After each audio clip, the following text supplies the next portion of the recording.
Bismillahirrahmanirrahim. Assalamualaikum warahmatullahi wabarakatuh. Alhamdulillahirrabbilalamin. Segala puji bagi Allah, Tuhan seluruh semesta alam, pencipta langit dan bumi, yang mengutus para nabi untuk kemudian mengajarkan umatnya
Oh my God. ya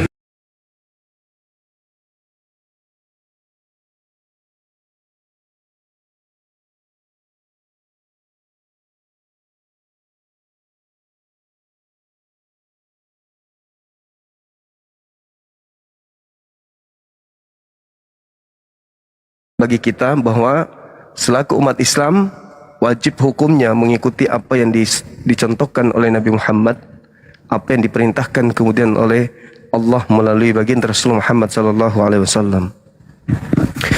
Maka ketika ada perintah, jadikanlah seluruh bangsa menjadi pengikutku, ya tentu kita bertanya dong, ini siapa?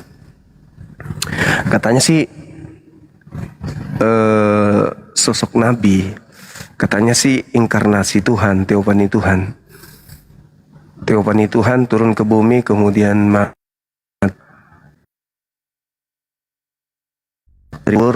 lalu berdasarkan kitabnya saudara dikatakan dia dijadikan menjadi Tuhan.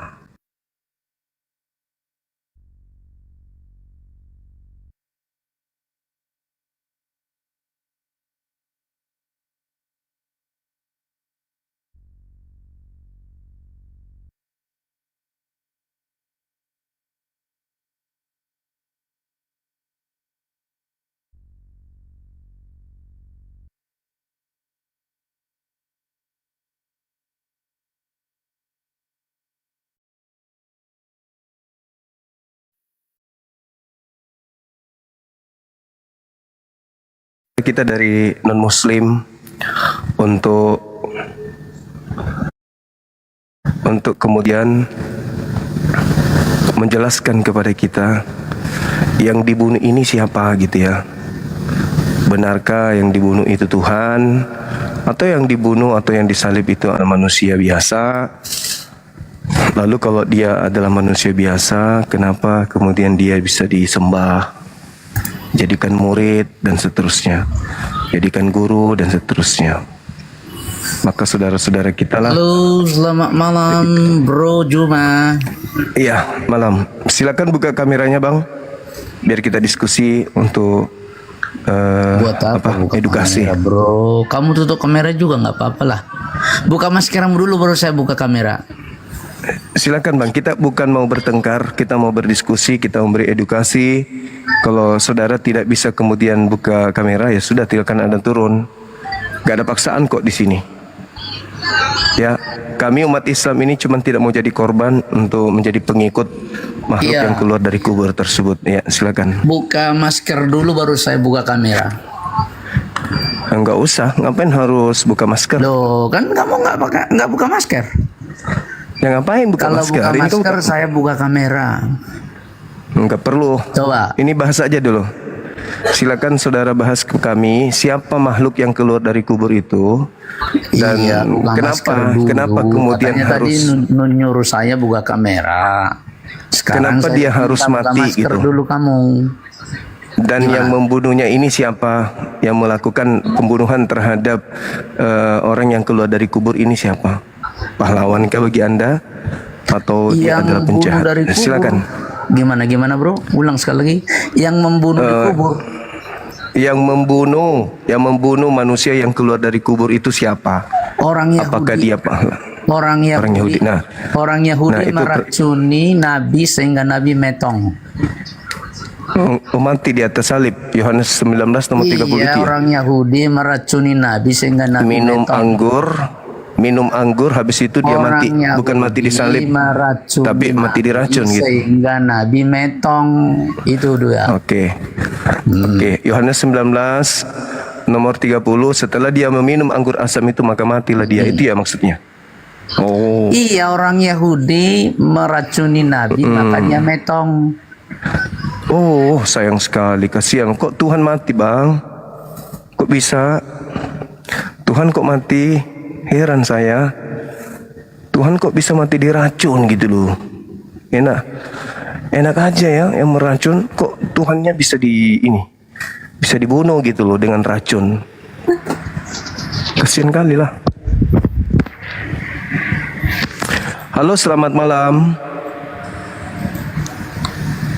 Selamat malam saudara Zami. Jangan bertengkar kita ya, kita diskusi, jangan ribut ya. Kita mau diskusi bukan mau bertengkar. Diskusi. Target sasaran pemberitaan berita baik tentang manusia yang keluar dari kubur kan kami jadikanlah kami, tapi sampaikan dulu kepada kami yang membunuh dia yang keluar dari kubur itu siapa? Pahlawankah atau penjahat? Nah, kalau dia pahlawan berarti pantaslah kami jadi muridnya. Tapi kalau mereka penjahat, ngapain kami menerima hadiah dari penjahat kan gitu ya? Tak sudilah kami.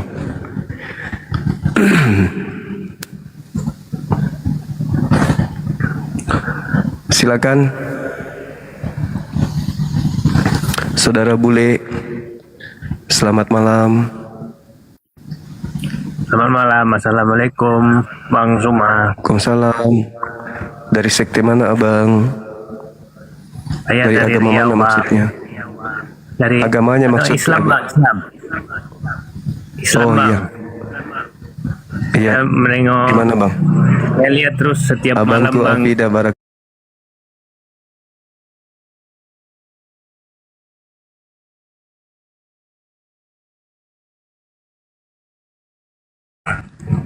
Itu aja, Bang. Baik, Ya. terima kasih. Assalamualaikum, Bang. Waalaikumsalam warahmatullahi wabarakatuh.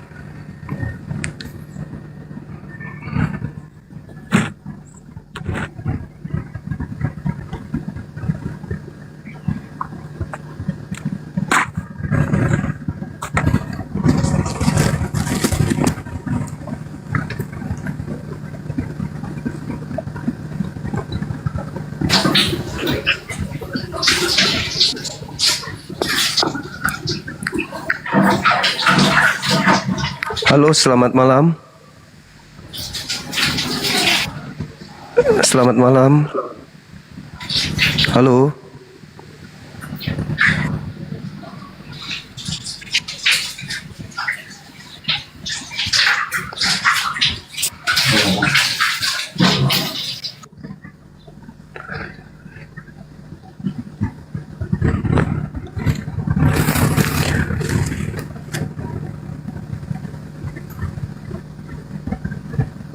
Selamat malam.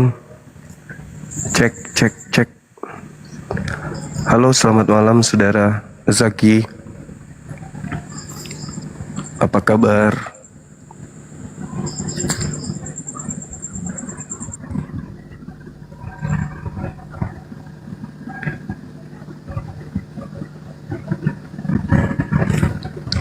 Ya bro, kita diskusi aja bro yang baik bro. Iya, diskusi makanya jangan kesurupan. Ya, apa yang Diskusi yang kesurupan? bagus.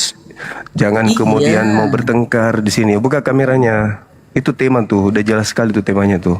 Udah gue bilang Buka gak usah kamera. suruh buka kamera. Buka masker aja dulu baru buka Aturannya- kamera. Aturannya itu di sini begitu. Ya udah aturannya buka masker. Ya udah kamu turun, kau ke gereja. Gimana sih? Mau buka kamera nggak? Udah saya buka. Mampus. Masih mau aku datang. Gak usah lebay kali. Gak usah lebay kali. Kayak mau ribut, bertengkar apa. Nggak usah. Gak perlu. Kamu bukan lawan bagi saya kalau mau ribut. Halo, selamat malam saudara Ibrahim. Halo. Kalau orang-orang ini minta naik, diam. Aduh, saudara-saudara. Ada lagi yang naik, kerasukan lagi. Maksudku toh, naik moko saja, duduk-duduk di sini ngobrol. Apakah berbicara mengenai agama keyakinan sesuai dengan tema? Kan abang kenal aku kan, Bang Suma itu penggiat debat dialog antar agama gitu. Selamat malam saudara Beben. Ya, malam Juma. Siap. Dari sekte mana bang? Sekte apa sekte Juma? Maksudnya agamanya. Kristen Juma Kristen. Oh, Protestan berarti ya. Ya. Buka lu maskermu Juma, buka bisa. Biar jelas kita ngomong. Ini ada temanya eksekutor salib itu pahlawan atau penjahat bagi saudara kan ya? Karena ada amanat agung di Kristen itu untuk menjadikan seluruh bangsa menjadi pengikut makhluk yang keluar dari kubur tersebut. Nah, sebelum kami kemudian menjadi pengikutnya, kami ingin tahu yang membunuh orang ini siapa? Pembunuh ini penjahat atau pahlawan? Silakan Anda jelaskan ke kami. Kalau dia pahlawan, apa tujuannya? Kemudian dia melakukan pembunuhan, menjadi pahlawan. Pahlawan apa itu? Membunuh orang yang benar. Apakah orang benar itu ketika dibunuh itu boleh? Kalau dia penjahat, kenapa saya harus jadi muridnya? Jadi korbannya kenapa saya harus jadi muridnya gitu loh bang? Kejang-kejang semua yang naik ya.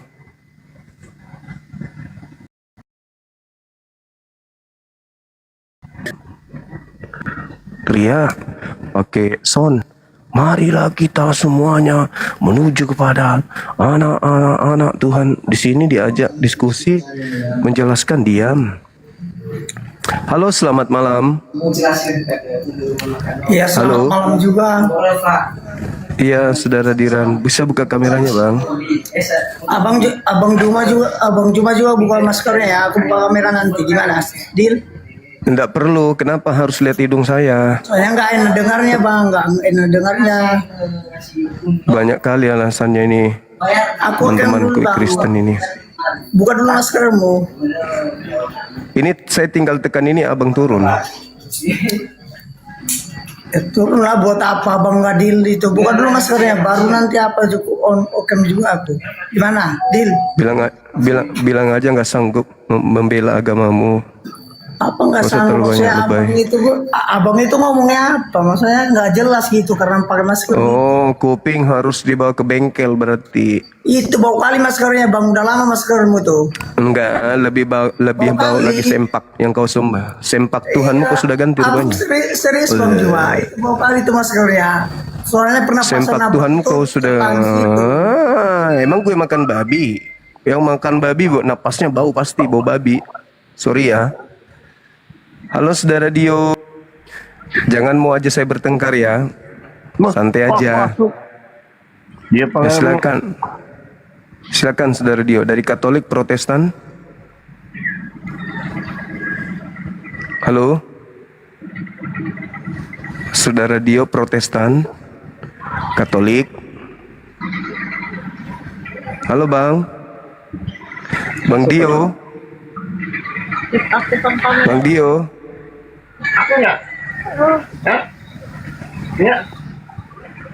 Buka kameranya Bang.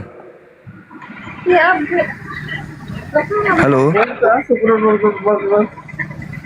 Iya, buka kamera Bang. Mana kamera? Itu tinggal diterima. Halo, Udah dikirim. Assalamualaikum Bang Juma. Waalaikumsalam warahmatullahi wabarakatuh. Ya. Dari agama mana Bangku? Islam. Mau gantikan saya jadi narasumber? Oh, enggak. Ya, salam kenal Biasa. saya sama Bang Juma. Biar saya istirahat Bang. Loh, kok turun? Halo, selamat malam Saudara Januari. Selamat malam Bang Juma. Iya, malam Bang. Dari Katolik atau Protestan? Dari Protestan HKBP. Oh, oke, baik. Iya, luar biasa, Masya Allah. Iya, ini Abang tentu tahu kan amanat agung? Iya, aman. Ya, jadikanlah seluruh bangsa menjadi muridku kan ya? Iya, benar sekali.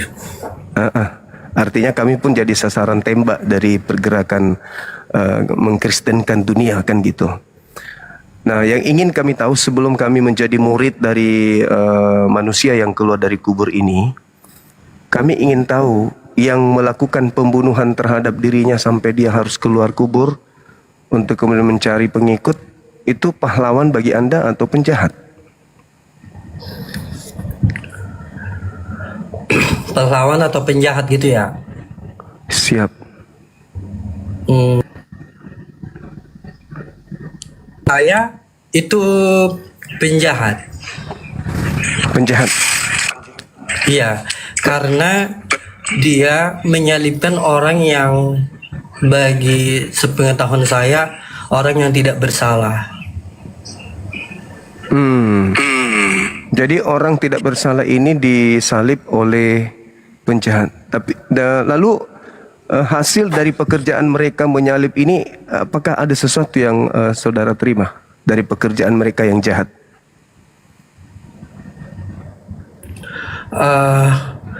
Gini ya Bang Juma. Siap. Yesus itu sebelum disalib sebenarnya dia udah tahu bahwasanya dia dinubuatkan akan tersalib gitu, karena Yesus itu datang ke dunia juga karena nubuatan, karena firman gitu Bang Juma. Berarti mereka bukan penjahat dong? Sebentar ya, mulai dari kelahirannya sampai dengan kematiannya dan sampai dia naik ke surga, itu semuanya sudah dinubuatkan Bang Juma. Bukan semata-mata karena manusia atau karena gimana ya gitu. Pokoknya intinya Yesus itu dinubuatkan untuk lahir, mati dan bangkit dan terangkat ke surga, itu semuanya sudah dinubuatkan sebelumnya Bang Juma. Oke. Kalau ada nubuatan itu berarti orang-orang yang ingin melakukan eksekusi pelaku firman, artinya orang-orang yang mau melakukan sesuatu yang sudah terfirmankan, bukan begitu? Karena mereka pasti sebagai pelaku firman, karena ada nubuatan yang harus terjadi yang melibatkan mereka untuk mengeksekusi siapa yang menjadi korban nantinya. Tapi ada hal yang aneh kalau itu nubuatan. Kenapa saya katakan aneh?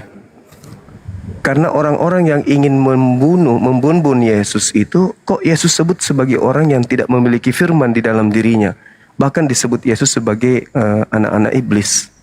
Yang mau menyalib Yesus itu anak-anak iblis karena menginginkan kematian terhadap Yesus. siapa yang menubuatkan sebenarnya? Kalau dia dinubuatkan oleh pencipta langit dan bumi, berarti orang-orang yang menginginkan terjadinya apa yang sudah dinubuatkan itu ya harusnya menjadi pahlawan dong.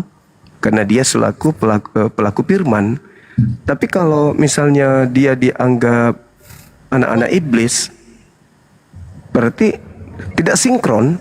Karena kalau dikatakan dia sudah ada nubuatan untuk datang mati menebus dosa, berarti Tuhan menginginkan menebus dosa manusia dengan memang sudah dia menentukan bahwa harus ada korban. Berarti pelaku-pelaku di belakang dari penyaliban ini adalah pahlawan untuk terjadinya penggenapan firman Tuhan. Mana yang betul? Jadi begini, Bang Juma, tentang kematian Tuhan Yesus. Karena sebelumnya manusia itu di dunia sudahlah berbuat dosa, termasuk Adam dan Hawa. Jadi kita ini kan generasinya Adam dan Hawa, maksudnya keturunan dari Adam dan Hawa. Jadi kita sudah berdosa. Dan maka adalah firman yang menuliskan bahwasanya karena begitu besarnya kasih Allah akan dunia ini sehingga dia mengaruniakan anaknya yang tunggal supaya setiap orang yang hidup beroleh hidup yang kekal. Begitu Bang Juma.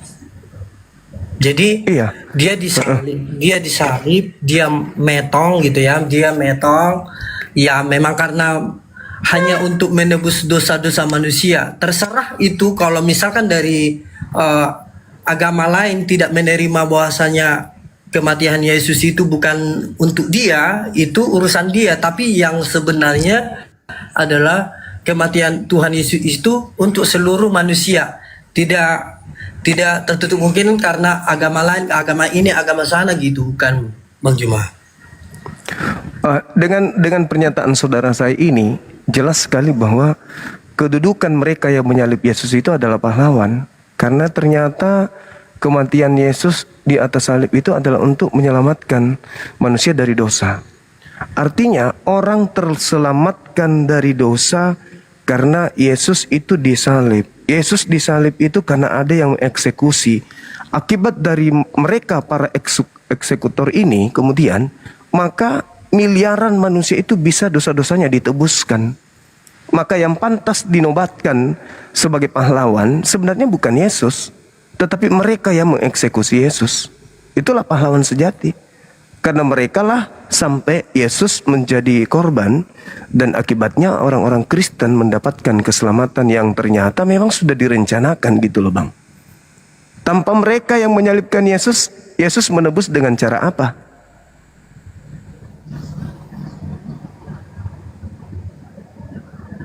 Tapi gini Bang Juma, meskipun mereka pelaku pengeksekusi ya tentang penyaliban Tuhan Yesus itu, bukan berarti mereka itu tidak diampuni Bang Juma.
Yesus, maka teman-teman yang Kristen ini ya belum bisa menetapkan dirinya selamat atau tidak. Justru karena mereka lah kemudian sampai keselamatan itu ada, apatah lagi kalau dikatakan bahwasanya sudah diampuni. Upah pekerjaan mereka itu apa? Tujuan mereka melakukan itu ternyata manusia. Berarti kalau kita lihat, kita tinjau dengan kasat mata perlakuan mereka, ini memang tidak pantas disebut pahlawan karena membunuh orang benar. Tapi karena menyelamatkan miliaran manusia, maka manusia-manusia yang diselamatkan ini sejatinya mendudukkan dia sebagai pahlawan dong. Tanpa jasa mereka bagaimana Kristen bisa selamat? Kira-kira.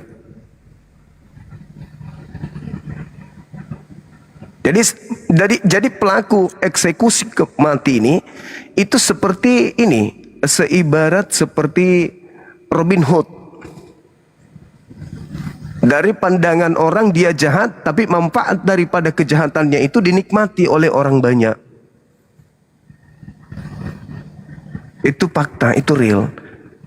1 Korintus 15 nomor 17, tanpa penyaliban sia-sialah imanmu dan kamu masih tetap hidup di dalam dosa. Bayangkan itu, kalau tidak ada mereka yang menyalib Yesus, orang Kristen imannya sia-sia dan tetap berada dalam dosa. Apa akibatnya tanpa mereka? Ya Kristen di neraka pasti di neraka karena masih hidup di dalam dosa.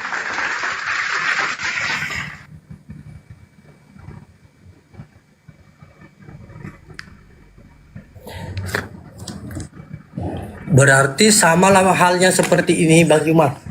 Indonesia datang menjajah Belanda datang menjajah ke Indonesia, gitu kan? Dan para pahlawan yang ada di Indonesia, bahkan masyarakat Indonesia banyak yang mati gugur, gitu kan? Karena untuk membela negara Indonesia, gitu. Sehingga Indonesia itu bisa merdeka. Terus pantaskah Bang Juma mengatakan pahlawan itu orang Belanda karena Indonesia sudah merdeka? Bahkan kita sudah bisa menikmati Indonesia, bisa kita di sini bekerja atau apa segala macam gitu. Jadi gini Bung, kalau misalnya mengambil analogi seperti itu, pahlawan yang menjadi pahlawan kami itu adalah mereka yang berhasil mengusir penjajah. Itu pahlawan. Itu pahlawan. Dan kalau tidak ada kemudian penjajahan, Nusantara sudah merdeka sejak beberapa tahun sebelum Indonesia itu dijajah. Karena kerajaan-kerajaan yang ada di Nusantara pada saat itu tinggal bersatu kemudian membentuk satu negara atau kedaulatan. Nah, tapi ini kita dijajah kemudian oleh penjajah. Jadi tidak ada jalan penjajah disebut sebagai pahlawan. Kenapa? Karena mereka tidak memberikan apa-apa kepada kita. Yang ada hanya kesengsaraan. Berbeda dengan saudara Kristen. Berkat daripada penyaliban ini ternyata memang sudah dirancang, sudah dinubuatkan. Artinya ada firman yang tergores untuk menjadi koridor terjadinya penyaliban.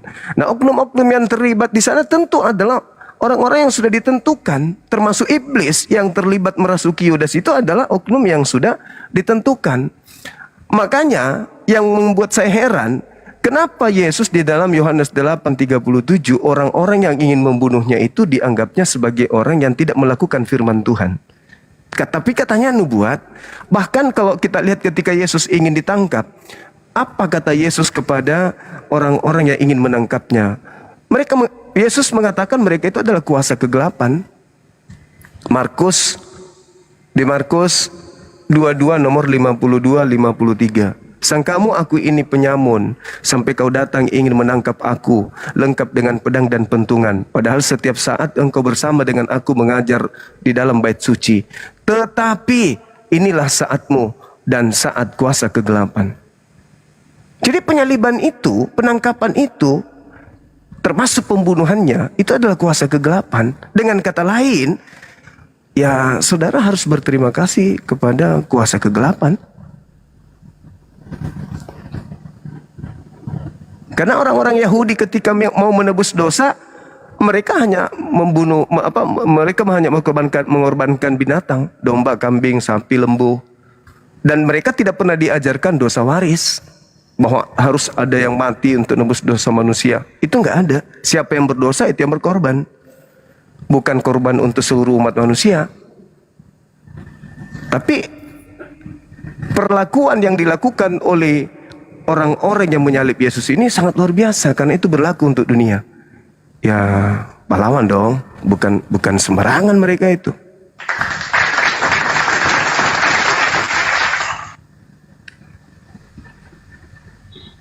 Masakan Anda menerima hadiah, tapi yang memberikan hadiah itu Anda katakan penjahat? Atau gini, Yesus tidak dibunuh, tapi Yesus bunuh diri.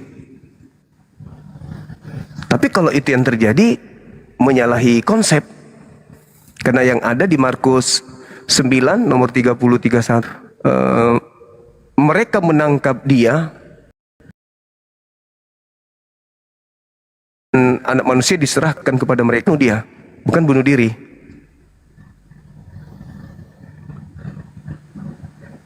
Itulah makanya orang Yahudi terheran-heran dengan konsep saudara kami Kristen. Begitu juga kami Islam. Apatah lagi kami Islam menjadi sasaran untuk kami dijadikan sebagai murid dari Tuhan yang keluar dari kubur ini. Namun sebelum kami jadi pengikutnya, ya kami harus bertanya dulu. Yang memberikan kita keselamatan ini dengan keluarnya Yesus dari kubur ini siapa? Karena dikatakan dalam surah Paulus Roma 14 nomor 9, untuk itulah Yesus mati, agar dia dibangkitkan oleh Tuhan untuk menjadi Tuhan bagi orang mati maupun bagi orang yang hidup. Berjasa kali dong yang melakukan pembunuhan. Karena katanya untuk itulah Yesus mati agar dia dibangkitkan menjadi Tuhan. Berarti manfaat pembunuhan itu adalah untuk menjadikan Yesus itu Tuhan. Tanpa pembunuhan itu Yesus tidak Tuhan. Sesuai dengan Roma 14:9. Jadi yang pantas gelar untuk para eksekutor adalah pahlawan.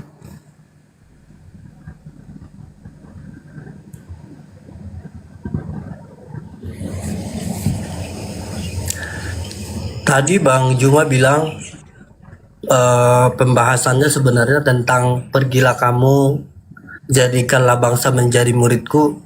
Itu tidak hanya untuk Bang Juma, itu untuk semua bangsa Bang Juma. Baik itu dari apa ya? Agama ini, agama itu, semuanya agama gitu. Pokoknya semua manusia yang ada di dunia ini kita harus bersaksi. Ya, Bersaksi itulah tentang bagaimana Tuhan menebus manusia dari dosa, bagaimana Tuhan itu mati di kayu salib hanya untuk menebus dosa manusia. Begitu Bang Juma. Iya, kalau begitu adanya berarti kembali faktor X yang melatar belakangi pembunuhan ini. Yang melatar belakangi. Karena ada satu hal yang menarik. Yesus yang datang di tengah-tengah Bani Israel mengatakan di dalam Matius 15:24, aku diutus hanya kepada domba yang sesat dari umat Israel. Matius 10 nomor 5 nomor 6. Yesus berpesan kepada ke-12 muridnya agar jangan ke bangsa lain, tetapi pergilah kepada domba yang sesat dari umat Israel.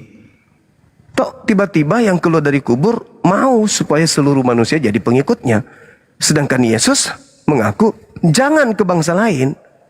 Tapi yang keluar dari kubur pergi ke semua bangsa. Jadi ada kontradiksi keadaan. Lalu kenapa Bang Juma fokus kepada orang yang menyalibkan Yesus? Kenapa Bang Juma nggak fokus kepada yang disalib? Oke, jadi gini, kalau kita berbicara hukum salib, itu adalah hukuman bagi penjahat. Baik menurut Romawi maksudku, maupun menurut Yahudi. Tidak ada penyaliban bagi orang yang benar. Yang disalib itu penjahat nasionalis. Penjahat Ya, yang kemudian... tapi dia rela kan Bang Juma. Maksudnya tidak ada yang sebenarnya, kalau yang disalib itu sebenarnya orang-orang yang bersalah. Orang-orang yang melakukan misalkan salah besar gitu ya, makanya dia disalib. Tapi ini orang yang tidak bersalah, dia rela disalib, itu sangat luar biasa menurut saya Bang Juma. Jadi gini, kalau dikatakan rela, itu tidak saya temukan data-data itu. Kenapa saya mengatakan saya tidak menemukan data itu? Yang pertama, ketika dia sudah tahu, sudah mencium gelagak daripada orang-orang Yahudi yang ingin membunuh dia. Yang pertama yang dia lakukan adalah dia mengatakan, sangkamu aku ini penyamun sampai kau ingin menangkap aku dengan pedang dan pentungan. Itu satu. Lalu kemudian dia mengatakan, tetapi inilah saatmu dan kuasa kegelapan. Yang kedua, ketika orang-orang ingin membunuhnya, yang dia katakan itu apa? Di dalam Yohanes 8 nomor 37. Kenapa engkau ingin membunuhku? Sedangkan aku ini adalah orang yang menyatakan firman Tuhan. Pekerjaan yang aku lakukan tidak dilakukan oleh Abraham. Aku adalah orang yang menyampaikan firman. Apakah karena itu kalian ingin membunuhku? Iblislah yang menjadi bapakmu dan kamu mau melakukan keinginan-keinginan bapakmu. Di mana ikhlasnya? Yohanes 11 nomor 54. 53-nya begini. Mulai hari itu orang-orang Yahudi kemudian sepakat untuk membunuh Yesus. 54 sejak itu tidak lagi menampakkan diri di tengah-tengah mereka. Itu di mana ikhlasnya Yesus ini?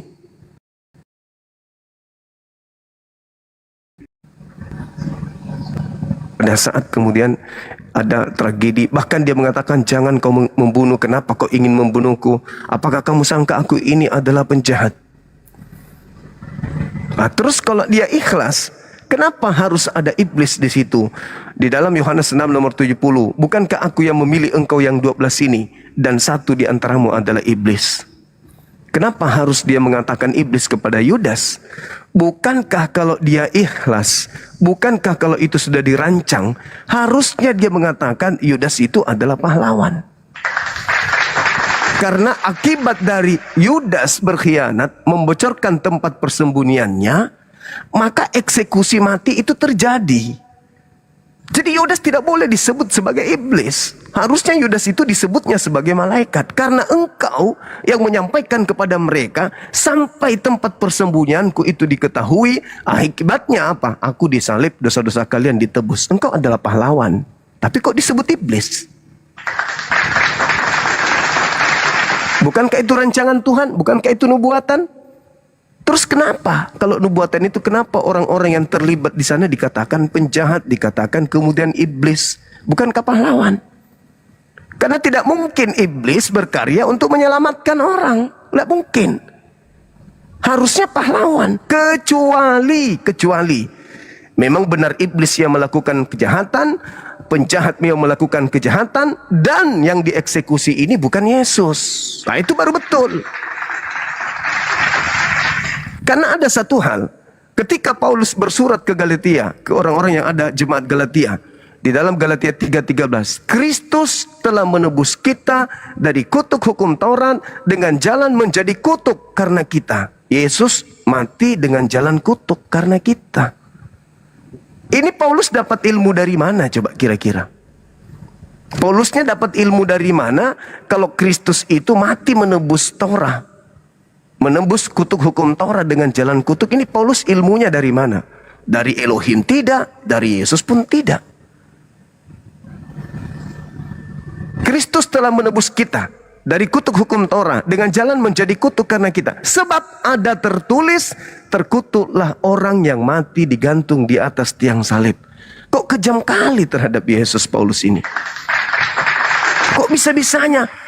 Kata Tuhan nih, inilah anakku yang kukasihi, kepadanya aku berkenan. Begitu besar kasih karunia Tuhan akan dunia ini, sehingga ia menganugerahkan anaknya yang tunggal. Siapa yang percaya kepadanya tidak binasa, melainkan memperoleh hidup yang kekal. Kok dikatakan terkutuk? Kenapa bisa? Bukankah Yesus mengatakan, akulah jalan, akulah kebenaran, akulah hidup. Tidak ada yang sampai kepada Bapa tanpa melalui aku. Kok sekarang dia jadi terkutuk? Siapa yang mengutuknya?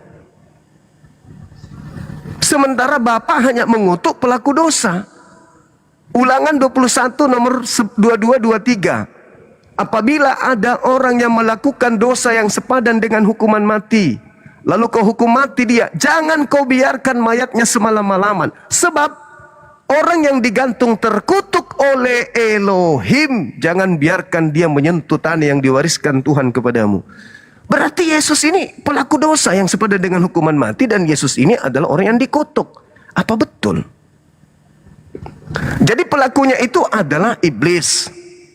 Korbannya ya harusnya penjahat, bukan orang benar.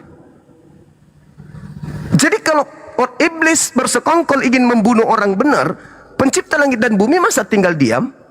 Pencipta langit dan bumi harus turun tangan dong. Karena Yesus berdoa di Lukas 22. Yesus berdoa di situ, Bapa, biarlah cawan ini berlalu daripadaku, tetapi bukan atas kehendakku, tapi atas kehendakmu. Lalu maka malaikat turun dari langit menampakkan diri kepada Yesus, memberikan kekuatan kepada Yesus, dan Yesus semakin sungguh-sungguh berdoa hingga peluhnya menetes seperti titik darah sampai ke tanah. Malaikat datang, berarti doanya dijawab oleh Allah.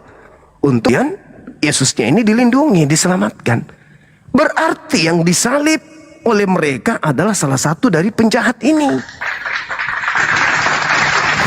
Kristus telah menebus kita. Yes, di situ Paulus tidak mengatakan Yesus telah menebus kita, tapi Kristus. Sedangkan Yesus berkata kepada muridnya sebelum penyaliban, waspadalah kepada penyesat yang datang kepadamu dengan memakai namaku dan berkata, akulah Kristus. Jangan kau percaya. Mereka akan menyesatkan banyak orang. Berarti ada Kristus penyesat. Nah, analisa saya, ini analisa. Iblis menyerahkan temannya sendiri yang berpura-pura menjadi Yesus, supaya nanti seakan-akan Yesus ini menjadi pahlawan. Setelah dia keluar dari kubur, banyak orang yang jatuh cinta kepadanya, banyak orang yang menyembah dia. Maka yang menyembahnya ini adalah menyembah kemudian oknum si jahat. Tapi permasalahannya Bang Juma nggak ada ayatnya, nggak ada dalilnya itu. Nah, saya kasih dalil. Boleh?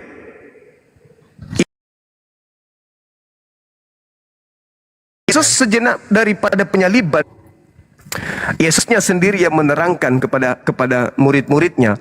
Kata Yesus, waspadalah kepada penyesat. Dia mengatakan begini, bahwa sekarang juga dunia akan dihakimi. Sekarang juga penyesat itu, kata Yesus, sekarang juga penguasa iblis itu datang dan dilemparkan keluar. Coba dibuka di Yohanes 12 nomor 31. Kata Yesus begini, sekarang berlangsung penghakiman atas dunia ini. Sekarang juga penguasa dunia, yaitu iblis, dilemparkan keluar. Yesus mengatakan penguasa dunia itu adalah iblis. Itu satu. Nah, yang keluar dari kubur mengaku. Mereka, Yesus mendekati mereka lalu berkata, kepadaku telah diberi kuasa, baik di surga maupun di bumi. Pergilah, jadikanlah seluruh bangsa menjadi muridku. Menurut Yesus, penguasa dunia yaitu iblis dilemparkan keluar. Keluar dari mana? Keluar dari perut bumi. Nah, yang keluar dari perut bumi ini mengaku, kepadaku telah diberi kuasa. Menurut Yesus, yang diberi kuasa, yang menjadi penguasa bumi itu iblis. Yesus sendiri yang mengatakan ketika ingin ditangkap dan saatnya kuasa kegelapan, kata Yesus. Yohanes 12:31. Sekarang, jadi sekarang, saat itu, bukan saat 7 abad, 5 abad, 100 abad setelahnya. Sekarang, kata Yesus. Sekarang dunia, sekarang berlangsung penghakiman atas dunia. Sekarang juga penguasa dunia ini dilemparkan keluar. Keluar dari mana? Keluar dari alam kubur. Nah, yang keluar dari alam kubur ini mengatakan, akulah penguasa dunia. Kata Yesus, penguasa dunia adalah iblis. Yang keluar dari kubur, akulah penguasa dunia. Pergilah, jadikanlah seluruh manusia menjadi pengikutku. Seterusnya apa Bang Juma? Seterusnya ada, dan baptislah mereka dalam nama Bapa, Anak dan Roh Kudus. Nah, sekarang pembaptis itu adalah Yohanes Pembaptis. Itu tugas dia. Yesus tidak pernah membaptis satu manusia pun. Dan ketika Yesus dibaptis, dia hanya dibaptis dalam nama Bapa. Tidak ada penambahan Anak, Roh Kudus, itu nggak ada embel-embel itu. Yesus tidak pernah membaptis satu manusia pun. Tidak pernah. Jadi keinginan daripada makhluk yang keluar dari kubur ini, dia memasukkan dirinya setara dengan pencipta langit dan bumi. Baptislah dia dalam nama Bapa, dalam nama Anak. Anak maksudnya dirinya, Yesus yang keluar dari kubur itu. Dan juga Roh Kudus. Roh Kudus itu entah siapa menurut makhluk ini. Sementara Yesus tidak pernah mengajarkan untuk membaptis orang. Yesus tidak pernah baptis orang. Kok tiba-tiba pembaptisan itu berpindah kepada Yesus, sedangkan yang dikatakan Yohanes Pembaptis, ya Yohanes Pembaptis, anak Zakaria. Kenapa jadi Yesus juga ikut membaptis? Malah memerintahkan orang membaptis. Sejak kapan Yesus perintahkan orang membaptis? Nanti orang yang keluar dari kubur ini, yang kemudian ajarannya kok beda dengan ajaran Yesus. Yesus ketika melakukan penginjilan, dia diutus hanya kepada domba yang hilang dari umat Israel. Jangan kau pergi ke bangsa lain. Matius 10 nomor 5 nomor 6. Yesus berpesan jangan ke bangsa lain, tetapi pergilah ke domba-domba yang hilang dari umat Israel. Kok ini ada yang keluar dari kubur beda? Nah, coba Anda lihat implementasi Bible dalam kaidah kekristenan. Pertama, Yesus mengajarkan muridnya kemudian menyembah hanya kepada Elohim dan menjadikan dirinya sebagai utusan saja.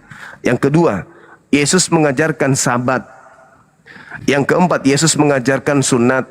Yesus mengajarkan jangan makan babi, jangan merubah Taurat.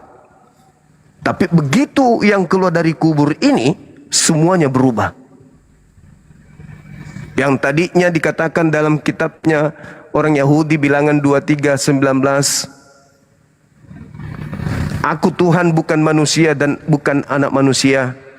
Tiba-tiba makhluk yang keluar dari kubur ini yang disebut Yesus, Tuhan, anak manusia dan juga manusia. Jadi berubah. Jangan kau tambah firmanku, jangan kau kurangi. Ulangan 4, tiba-tiba bertambah 13 buku dari Paulus. Ada Lukas, Markus, Matius, Yohanes, belum lagi kisah para rasul. Kok bertambah-tambah banyak? Yesusnya, Bung, di dalam Matius 5 nomor 19, Yesus sendiri berkata, Barang siapa yang meniadakan hukum Taurat meskipun yang paling terkecil dan mengajarkan kepada orang lain, maka dia akan menempati tempat terhina di dalam kerajaan langit. Berarti tidak boleh menghilangkan sekecil apapun dari hukum Taurat itu. Tapi kok sekarang orang Kristen diajarkan di dalam Galatia 2 nomor 16, nomor 21, Galatia 5 nomor 4, kamu kan kebenaran dari hukum Taurat. Kok berbalik? Apabila kau menyunatkan dirimu, maka Yesus Kristus tidak berguna bagimu. Kok jadi berubah?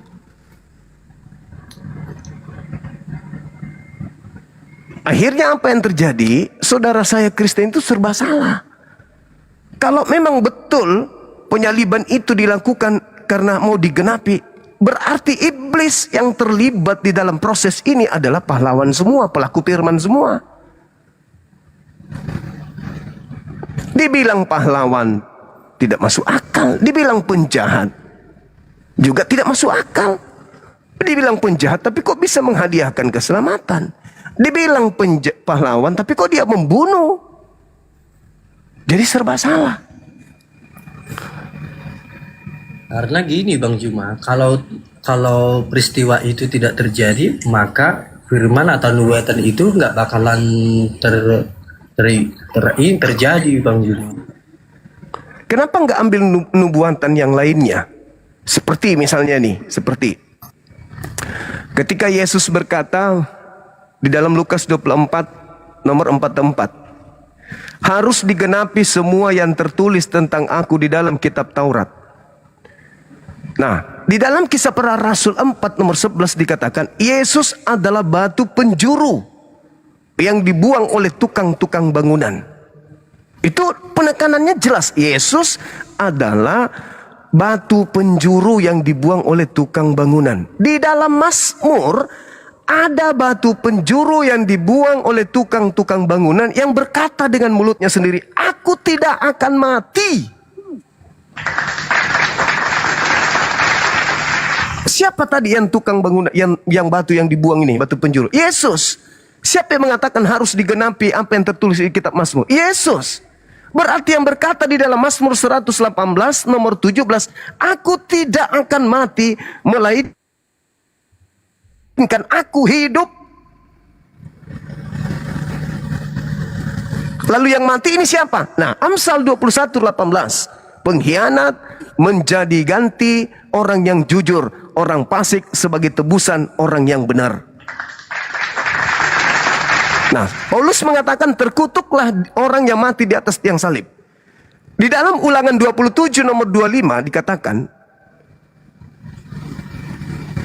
terkutuklah orang yang menerima suap untuk menyerahkan orang benar agar dibunuh. Terkutuklah orang yang menerima suap untuk menyerahkan orang benar agar dibunuh. Pertanyaannya, siapa yang menerima suap? Antara Yudas atau Yesus? Dialah yang terkutuk. Karena Tuhan membentengi Yesus. Keluaran 23 nomor 7. Jangan kau membunuh orang yang benar.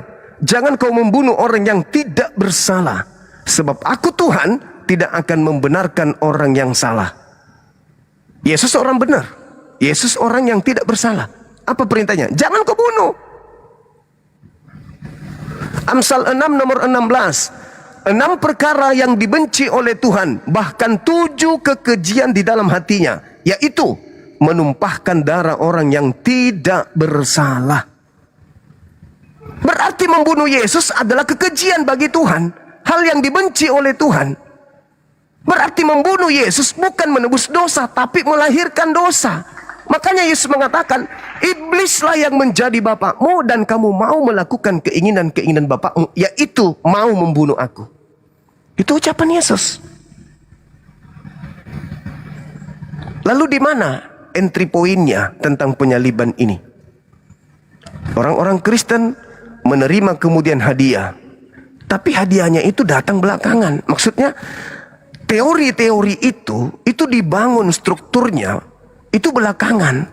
Sementara penyaliban itu ada yang melatar belakangi kronologis. Apa sih yang melatar belakangi orang Yahudi ingin membunuh Yesus? Apakah betul dosa waris? Karena yang tahu tentang itu adalah Bani Israel.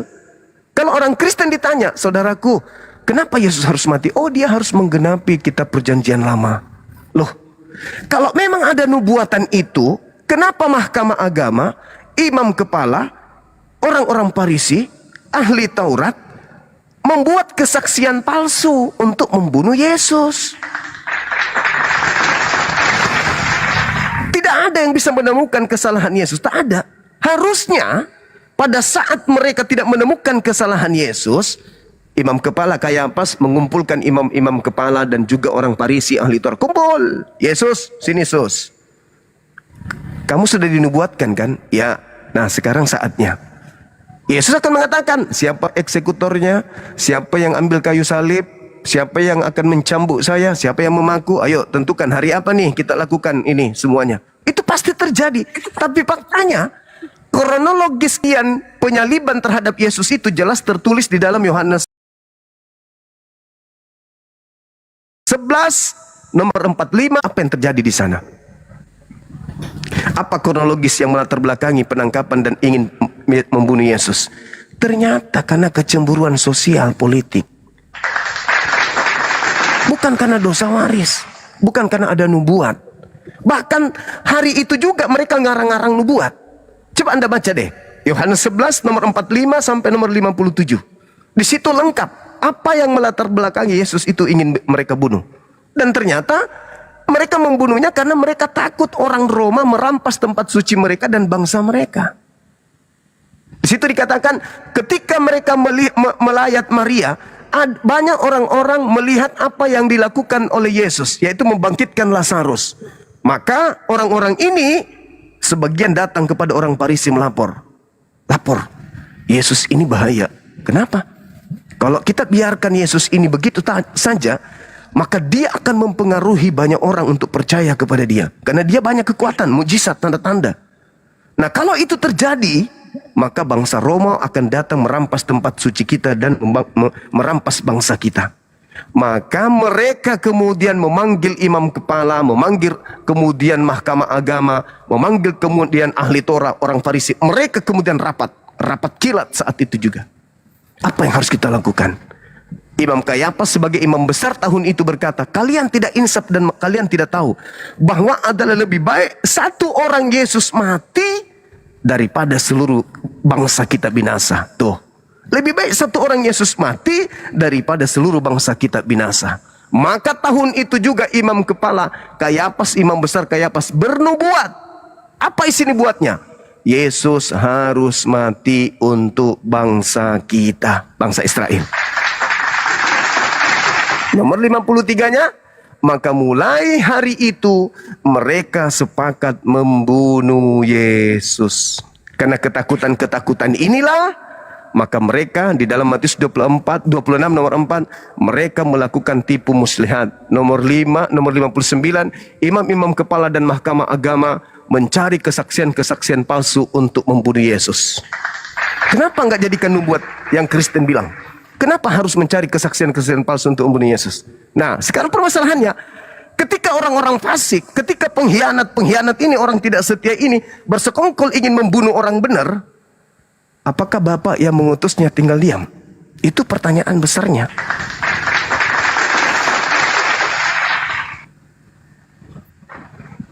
Sementara Yesus menyatakan dalam nubuat, aku tidak akan mati. Kalau saudara membaca Mazmur 118 itu tamat di situ.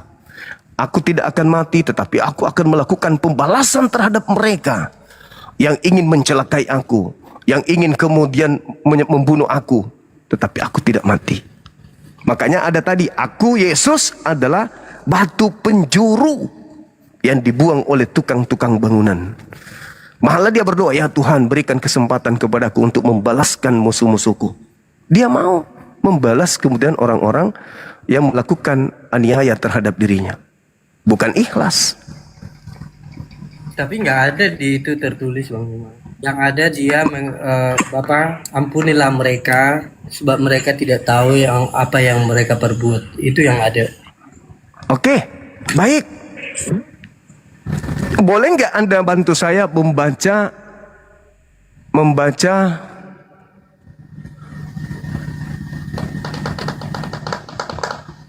Lukas 22:69.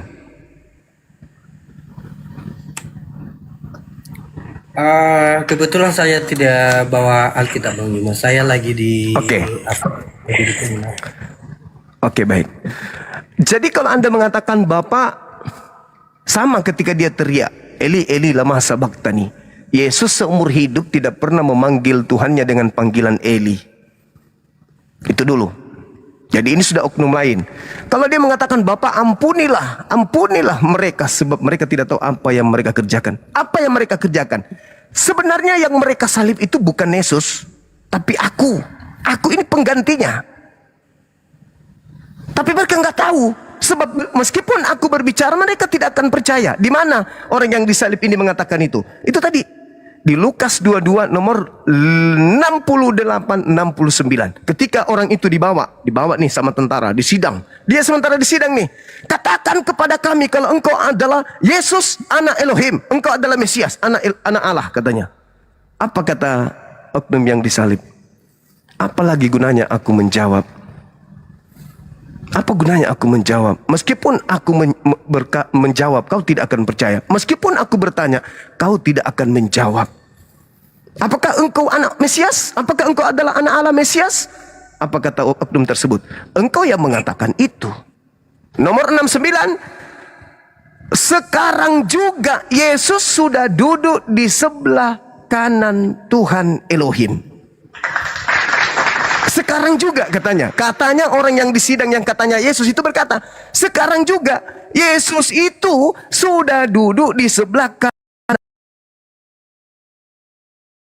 Tuhan yang Maha. Sekarang Berarti Yesus yang asli sudah di atas katanya. Berarti yang di sidang ini siapa? Kan Yesus cuma satu. Bab gini ya Bang Juma. Yesus itu tidak pernah mengatakan bahwasanya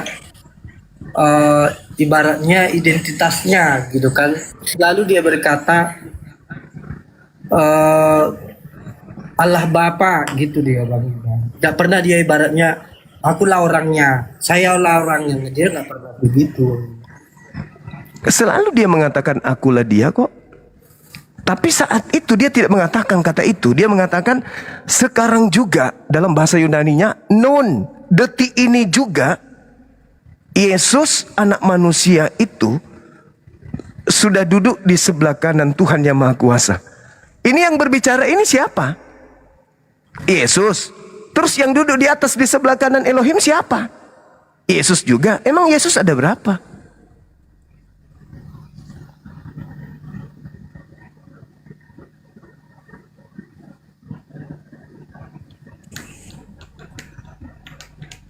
Jadi kalau menurut hemat saya nih ya, sebagai seorang muslim, yang disalib itu menurut Paulus orang yang dikutuk.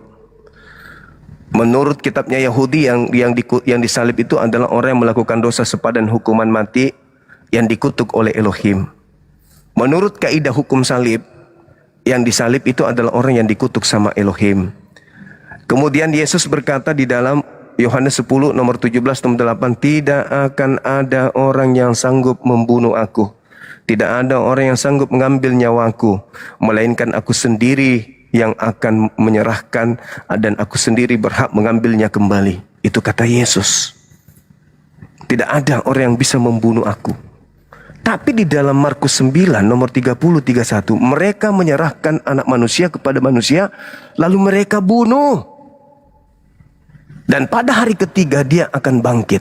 Dia akan bangkit. Dia tidak mengatakan aku akan bangkit. Nah, hari ketiga dia akan bangkit. Di dalam Matius 12, ketika orang-orang Farisi datang bertanya, Yesus, berikan kami tanda dong. Berikan tanda kepada kami. Matius 12 nomor 38 sampai nomor 40, Yesus berkata, angkatan jahat ini minta satu tanda dan tidak akan diberikan satu tanda apapun selain tanda Yunus, sebab Yunus 3 hari 3 malam dalam perut ikan, demikian juga anak manusia akan berada dalam perut bumi 3 hari 3 malam.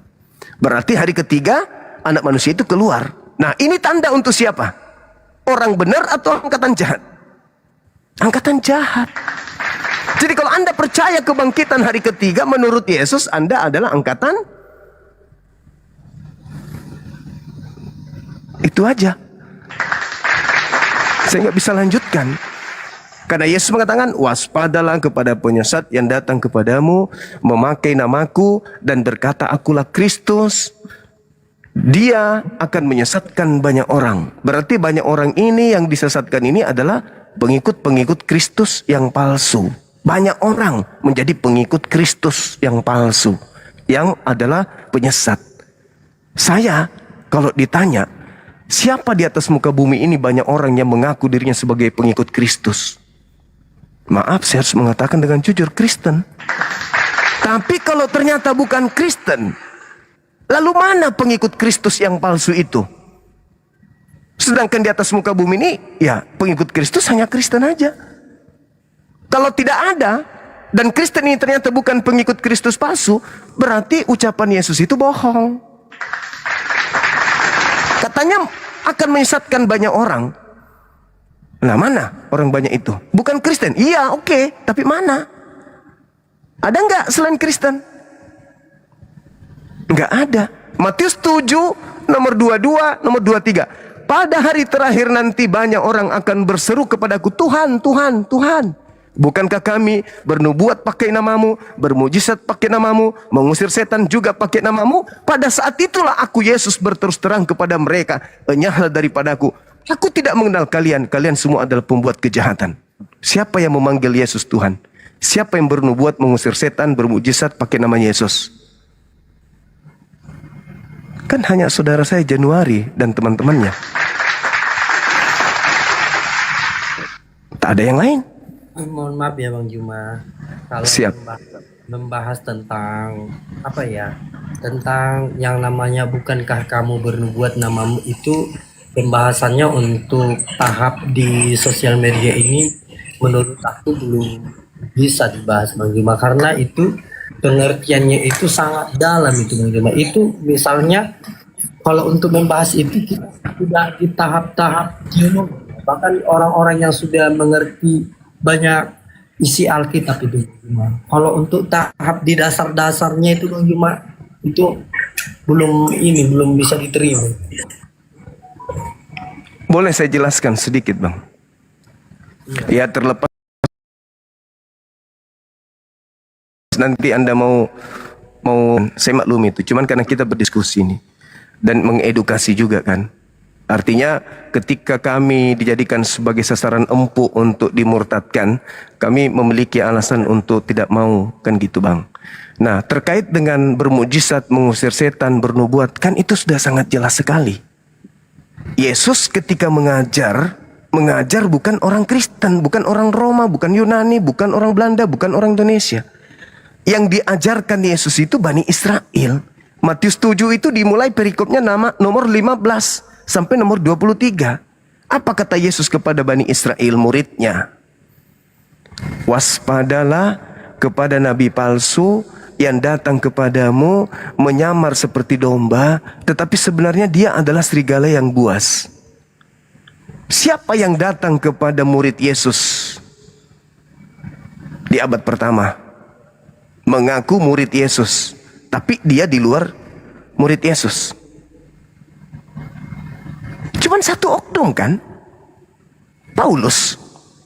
Ada nggak yang lain yang datang kepada murid Yesus, mengaku murid Yesus padahal bukan murid Yesus? Nggak ada. Kalau orang berpikir itu nabimu, sorry, nabiku tidak hidup di abad pertama. Sedangkan nabi palsu itu hidup di abad pertama. Kenapa? Karena nabi itu harus datang kepada murid Yesus. Yang disebut domba nih, yang disebut domba, ini juga pendeta harus bocorkan rahasia ini. Yang digelari domba itu hanya Bani Yakub. Tidak boleh di luar Bani Yakub. Dalilnya di mana? Yeremia 50 nomor 17. Domba adalah Yakub. Anak domba adalah anak Yakub. Keturunan domba adalah keturunan Yakub. Waspadalah kepada serigala, waspadalah kepada nabi palsu yang datang kepadamu mengaku-ngaku sebagai Yahudi, sebagai Bani Yakub. Pada sebenarnya mereka bukan Bani Yakub. Mereka adalah serigala yang buas. Nah, Yesus lanjutkan, dari buahnya nabi palsu itu kamu dapat melihat mereka. Nah, masuk ke situ. Apa buahnya? Bukan Yahudi memanggil aku Tuhan. Bukan Yahudi bermujizat, bernubuat, mengusir setan pakai namaku. Itu buahnya. Artinya nyamar-nyamar Yahudi, nyamar-nyamar murid Yesus, tapi ternyata bukan murid Yesus. Mujizatnya itu terjadi nggak? Terjadi. Bisa nggak mengusir setan? Bisa. Memakai nama siapa? Memakai nama Yesus. Tapi kenapa Yesus kemudian mengatakan, aku tidak mengenal mereka, aku tidak mengenal kalian? Lalu Yesus siapa yang mereka pakai mengusir setan selama ini? Kalau ternyata Yesus yang asli tidak mengenal mereka, berarti ada Yesus palsu yang datang membantu mereka ketika mereka bermujizat. Karena Yesus mengatakan dalam Matius 24, sebab Kristus palsu dan nabi-nabi palsu akan datang banyak melakukan tanda-tanda yang dahsyat dan mujizat-mujizat sekiranya mungkin menyesatkan banyak orang. Berarti ada Kristus palsu yang melakukan mukjizat, yang melakukan tanda-tanda. Itu nubuat Yesus, Matius 24 nomor 24. Masalahnya Bang Juma, Yesus itu bukan nabi Bang Juma. Yesus itu bukan nabi. Ya. Oke, kalau Anda mengatakan Yesus itu bukan nabi, tapi orang-orang Yahudi menyebutnya nabi. Tapi Bahkan Yesus mengatakan seorang nabi, katanya, seorang nabi akan ditolak di bangsanya. Nabi Musa, Nabi Daud, Nabi Isa, Yesus, Nabi Muhammad juga tadinya ditolak oleh bangsanya Mekah, diusir juga dia. Nah, kalau Anda mengatakan bukan nabi, di dalam kitab Bilangan 12 nomor 6, jika di tengahmu ada seorang maku akan berkata kepadanya melalui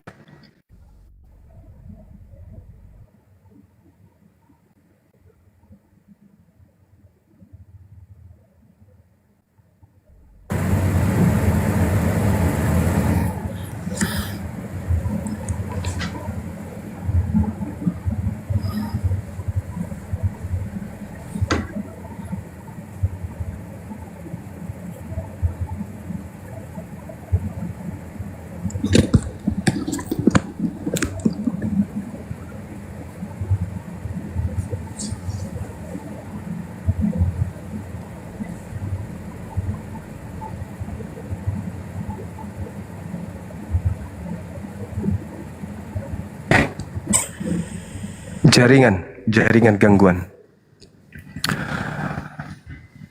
Oke. Jadi Yesusnya memang kalau Anda katakan dia itu bukan nabi, oke. Tapi Kristus palsu dan nabi palsu itu ada. Mereka melakukan tanda yang dahsyat, mujizat yang dahsyat sekiranya mungkin menyesatkan orang. Iya. Sekarang itu nabi-nabi palsu banyak Bang Juma, tapi yang menjadi nabi, tapi Yesus itu bukan nabi gitu loh. Kalau yang Bang Juma bilang itu pada hari-hari terakhir juga udah ada gitu Bang Juma. Itu kami tidak bantah. Jadi gini saudara, Yesus tidak mengatakan hari-hari terakhir. Nabi palsu itu datang kepada kamu, murid Yesus. Anda baca satu perikop itu, satu bab, jangan satu perikop. Satu bab di Matius 24, Anda baca dari pertama. Di data nomor 3-nya, murid-murid kemudian datang kepada Yesus di Bukit Zaitun. Lalu Yesus bertanya kepada Yesus, "Guru, apa tanda kedatanganmu?" Ditanya tuh, tanda kedatanganmu apa? Yesus menjawab, tanda kedatanganku yang pertama, aku akan nampak di tengah langit. Seluruh manusia akan melihat aku. Kalau aku yang datang ya, kalau aku yang datang, aku akan nampak di tengah langit. Dan seluruh manusia akan melihat aku. Matahari menjadi gelap, bulan tak bercahaya, bintang-bintang berjatuhan, kuasa langit akan berguncang. Itu tanda kedatanganku. Dan ternyata tanda kedatangan Yesus itulah tanda akhir zaman. Sekarang pertanyaannya, ketika kemudian ada yang keluar dari kubur, apakah tanda itu sudah ada? Tidak ada. Berarti yang datang itu bukan dia. Ketika ada yang mengaku seperti Paulus mengaku bertemu dengan Yesus di padang gurun, apakah tanda-tanda itu ada? Ternyata tidak ada. Kata Yesus apa? Jangan kamu percaya. Nomor 23. Jadi apabila ada orang berkata ada Kristus di sini, ada Mesias di sana, jangan kamu percaya.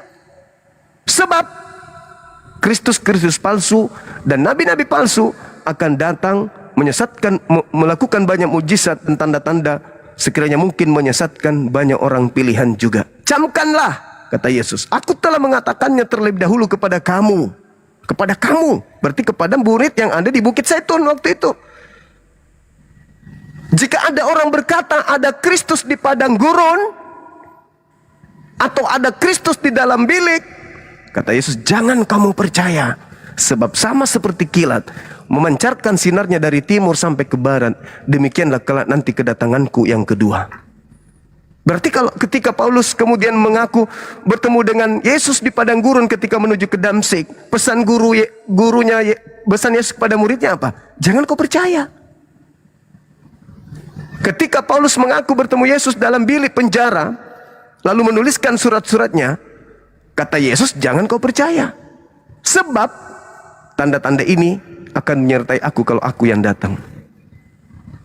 Terakhir dari saya, Saudara Januari, ada satu hal menarik yang perlu dipikirkan baik-baik. Apa itu? Sejenak ketika Yesus berbicara tentang perpisahannya dengan muridnya. Di dalam Yohanes 16, nomor 7 sampai nomor 15. Apa kata Yesus di sana? Adalah benar jikalau aku pergi. Sebab jikalau aku pergi, roh penghibur itu tidak akan datang. Dan jikalau aku pergi, maka penghibur itu akan datang. Jadi aku harus pergi nih. Karena kalau aku tidak pergi, maka penghibur itu tidak datang. Penolong itu tidak akan datang. Berarti yang datang setelah Yesus pergi adalah roh penolong lain. Sedangkan Roh Kudus. iya, Roh Kudus. Iya, betul, Roh Kudus. Sedangkan yang datang kepada Paulus siapa, Bang?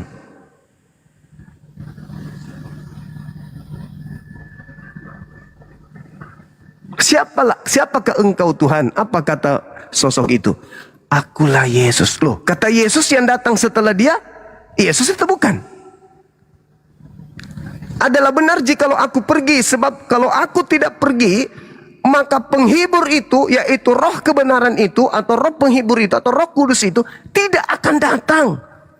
Maka aku harus pergi supaya dia datang. Pergilah Yesus ke langit, duduk di sebelah kanan Bapa. Yang datang setelahnya siapa? Menurut Yesus, penghibur lain, penolong lain. Nah, tahun 52 ketika Paulus berjalan ke Damsyik, siapa yang datang? Kok Yesus? Jadi Paulus ini tidak memahami ucapan-ucapan Yesus. Jadi salah naskah dia. Salah skenario. Harusnya ketika dia tanya, siapakah engkau Tuhan? Akulah Roh Kudus yang dijanjikan Yesus. Harusnya gitu. Tapi dia mengatakan, akulah Yesus yang kau aniaya. Sejak kapan Roh Kudus teraniaya? Berarti ini ada salah skenario. Yesus yang mengatakan aku harus pergi. Sebab kalau aku tidak pergi, roh kebenaran itu tidak datang. Tetapi kalau aku sudah pergi, maka aku akan mengutus dia kepadamu. Nah, setelah dia pergi, siapa yang datang? Roh kebenaran, Roh Kudus, penghibur. Tapi kok yang datang kepada Paulus justru Yesus? Maka Yesus berpesan, waspadalah kepada penyesat yang datang kepadamu memakai namaku dan berkata, akulah Kristus. Itu bukan aku. Sebab yang datang setelahku adalah roh kebenaran. Bukan aku. Aku nanti datang. Aku bawa matahari gelap, bulan tak bercahaya, bintang berjatuhan. Aku nampak di tengah langit, seluruh manusia akan melihat aku meratap. Kemudian, apakah itu sudah terjadi? Belum terjadi. Berarti yang datang kepada Paulus dan Kristen-Kristen yang melakukan kesaksian itu siapa? Yesus? Enggak. Kalau itu Yesus, kiamat sudah. Karena kalau Yesus yang datang, matahari menjadi gelap, bulan tak bercahaya, bintang-bintang berjatuhan, kuasa langit berguncang. Kalau itu sudah datang. Al-Quran surah As-Sukruf ayat 61. Kedatangan Nabi Isa adalah pertanda hari kiamat. Nah, itu betul. Karena di Bible juga mengatakan itu. Kalau aku datang, bintang-bintang berjatuhan, bagaimana enggak kiamat? Matahari enggak bercahaya, bulan menjadi gelap, kuasa langit berguncang. Kiamat dong. Nah, memang itu tanda-tanda kedatanganku, yaitu di lain itu, kalau Anda mengaku Yesus, jangan kau percaya. Makanya tema kita ini, eksekutor salib ini siapa sebenarnya? Kalau dia orang-orang pilihan Tuhan, kontradiksi. Kenapa kontradiksi? Tuhan melarang Yesus dibunuh. Tapi kalau dia penguasa gelap yang ingin membunuh Yesus, orang benar ini, maka Tuhan akan turun tangan untuk menyelamatkan utusannya. Tidak akan diizinkan Yesus itu dibunuh sama penjahat.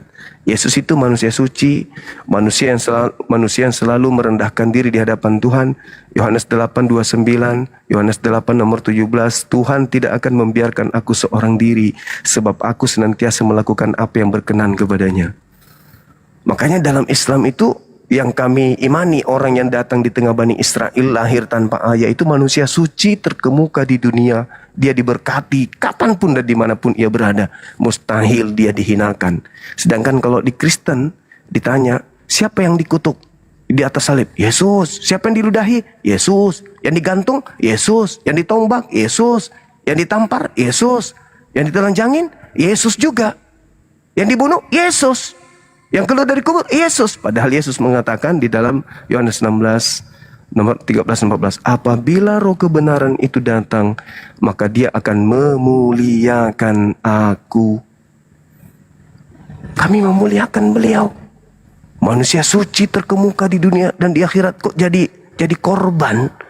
Bayangkan aja Bung, sebelum Anda lahir, Romawi itu pelaku maksiat, penjajah, pembunuh, perampas, penganiaya, pemerkaos, pemburit dan seterusnya. Masa dosa-dosa mereka ditanggung sama orang yang suci ini?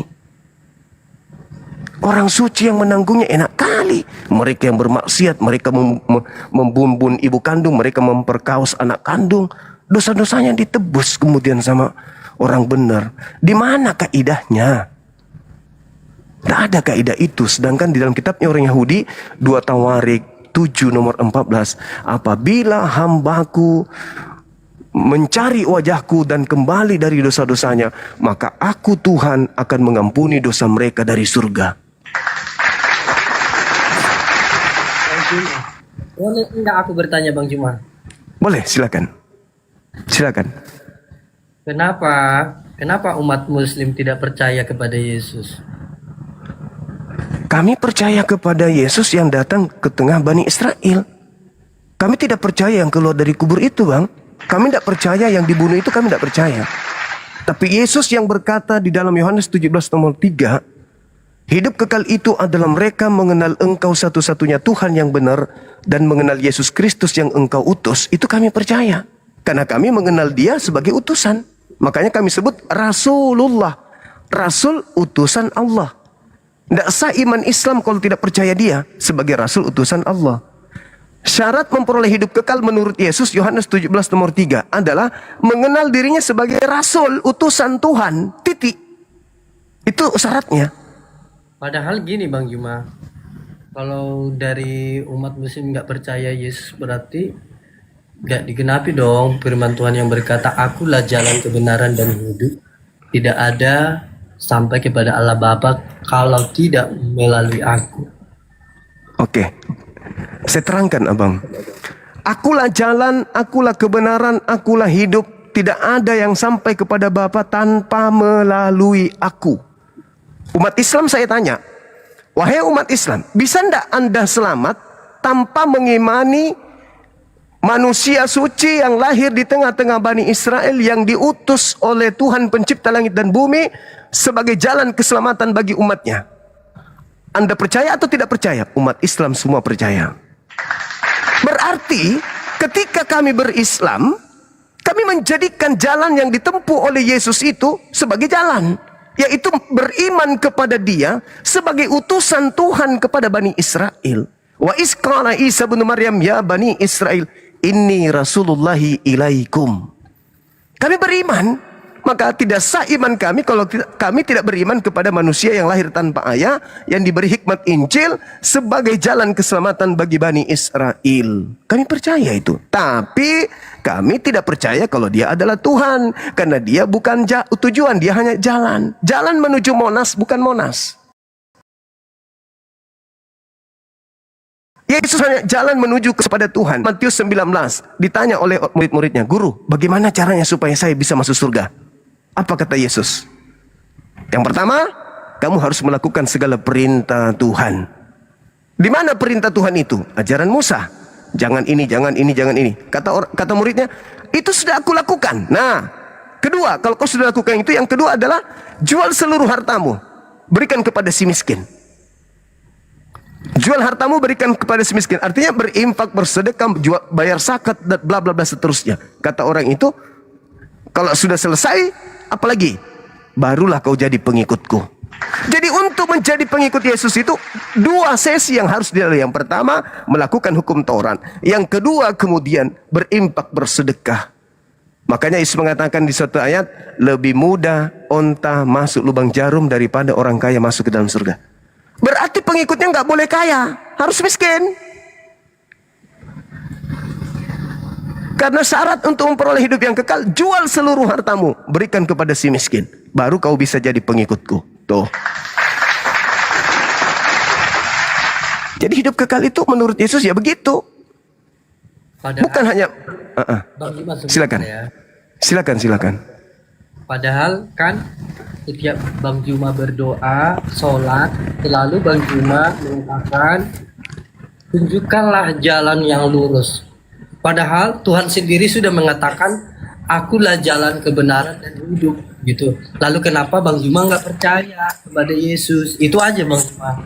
Saya tidak Oke. mau berdebat, hanya mengatakan itu aja. Oke, Nabi Isa di dalam Al-Quranul Karim dikatakan kembali oleh Allah, fattakullah wa ati'un. Nabi Isa nih, bertakwalah kepada Allah dan taatlah kepadaku. Hadza siratul mustaqim. Itulah jalan yang lurus. Jalan yang lurus itu mana? Mentaati Tuhannya Yesus dan mentaati perintah Yesus bagi Bani Israel.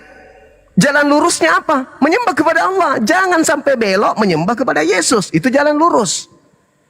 Sekarang kalau saya tanya kepada saudara, jalan lurus yang mana menurut Yesus? Menyembah dirinya atau menyembah kepada Bapa? Orang Kristen bengkok semua bang. Belok semua. Menyembah kepada Yesus.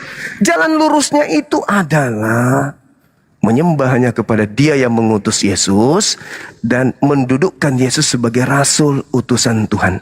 Kenapa kami umat Islam selalu berdoa, tunjukilah kami jalan yang lurus itu. Ingat bung, lampu merah sudah ada di mana-mana, tapi kecelakaan terjadi di mana-mana. Aturan Tuhan sudah ada di dalam kitab suci Al-Quranul Karim, tapi pelanggaran-pelanggaran tetap aja terjadi. Kenapa? Karena iblis senantiasa datang kiri, kanan, atas, bawah, muka, belakang kepada kita manusia.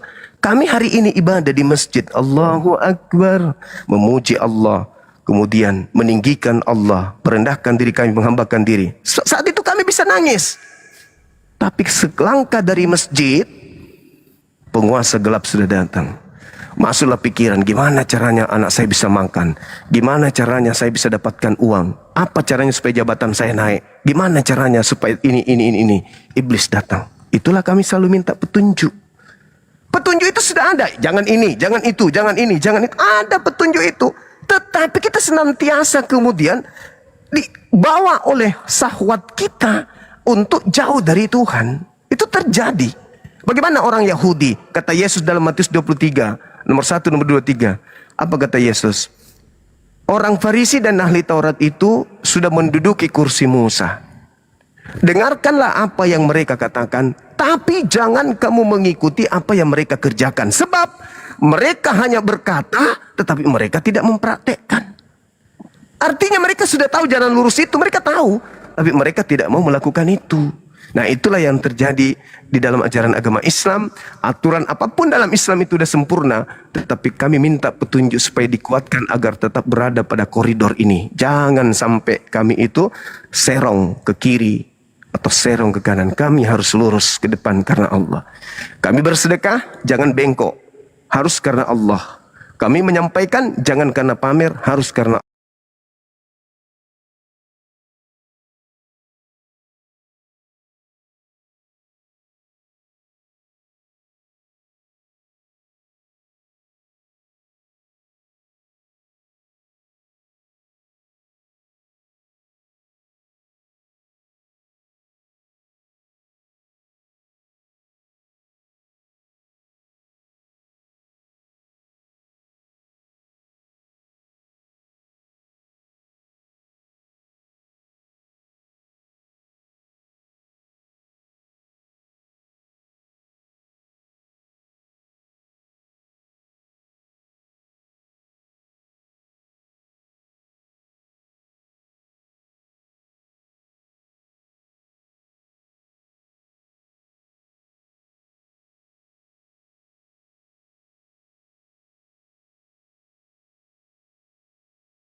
ada tremor.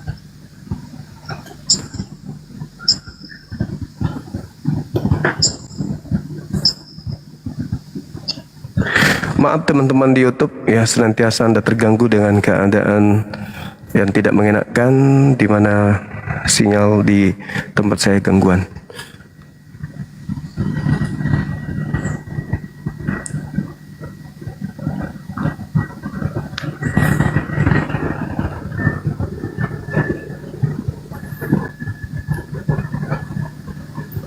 Ya, kita mengharapkan adanya saudara kita yang dari non-muslim yang bisa mencontoh saudara Januari, itu bagus. Saya suka cara-cara berdiskusi seperti itu. Ya, meskipun saya tahu dia juga punya ilmu sebenarnya, cuman karena segan atau sungkan aja untuk melakukan bantahan. Dan kemungkinan memang tujuannya untuk menggali pengetahuan Bang Suma terkait dengan apa yang Bang Suma narasikan. Itu bagus. Ya, salut saya kalau ada non-muslim yang sama seperti saudara Januari. Silakan saudara-saudara yang lain minta permintaan.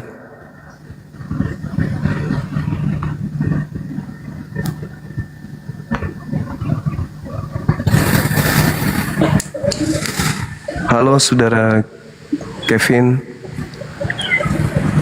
selamat malam. Halo, halo. Kok bisa ada suara ayam malam-malam ya? Jangan-jangan dia lagi kandang ayam ini abang ini.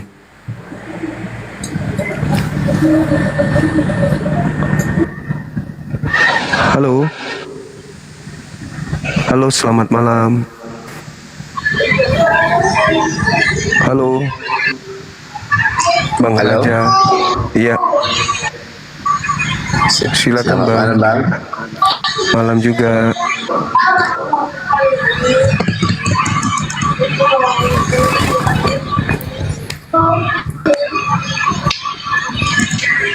Ya, bisa buka kameranya Bang Raja Holong. Nah, udah saya buka. Siap. Udah saya buka, Bang. Siap. Salam kenal Bang. Ini di mana ini? Lagi di kantor, di rumah? Ini di mana ini? Lagi di kantor. Bisa dikecilin suara Lagi di rumah, Bang. Di rumah. Kayaknya. Siap. Biar tidak doubling, dikecilin suara HP yang satu. Doubling. Oke, sudah Bang. Oke. Baik, abangku. Nah, tadi Bang, Iya. mulai tadi saya dengar perkataan Abang tentang sama Bang Januari. Siap. Kan saya melihat ini Bang sesuai dengan eksekutor salib pahlawan. Sebelum aku Bang bertanya sama Abang agamanya apa Bang?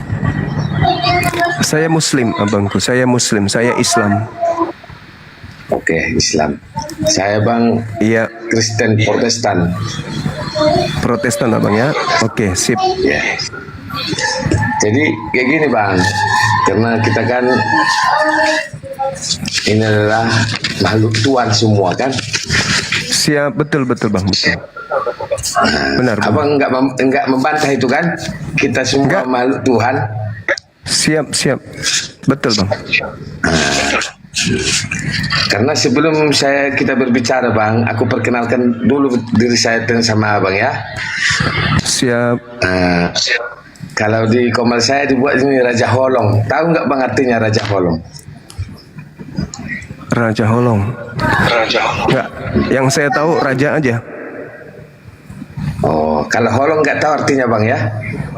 Enggak tahu. Kalau Holong apa, Holong itu Bang? kasih. Alhamdulillah, iya. Siap. Raja kasih berarti. Begini, Oke, Bang. sip. Raja kasih. Kenapa Iya. saya bilang Raja kasih? Saya tidak mau melihat baik pun agama Muslim, agama yang diakui di Indonesia, yang susah tetap saya bantu. Iya, siap. Sesuai dengan kemampuan saya. Iya. Ya, Luar biasa Bang ini. Iya. Jadi kenapa saya bilang kayak Saya dulu pernah muslim. Makanya saya lihat ini tema abang sangat sama saya salib pahlawan. Saya tidak setuju ini, Bang. Ini pertanyaan abangku, apakah eksekutor salib itu pahlawan? Itu pertanyaan. Iya. Kalau Jadi semua bang yang di dalam komal-komal ini, kenapa bang orang kita Muslim selalu membahas tentang agama Kristen? Saya tanya dulu abang. Pertama abanglah dulu karena kita lagi berbicara. Oke. Alasannya yang pertama, agama Kristen itu memiliki amanat agung. Jadikanlah seluruh bangsa menjadi pengikutku. Itu ucapan makhluk yang keluar dari kubur. Dan terbukti Anda mengaku seorang Muslim dan sekarang betul-betul menjadi pengikut makhluk yang keluar dari kubur itu. Kami tidak mau sama nasibnya seperti abang. Cukuplah abang yang dari Islam pindah menjadi penyembah makhluk yang keluar dari kubur tersebut. Dan yang kedua, hal ini kami lakukan untuk mencerdaskan anak bangsa supaya mereka bisa memilih mana yang pantas untuk diibadahi, mana yang pantas untuk dituhankan, mana yang tidak. Gitu abangku. Yang ketiga, yang terakhir, untuk menjaga anak-anak Islam dari gerakan kristenisasi. Gitu abang. Silakan. Terima kasih bang ya. Ini baru berdiskusi yang enak bang buat saya. Iya. Kalau itu kan bahasa abang, aku terima itu. Karena abang selama saya mengikuti tadi, abang membahas tentang isi Alkitab. Kenapa abang tidak membahas isi Quran kepada manusia atau kepada yang ada yang mendengarnya ini? Oke. Saya jawab bang. Itu yang sangat saya kesalkan sama abang. Abang seorang Muslim. Kenapa abang harus membahas Alkitab kami, tidak membahas Quran abang? Gitu maksud saya bang. Baik. Ya, baik.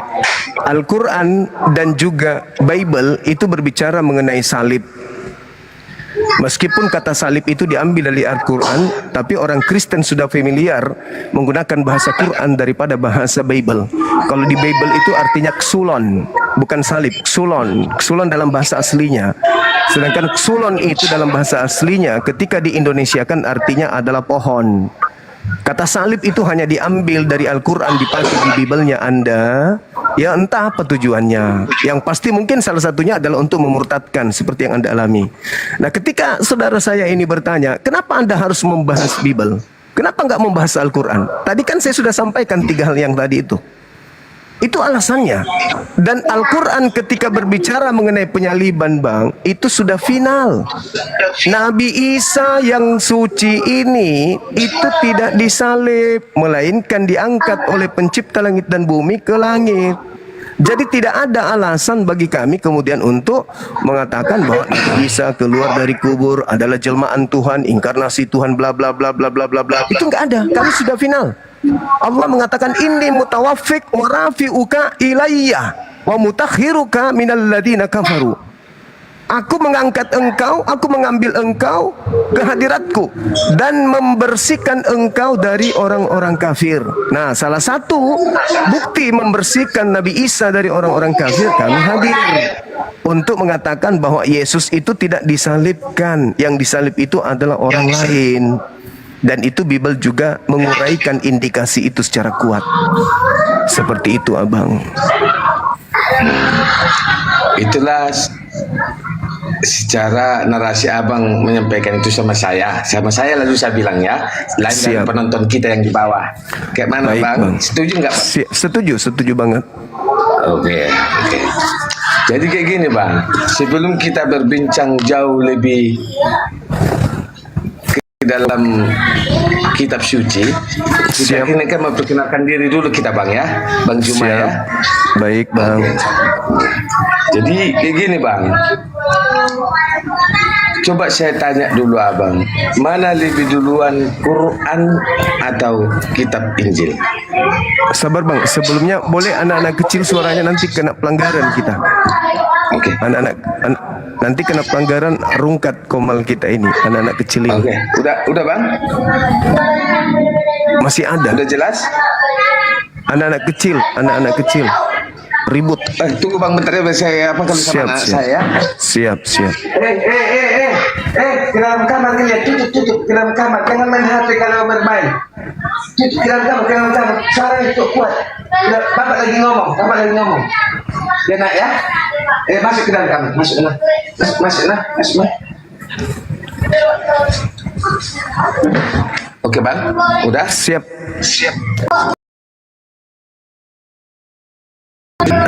Tadi pertanyaannya apa bangku? Ya. Mana lebih duluan Quran atau Injil? Lebih duluan Injil bang. Injil datang kepada Nabi Isa. Ya. Jadi kenapa abang bisa mengatakan seperti yang tadi, Bahwa Isa itu naik bukan dari seperti yang dibilang abang, dari bukan ada di dalam kubur. Dia sesuai dengan kesaksian Quran, Isa itu naik ke surga. Itu gitulah dulu bang, naik ke surga kayak gitu. Kenapa abang bisa menarasikan kesaksian itu dari Quran kayak gitu? iya, karena Al-Quran datang meluruskan fitnahan terhadap manusia suci yang pernah diutus oleh Tuhan ke tengah-tengah Bani Israel. Al-Quran datang meluruskan kemudian kisah itu dan meluruskan dan membersihkan Nabi Isa, manusia suci ini, dari sangkaan-sangkaan orang-orang kafir terhadap dirinya. Gitu bang. Oh, itulah narasi abang ya. Siap. Oke. Jadi kayak gini bang, coba dulu abang kan udah mengetahui bahwasanya Isa itu manusia suci. Siap. Nah, jadi sebelum kita berbicara dulu tentang isi kitab abang dengan isi kitab saya gitu, karena saya tidak mau berdebat seperti orang lain. Saya tidak mau, karena apa? Sebagai orang kita bertuhan, kita harus berjiwa besar dan hati yang rendah. Betul nggak bang? Baik. Benar sekali abangku, benar. Jadi kayak gini bang, coba dulu buktikan abang di mana kelahiran Isa. Oke. Jadi sekali lagi saya katakan abangku, Al-Quran itu datang meluruskan fitnahan orang-orang kafir terhadap Nabi Isa alaihissalam. Tidak semua yang diceritakan kemudian oleh Al-Quran itu adalah biografi seseorang per orang. Karena Al-Quran itu bukan buku yang dihasilkan dari hasil penyelidikan seperti kitab abang. Al-Quran saya itu adalah kitab yang diwahyukan oleh pencipta langit dan bumi melalui Roh Kudus untuk menyampaikan kisi-kisi pokok, referensi pokok dari ajaran yang dibutuhkan oleh manusia setelahnya, setelah nabi-nabi maksudnya. Nah, oleh karena itu Al-Quran tidak menceritakan bahwa dia lahir di kota ini, enggak. Al-Quran hanya mematahkan argumentasi orang-orang terdahulu, termasuk orang Yahudi yang memfitnah Nabi Isa itu orang anak zina dan seterusnya, termasuk orang-orang Nasrani yang diikuti kemudian oleh orang Kristen yang mengatakan bahwa oknum tersebut adalah inkarnasi Tuhan sebagai penebus dosa manusia. Al-Quran datang mematahkan argumentasi itu, pengajaran itu bang. Seperti bang, itu. Ya. Tadi Ya. abang ada mengatakan anak zina. Maaf bang ya, kalau kami seorang Kristiani tidak pernah kami bilang anak zina Yesus itu. Karena Tapi gini, di dalam bang, kita jangan dulu Oke. jauh ke situ kita bang. Siap, Jangan dulu ke situ. siap. Silakan, silakan Jadi bang. kayak gini bang, bagaimana abang tahu jalan ke Jakarta kalau nggak pernah abang ke Jakarta? Coba saya tanya kembali sama abang. Bagaimana mau tahu jalan ke Jakarta kalau tidak tahu? Kalau nggak pernah abang jalan ke Jakarta. Iya, pasti saya bertanya sama travel, sama orang yang pernah ke Jakarta, cari alamatnya, saya ngerti, bertanya dan seterusnya. Apalagi sekarang sudah ada Grab, ada ojek di mana-mana, ada pesawat. Tinggal bilang Jakarta dan naik pesawat dan sampai di Jakarta bang. Jadi itulah jawaban abang ya. Jadi Siap. kayak gini bang. Iya. Karena orang yang tahu jalan ke Jakarta itu karena pernah dia berjalan di jalannya. Betul nggak bang? Iya. Iya. Itu pada dasarnya. Kalau dulu bang tidak ada Grab, tidak ada ini, karena pernah dia berjalan di jalan yang ke Jakarta. Betul nggak bang? Betul bang. Kecuali wahyu ilham. Kecuali ilham bang ya. Kecuali ilham. Bukan gini wahyu. bang. Kita bukan berbicara tentang kitab dulu ini bang. Kita ini karena apa bang? Aku dengar tadi perkataan abang. Kenapa aku berkata demikian? Karena abang berjemaah di dalam kitab kami, bukan berjamaah di dalam kitab Quran. Itu yang saya bingungkan dengan abang. Apa Karena abang saya Islam berbicara- KTP atau Islam betulan? Karena itu yang saya- kita pertanyakan. Karena saya kemudian menyangga iman Kristen menggunakan Bible yang imannya Kristen bertentangan dengan Bible-nya sendiri. Karena kalau saya menyangga mereka dengan Al-Quran, mana mereka percaya dengan Quran. Tapi kalau saya sangga dengan Bible dan mereka menolak kebenaran itu, itulah anehnya. Di Bible-nya mengatakan A, tapi Kristennya mengatakan B. Itu lucunya itu di situ abangku. Oh, itulah narasi abang. Betul nggak bang? Iya, sesuai dengan jadi- pertanyaan abang. Bernarasi Iya. saya karena saya ditanya. Silakan. Oke. Karena kayak gini bang. Makanya saya tanya tadi abang, dari mana abang tahu jalan ke Jakarta kalau nggak pernah berjalan di jalannya? Betul nggak bang? Iya, pasti jadi kayak gini, ada Bang. caranya bang. Bertanya, mengikuti Karena yang abang tadi lain. kan bilang itulah di kitab abang Quran. Iya, Betul nggak bang? betul. Jadi kami seorang Kristiani mempercayai ada Yesus Iya, adalah Tuhan. Kami mempercayai dan sampai saat ini ada peninggalannya, bahwasannya hak kelahirannya, dan dia pun bernubuat dan membuat satu mujizat. Ada mujizatnya nyata. Makanya kami percaya, itu kepercayaan kami seorang Kristiani. Kalau kami seorang Kristiani tidak akan mau lagi goyang. Karena apa saya dulu bang pernah jadi Muslim? Karena perkawinan kebanyakan. Betul nggak bang? iya, Tapi kalau namun dari hati, pertama seperti kita ini tidak akan mau bang. iya, Yakinlah bang. Yakinlah. Karena apa? Pertama faktor perkawinan. Seperti saya lah. Udah 2 anak saya bang. Dan saya bedanya bang, Muslim dengan Kristen, aku langsung jujur aja. Saya pernah ke rumah orang Muslim, saya sebagai orang terasing di dalam rumahnya, ataupun di dalam klubnya, di dalam ibadahnya pun saya sebagai orang terasing. Tapi kalau seorang Kristiani di luar dari agama Kristen, itu tidak ada terasing. Itu kami banggakan. Walaupun di agama Muslim.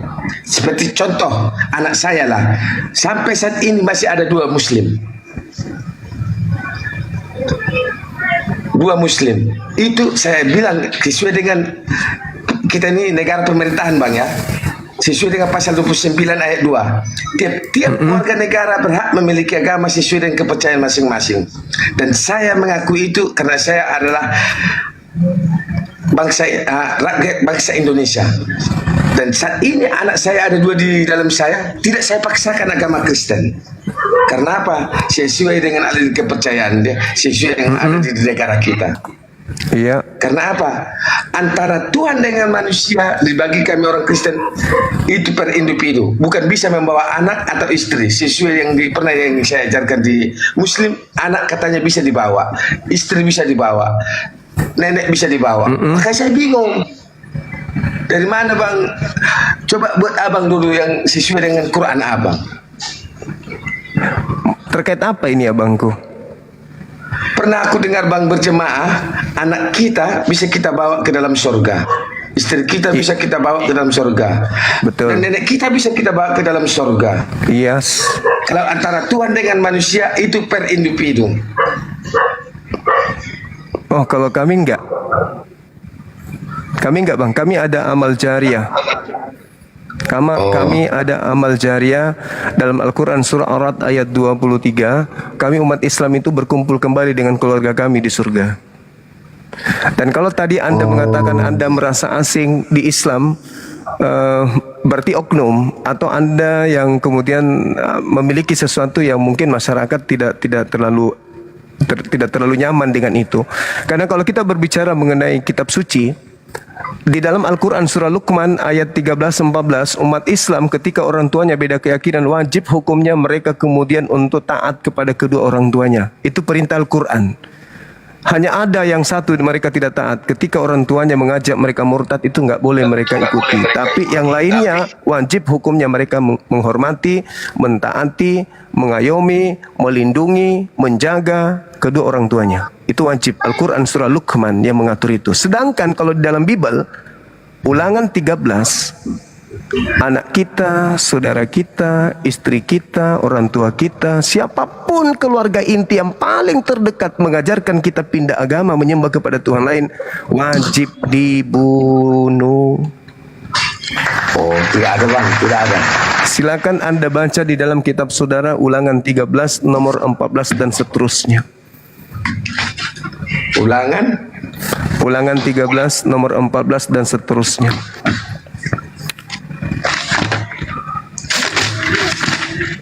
Coba ulangi bang. Ulangan 13, kalau Anda ingin lebih lengkapnya, baca nomor 16, baca mulai dari nomor 6 sampai nomor 14 dan seterusnya. Di situ dikatakan, apabila saudaramu laki-laki, anak-anakmu, ibumu, atau anakmu laki-laki, anakmu perempuan, atau ayahmu, atau saudaramu laki-laki, saudara perempuan, atau kerabat-kerabatmu, apabila mereka membujukmu untuk menyembah kepada ilah lain selain daripada aku, maka tanganmu sendirilah yang harus membunuhnya. Lalu kau bawa dia di depan gerbang, suruhlah seluruh orang untuk melempari dia batu sampai dia mati.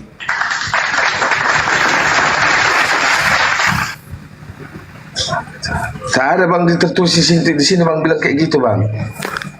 Silakan Anda baca. Bacakan ke saya supaya saya sadar kalau saya salah gitu bang. Oke, Baca bang. dari Ini saya bacakan ayat 6 bang ya. Saya bacakan. Ya, silakan. Apabila saudaramu laki-laki, anak ibumu, atau anakmu laki-laki, atau anakmu Iya. perempuan, Iya. atau istrimu sendiri, Ya, atau sahabat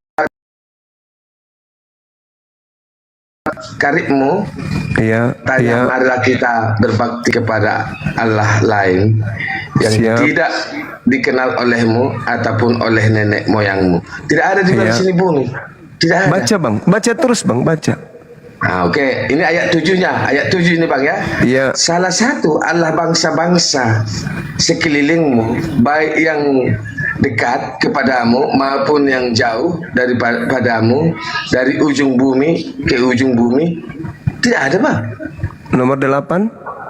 Nomor 8. Maka janganlah engkau mengalah kepadanya, dan janganlah mendengarkan dia. Janganlah engkau merasa sayang kepadanya. Janganlah mengasihani dia, dan janganlah menutupi salahnya. Tidak ada bang. Baca terusnya 9. Ayat 9. Ini ayat 9 bang. Iya. Bacakan. Tetapi bunuhlah dia pertama-tama, tanganmu sendirilah yang bergerak untuk membunuh dia, kemudian seluruh rakyat.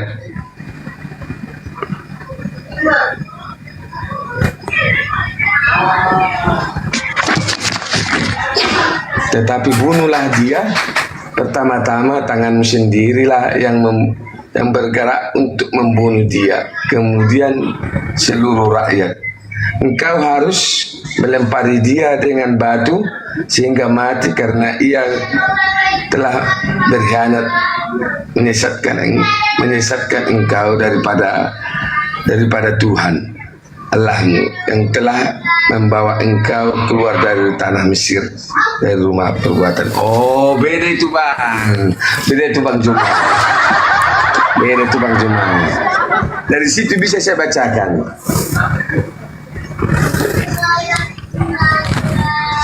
Contoh bang, pernah saya rasakan seperti yang saya bilang tadi sebelum kita apakan ini bang ya. Makanya saya kembali ke jalan yang benar. Apa? Meninggallah bapakku tahun 2010. Apa perkataan mantan mertua saya? Jangan ikut sah, itu kafir. Sementara yang mengenal saya dengan Tuhan adalah bapak dan ibu saya.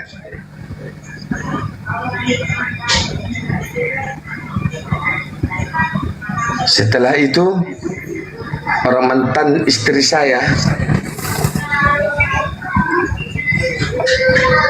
dia kembalikan kopernya ke dalam kamar saya dan tidak ikut dengan saya.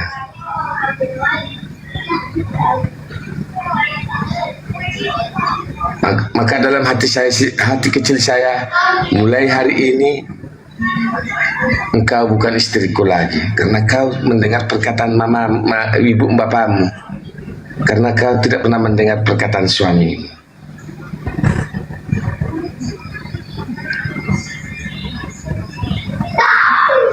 Tahun 2010 saya balik ke kampung karena meninggal orang tua saya dan saya tidak jumpa dengan bapak saya. Maka saya dalam hati saya, biarlah engkau panggil bapak saya, tapi saya kembali ke jalanmu yang benar. Itu membuat saya kembali ke jalan yang benar. Jadi Itulah menurut iya. Jadi menurut saya Abang merasa terasing di dalam keluarga itu. ya Terasing. Iya. Mungkin ya faktor abang kali, faktor abangnya kali, faktor abang yang Faktornya? kemudian ya abang lah yang tahu itu. Abang ya. yang kami nggak ngerti, kami nggak paham kemudian bagaimana abang ke keluarga abang sendiri. Karena dalam kaidah Islam itu kita nggak boleh kemudian berbuat jahat kepada agama orang lain yang tidak jahat terhadap agama kita. Kita boleh mempertahankan akidah. Ya gimana? Kalau kita bang, bukan realita yang berbicara bang, ya fakta ya. Ya, realita fakta sama Realita Bang. yang berbicara itu keperkataan abang mengatakan tidak boleh berbuat jahat kepada agama lain. Aku dengar sendiri abang bilang kayak gitu kan. Iya. Kenapa bang di negara kita ini, kenapa setiap mendirikan gereja selalu ada pembongkaran paksa ataupun ada apa bang? Kenapa tidak menghargai? Coba saya tanya dulu abang. Jadi mengenai itu kita harus pelajari kasus per kasus Bang. Kita harus, karena di daerah mayoritas non Muslim juga, jangankan mendirikan masjid, mendirikan musala juga berat di situ. Nah, mungkin alasannya karena cuman berapa orangnya, ngapain kau dirikan masjid di sini? Ini kan sudah ada masjid, ngapain kau dirikan lagi masjid? Sudah ada masjid. Atau tadinya rumah, tapi tiba-tiba berubah menjadi masjid. Ya itu nggak boleh. Nah inilah yang keadaan yang ada di negara ini. Negara memfasilitasi kita agama dan juga punya kewajiban untuk saling menghargai satu sama yang lain. Tapi nih Bang, ada satu agama yang senantiasa selalu jahil terhadap agama lain. Contoh, Tuhannya mereka dibawa oleh Belanda, kitabnya itu nama Tuhannya God. God kalau di Indonesia kan berubah menjadi Tuhan. Tapi ternyata setelah masuk ke Indonesia dirubah menjadi Allah. Kitabnya tadinya sampulnya adalah Biblos atau dalam bahasa Yunani-nya Biblika. Tapi masuk ke Indonesia dirubahnya menjadi Alkitab. Inilah semua yang memicu kemudian betapa umat Islam itu selalu ditindas dalam segi akidah. Minoritas menindas kami gitu loh Bang. Coba Anda lihat di dalam kitab saudara itu, lebih banyak istilah Al-Quran di dalamnya daripada istilah Yunani.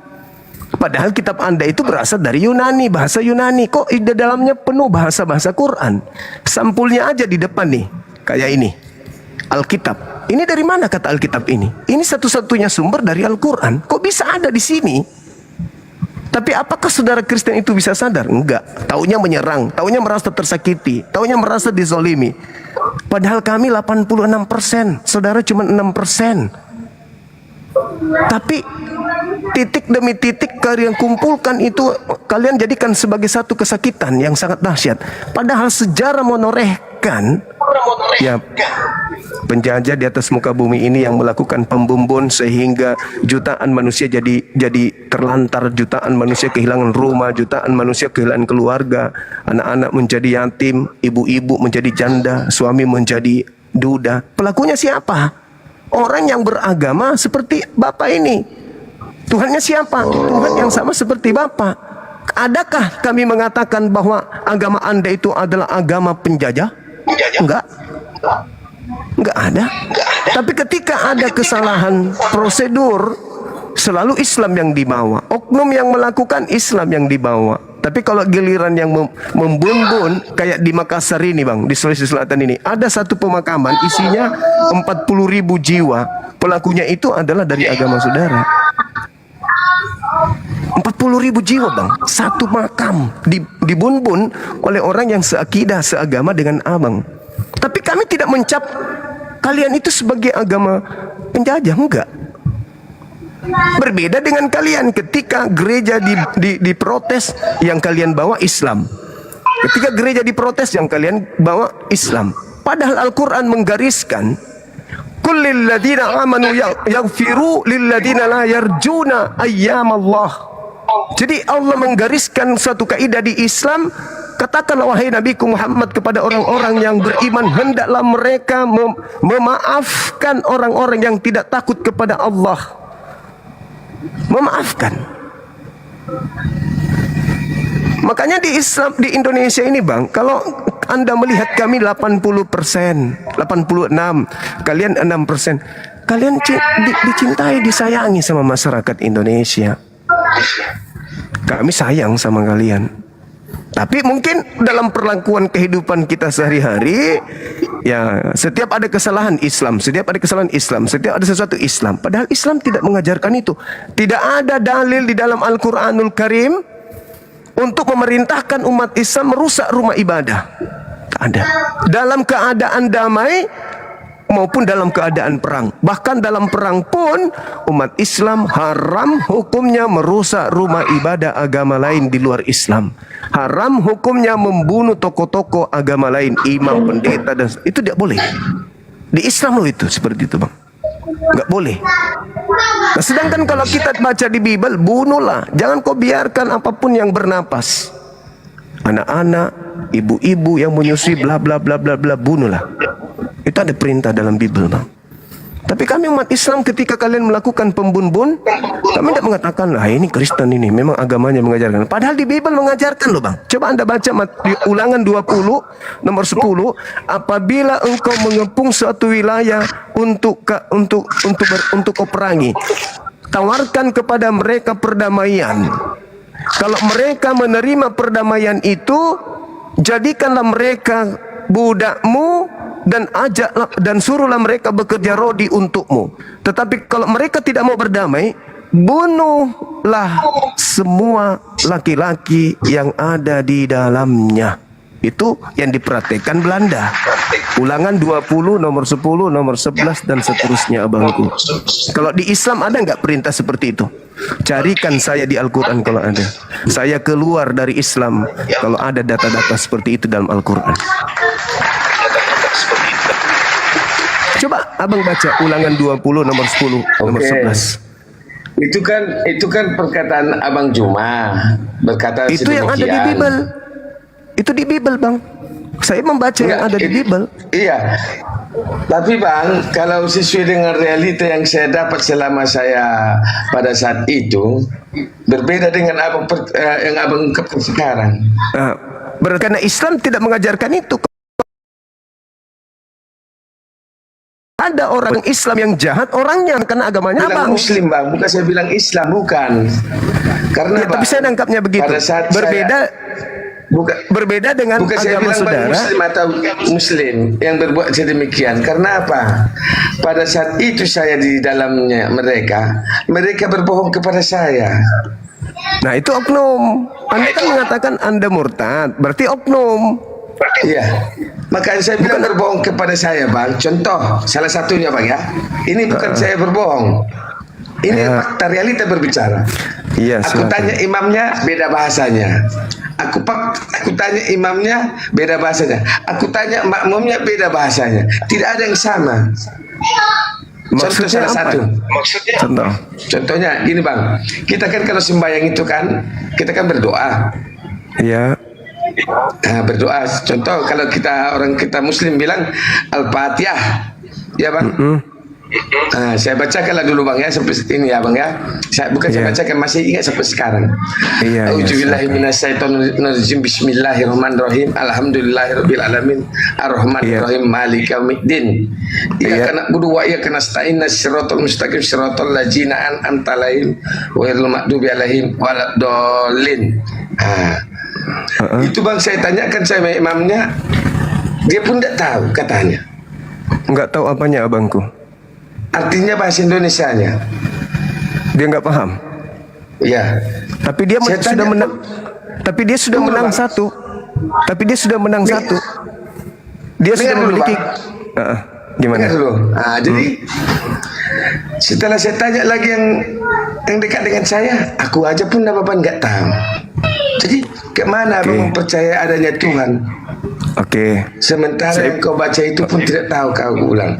Apalagi Oke. saya. Oke. Apalagi Baik. saya. Baik, saya boleh jawab. Anda diam. Ketika umat Islam sudah membaca Bismillahirrahmanirrahim, Alhamdulillahi Rabbil Alamin, sudah memiliki satu kemenangan.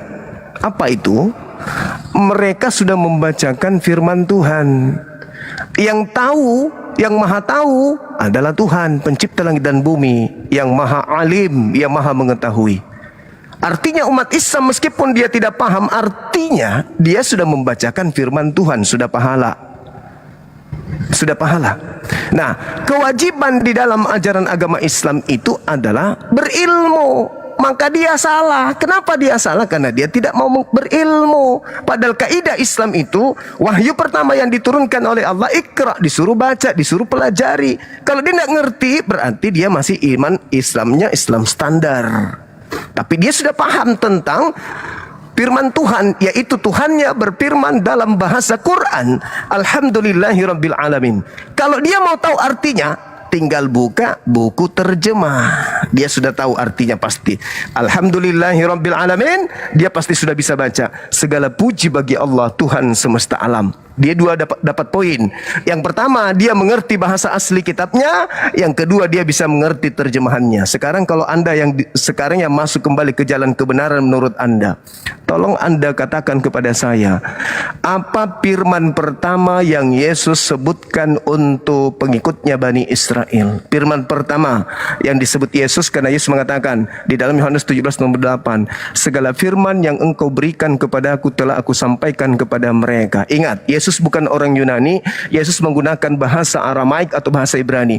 Tolong sebagai pengikutnya, tunjukkan kepada saya, Yesus berkata ucapan pertama firman yang diterima dari Elohim itu apa? Silakan, saya mau dengar.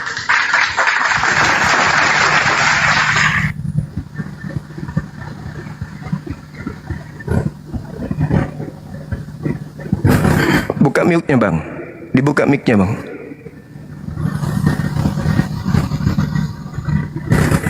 Dibuka mic-nya. Mic-nya dibuka. Ya. Tolong tunjukkan firman pertama yang Yesus sampaikan kepada muridnya itu yang mana? Ucapannya dalam bahasa Aram.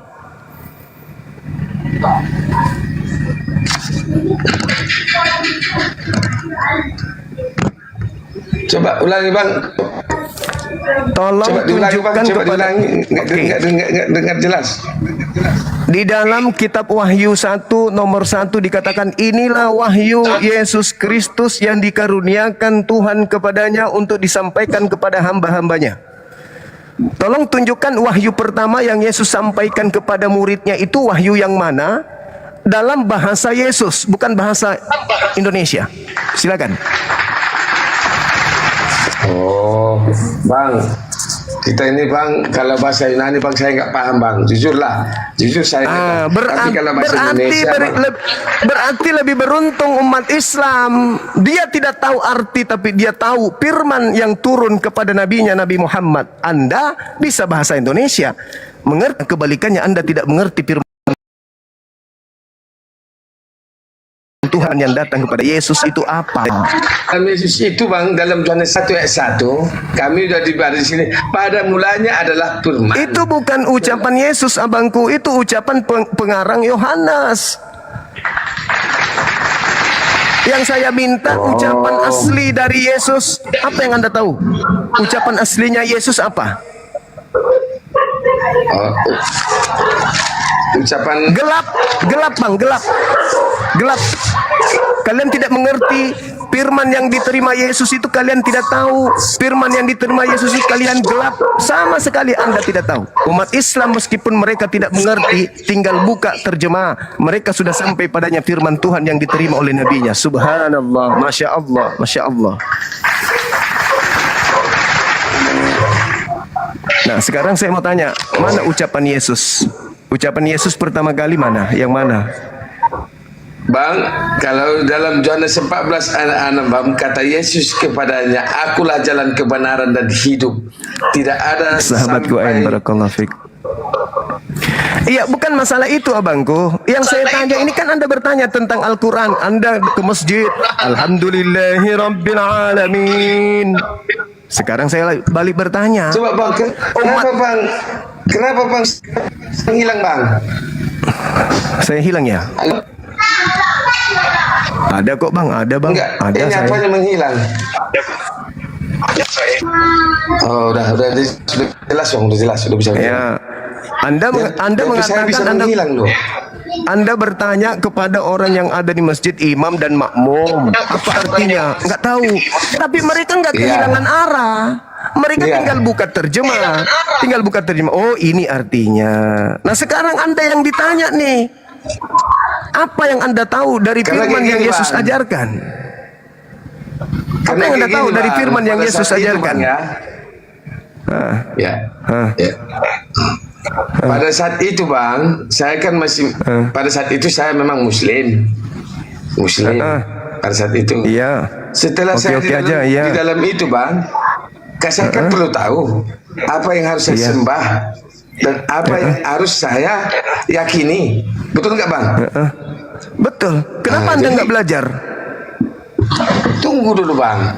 Setelah saya Kenapa nggak belajar? bertanya, banyak bang saya bertanya sama mereka.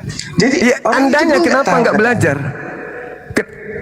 Mereka Bang, nggak tahu, tapi mereka sudah mendapatkan keuntungan satu. Islam kalau membaca kitab sucinya itu sudah pahala bang, kebaikan. Sekarang kalau Anda membaca kitab ini sampai tamat, apa yang Anda dapatkan? Apa yang Anda dapatkan? Kalau Anda sudah baca itu, bang, apa yang Anda dapat? Aku dapatkan dari sini bang, kasih karunia Tuhan udah turun kepada saya. Apa itu kasih karunia yang mana karunia itu? Tuhan. Yang mana kasih karunia yang Anda maksudkan setelah Anda membaca kitab ini? Yang tadi perintah membumbun. Kasih karunia Tuhan Yesus. Iya, yang tadi perintah membumbun itu. Yang perintah memperbudak orang gitu. Bukan bang, yang itu Anda beda itu bang. Berarti kalau bukan- kita baca dari atas bang, nanti saya Berarti Anda berarti Anda tidak mempraktikkan isi ini. Anda hanya mengajarkan kasih apa dari Kristen, kasih Kristen yang nampak dilihat oleh mata kasat mata itu apa? Apa bang? Karena gini bang, karena kedatangan itu di perjanjian lama bang, di perjanjian baru Yesus sudah datang. Iya, maksud saya Yesus ucapan sudah datang. Yesusnya ini bukan ucapan Yesus abangku. Yang saya tanya ucapan Yesusnya mana? Makanya bang, ada bang tertulis di Yohanes 14 ayat 6. Enggak, itu kan bukan Kata ucapan Yesus bang. Akulah jalan kebenaran dan hidup. Itu bukan Akulah ucapan jalan Yesus. kebenaran dan hidup. Abangku, itu bukan ucapan Yesus. Tunggu bang ya. Akulah jalan kebenaran yang hidup. Apa iki bang? Bang, itu bang ini? di perjanjian lama yang ditulis yang ditunjukkan abang sama kami, sama saya. Sama saya. Ini bang kedatangan Yesus sudah di perjanjian baru. Kami sudah meyakini karena dosa kami sudah ditebus. Makanya kasih karunia yang Saudara, yang diajarkan Yesus tunggu, itu bertumbuh dan berbuah. Tunggu. Dosa Anda ditebus katanya. Dosanya ditebus itu maksudnya gimana? Kok ada Yesus tebus dosa itu gimana ceritanya, Bang?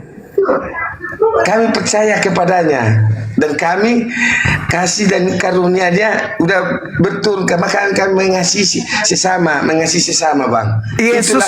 Yesus itu mengatakan dia diutus hanya kepada orang Yahudi. Kok Anda Yahudi? Saya, Bang, bagi siapa yang percaya kepadanya, bagi siapa Orang yang Yahudi, aku diutus hanya kepada domba yang sesat dari umat Israel. Yohanes 14 nomor 6 itu ucapan Yesus kepada Bani Israel. Bukan ucapan Yesus kepada di luar Israel. Anda hanya menerima buku seakan-akan itu untuk Anda. Tapi ucapan Yesus, seluruh ucapan Yesus untuk umatnya Bani Israel. Tidak ada ucapan Yesus untuk di luar Israel, tidak ada. Bukan Bang Juma, bagi yang siapa yang percaya kepadanya. Percaya kalau dirinya utusan Tuhan untuk Bani Israel. Bang, seperti yang tertulis di Yohanes 13, Bang. Iya, akulah guru dan Tuhan. Katamu itu tepat. Tuhan. Aku memang guru dan Tuhan. Kamu di situ siapa? Makanya saya percaya. Ya, kamu di situ siapa, Bangku?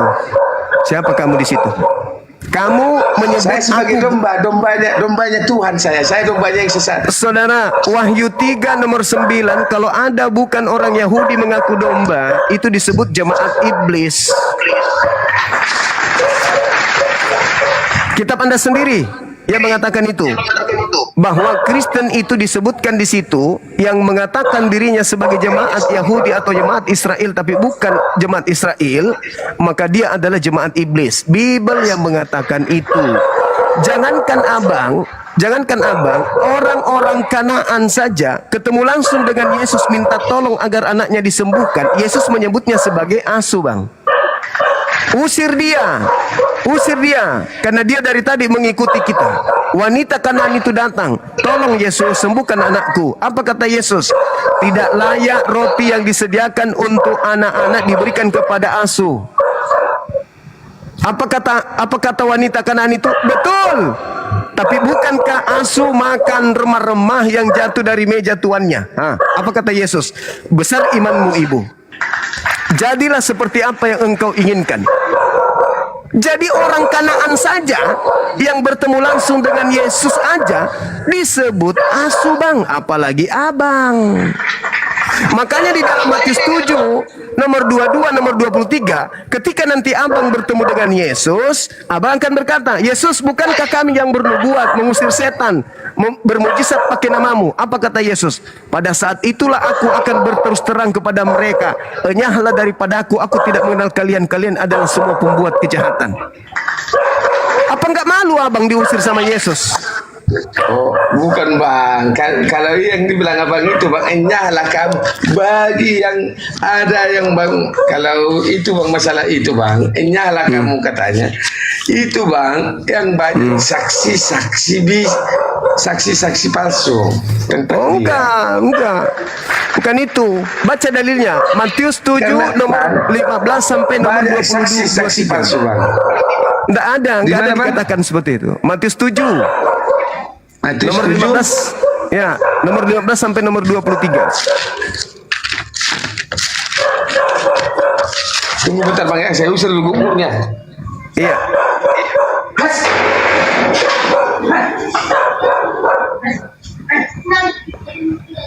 Ini bom-bom nakal tengah malam masih menggonggong dia.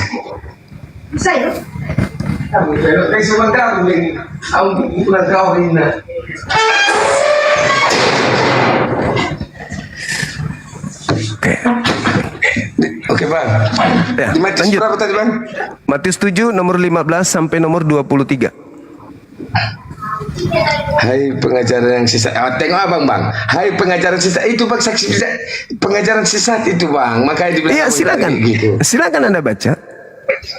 Waspadalah terhadap nabi-nabi palsu yang datang kepadamu dengan menyamar seperti domba, tetapi sesungguhnya mereka adalah serigala yang buas.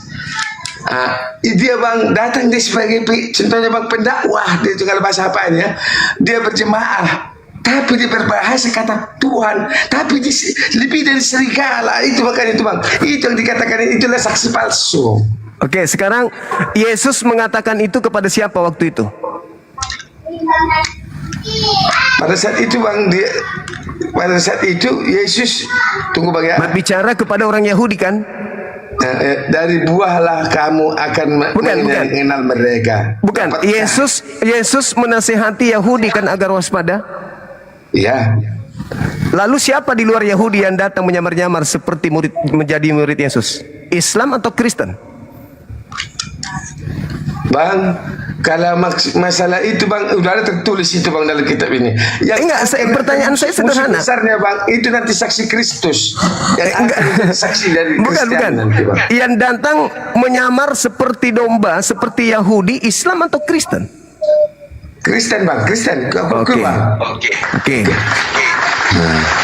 Nah, sekarang kalau Anda mengakui Kristen, kata Yesus, dari buahnya kamu akan melihat dia. Nah, setelah kelihatan buahnya ternyata Kristen, kata Yesusnya, batangnya harus ditebang dan dilemparkan ke dalam api neraka. Coba Anda baca di situ.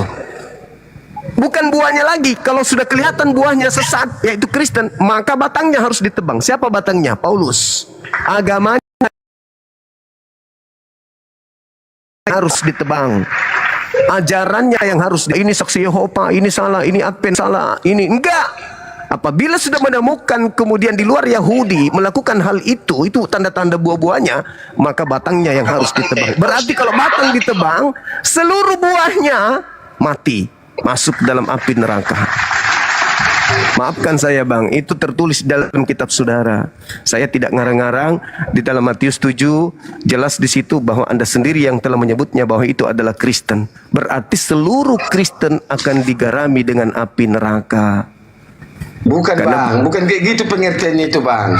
Bukan begitu batangnya bang, batangnya yang harus ditebang. Tuhan sudah menyertai kami bang, makanya kami mempercayai Allah Bapa, Allah Anak, Allah Roh. Kami sudah mempercayai karena kami anak dari. Iya, itu kepercayaan abangku, silakan aja. Tapi saya membaca dalil dan Anda sudah mengakui bahwa itu adalah Kristen. Udah selesai, final. Di data nomor Matius 7 nomor 19-nya dikatakan batangnya yang harus ditebang, batangnya bang, batang. Nomor 9-nya Anda baca. Dan setiap pohon yang tidak menghasilkan buah yang baik pasti ditebang dan dibuang dalam api neraka. Jadi kalau ditebang batangnya, ya semua pohonnya, semua buahnya, Advent, Katolik, Protestan, Pantekosta, Saksi Yehova, Mesias, ya semua mati semua kalau batangnya yang ditebang, nggak ada lagi cerita. Bang. Jadi siap-siaplah abangku ini diusir oleh Yesus.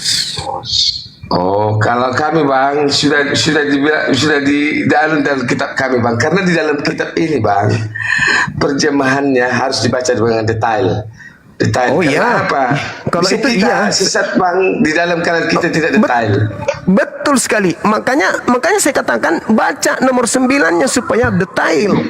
Tebang di situ pohon di situ ya menghasilkan buah-buah Kristen. Karena kayak gini bang, kalau kita baca bang di ayat berapa nih?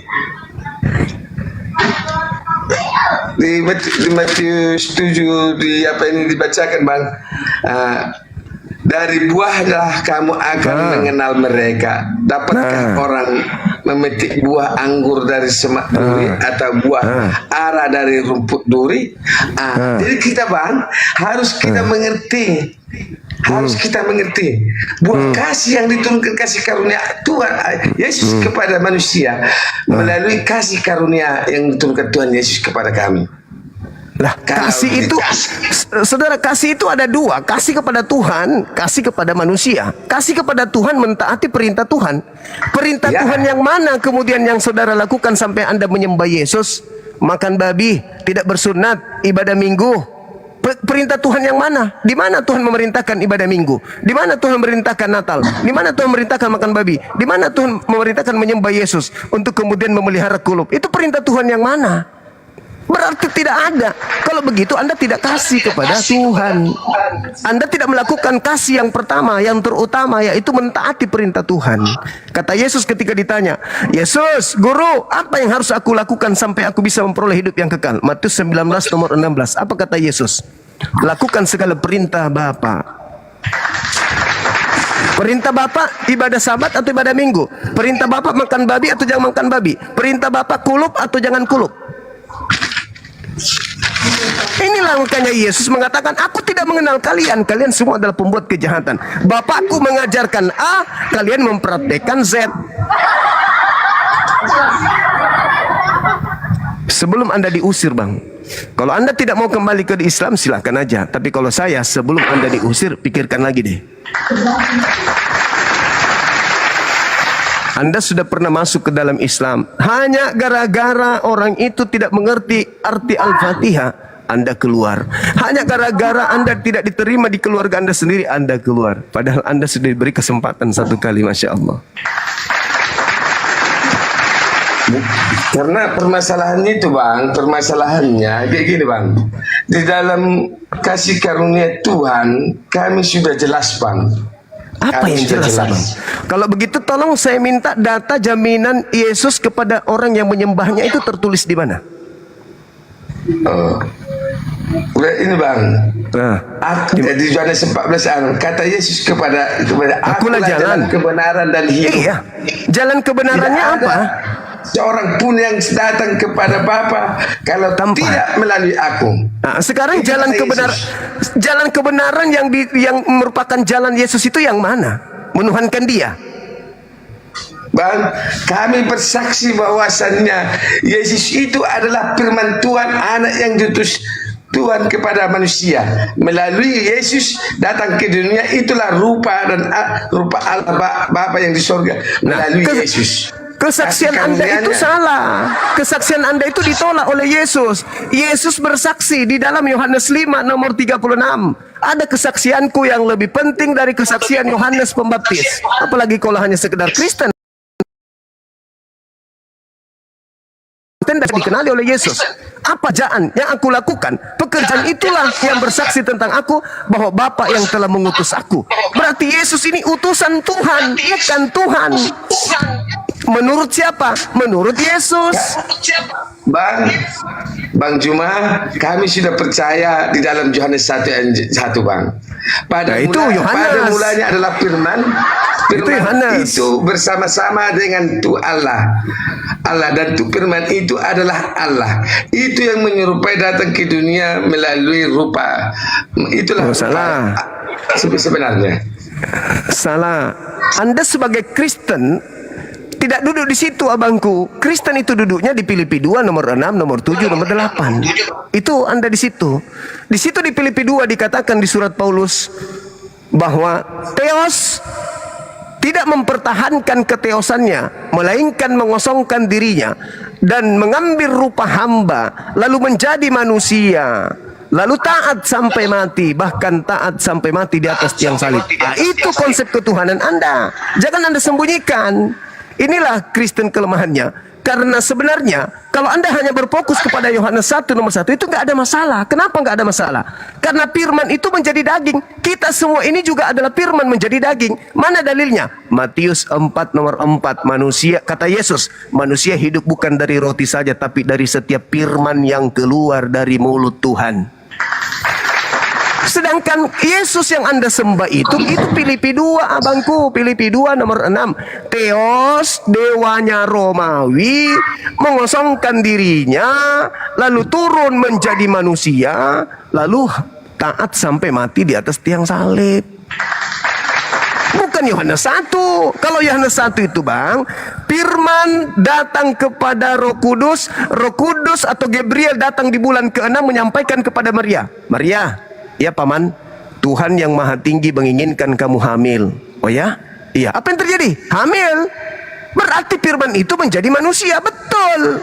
Maksudnya perkataan Tuhan, ide Tuhan yang dibawa oleh Gabriel kepada Maria benar-benar tercipta. Berarti yang keluar jadi manusia ini apa? Ya manusia yang berasal dari kehendak Tuhan.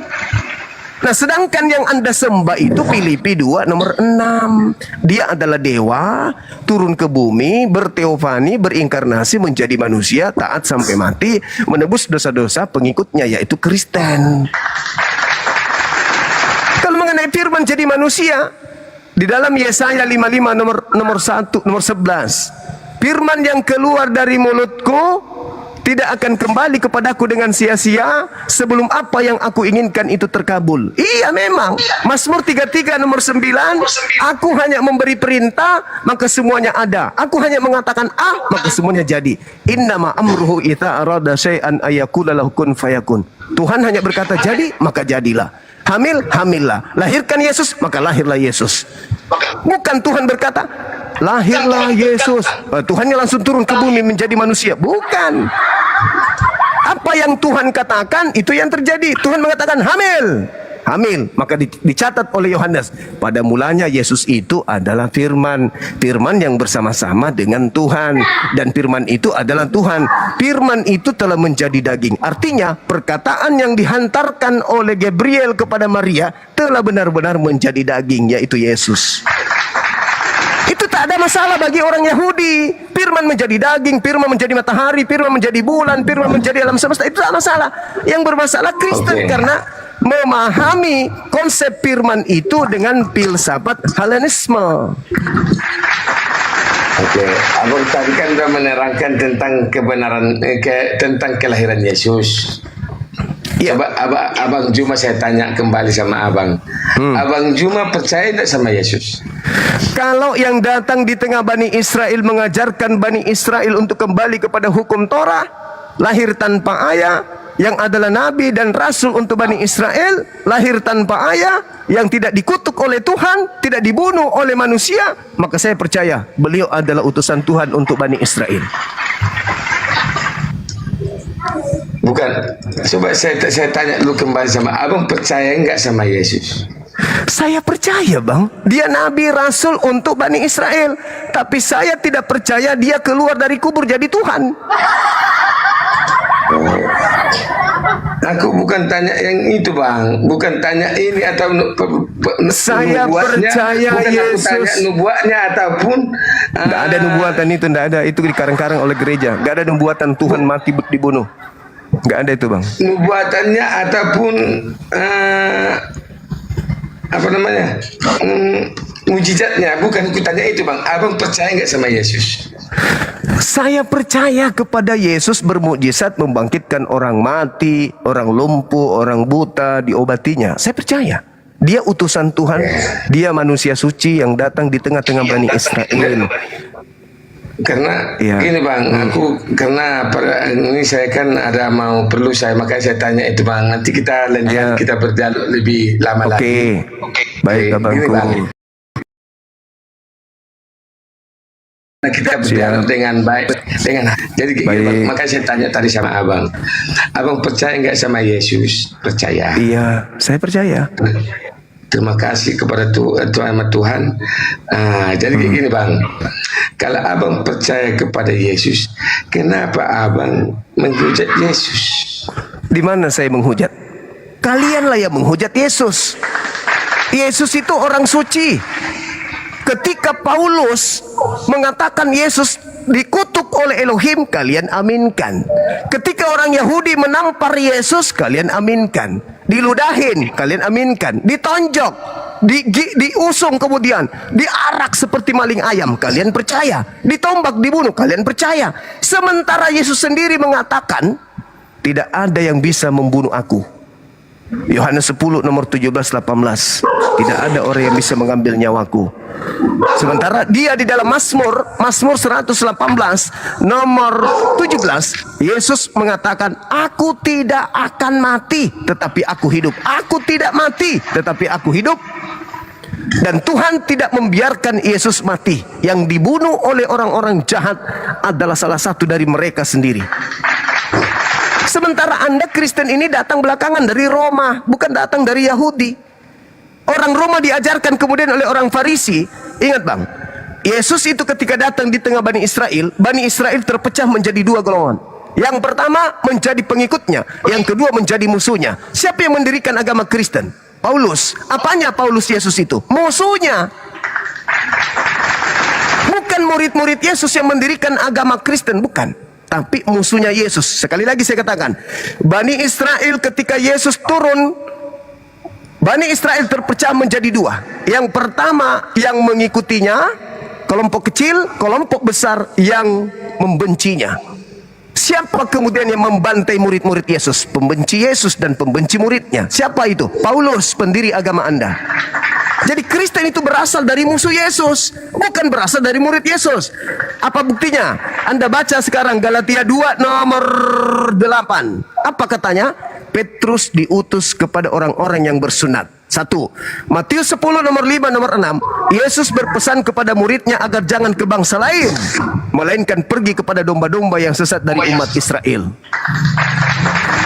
Lukas 1 nomor 33. Yesus inilah yang ditentukan menjadi raja bagi Bani Yakub untuk selama-lamanya. Yohanes 17 nomor 9. Aku berdoa bukan untuk dunia, tetapi aku Yesus berdoa hanya untuk Bani Israel. Jadi yang mendirikan agama Kristen menyembah Yesus, menebus dosa pakai darah Yesus, kemudian dosa ditebus oleh Yesus. Yesus adalah jelmaan Tuhan. Yesus membatalkan semua firman Tuhan. Yesus dikutuk di atas tiang salib. Itu musuh Yesus, bukan pengikut Yesus. Silakan Anda pelajari lagi. Saya percaya abang ini adalah orang yang mau belajar, buka Bible, belajar hingga sampai kepada kebenaran. Silakan kalau abang mau istirahat, bisa di kesempatan lain bisa berdiskusi lagi dengan kami di sini. Insya Allah kalau tanpa hujatan kami akan layani dengan baik. Saudara saya sopan, kami hormat. Itu abang. Kayak gini bang. Baik. Biar saya tunjukkan sama abang. Silakan. Firmannya Yesus menubuatkan Paulus ya. Boleh. Oke. Boleh. Tetapi firman Tuhan kepadanya, pergilah. Anda baca di Kisah Para Rasul. Kisah Para Rasul. Pergilah, sebab orang ini adalah pilihan bagiku untuk memberitakan namaku kepada bangsa-bangsa lain serta raja-raja orang Israel. Oke. Boleh saya berargumen? Boleh. Dia datang kepada Ananias. Itu terjadi setelah penyaliban. Sebelum penyaliban, Yesus berkata, adalah lebih baik, Yohanes 16 nomor 7, adalah lebih baik jikalau aku pergi. Sebab jikalau aku pergi, maka seorang penghibur itu tidak akan datang. Tetapi kalau aku pergi, maka dia akan datang. Aku harus pergi supaya roh kebenaran itu datang, supaya penghibur itu datang. Jadi Yesus pergi supaya datang orang lain, penolong lain. Sekarang menurut saudara, kalau Anda baca Yohanes 16 nomor 7 nomor 8, menurut Yesus yang datang Yesus atau penghibur lain?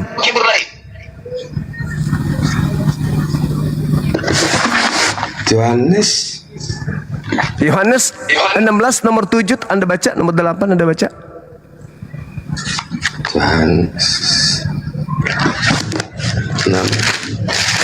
Yohanes 16. Iya. 7-8. Bisa sampai 15 pun boleh. Silakan Anda baca nomor 7-nya. Namun benar yang kau katakan ini kepadamu adalah lebih berguna bagi kamu jika aku pergi, sebab jika aku pergi sebab jikalau aku akan datang kepadamu, tetapi jikalau aku pergi, aku akan mengutus dia kepadamu. Nah, tengok bang, aku akan mengutus dia kepadamu. Aku akan mengutus dia kepadamu. Udah berkata, Abangku. Yesus pun sudah berkata. Oke, saya bantah. Dalam bahasa Yunaninya tidak ada kata aku. Yang ada di situ kata pempo. Pempo itu mengutus, mengutus kepada kalian, mengutus kepada kalian, bukan aku. Ingat Yohanes 14 nomor 16, aku akan minta kepada Bapa agar Bapa mengutus seorang penolong lain. Kata aku itu penambahan dari Lembaga Bible Indonesia. Silakan Anda baca original teksnya. Itulah fungsinya original teks bahasa Yunaninya. Di situ hanya berkatakan pempo. Pempo itu artinya mengutus, bukan aku mengutus, tapi cuman mengutus. Siapa yang mengutus? Baca Yohanes 14 nomor 16, aku akan minta kepada Bapa agar Bapa mengutus seorang penghibur, seorang penolong lain. Nah, sekarang pertanyaannya bukan di situ, abangku. Aku harus pergi, sebab kalau aku tidak pergi, penghibur itu tidak datang. Pertanyaan saya, yang datang setelah Yesus pergi siapa, bang? Bang, pada saat itu bang, benar kata abang, Paulus itu adalah pada saat itu membunuh semua Enggak, yang dekat bukan, dengan bukan. Yesus. Maafkan saya, bang. Maafkan saya. Kata Yesus, aku harus pergi. Sebab kalau aku tidak pergi, penghibur itu tidak datang. Pertanyaan saya, yang datang setelah Yesus pergi siapa, bang? Kalau di sini dibuat bang, kalau di sini Penghibur. demikian, Penghibur lain. penghibur lain bang. Nah, yang datang kepada Paulus siapa? Penghibur lain atau Yesus? Coba dia akan ucapkan dirinya dan dosa kebenaran dan penghakiman. Udah jelas bang di sini bang. Iya, yang datang setelah Yesus, Udah jelas, Yesus. Bang. Iya, jelas memang. Yang datang setelah Yesus, Yesus atau penolong lain?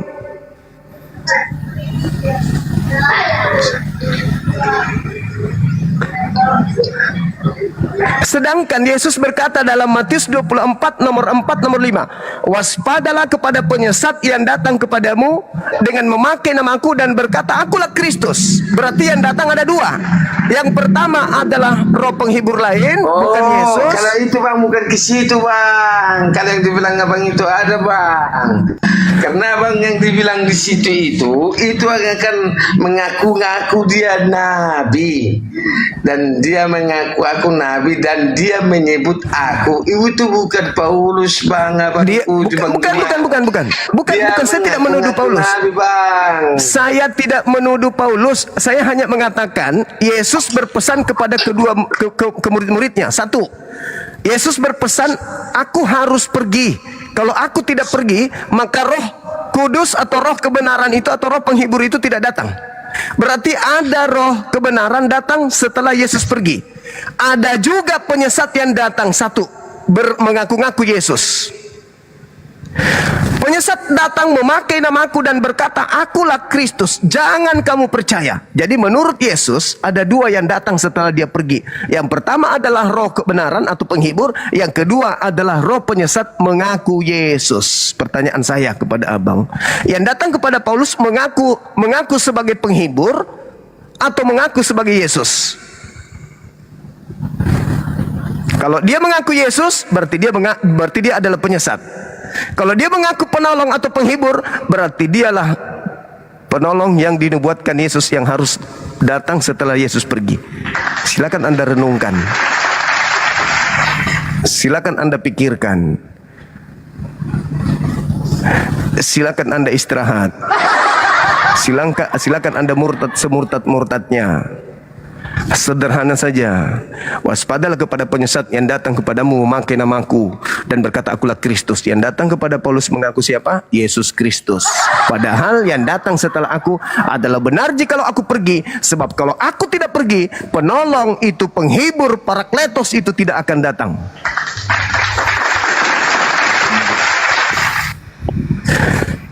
Silakan. Selamat malam Saudara Tejo.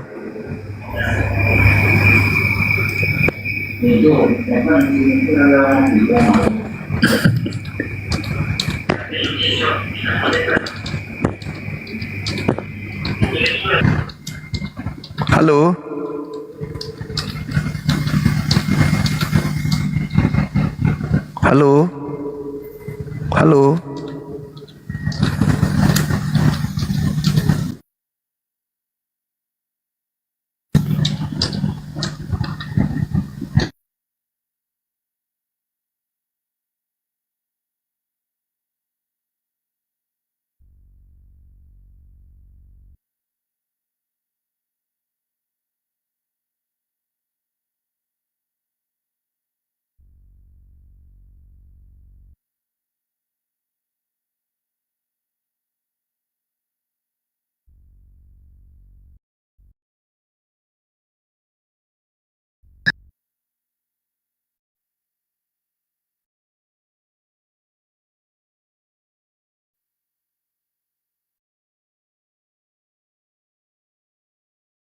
Ayo moderator dinaikkan lagi teman-teman kita.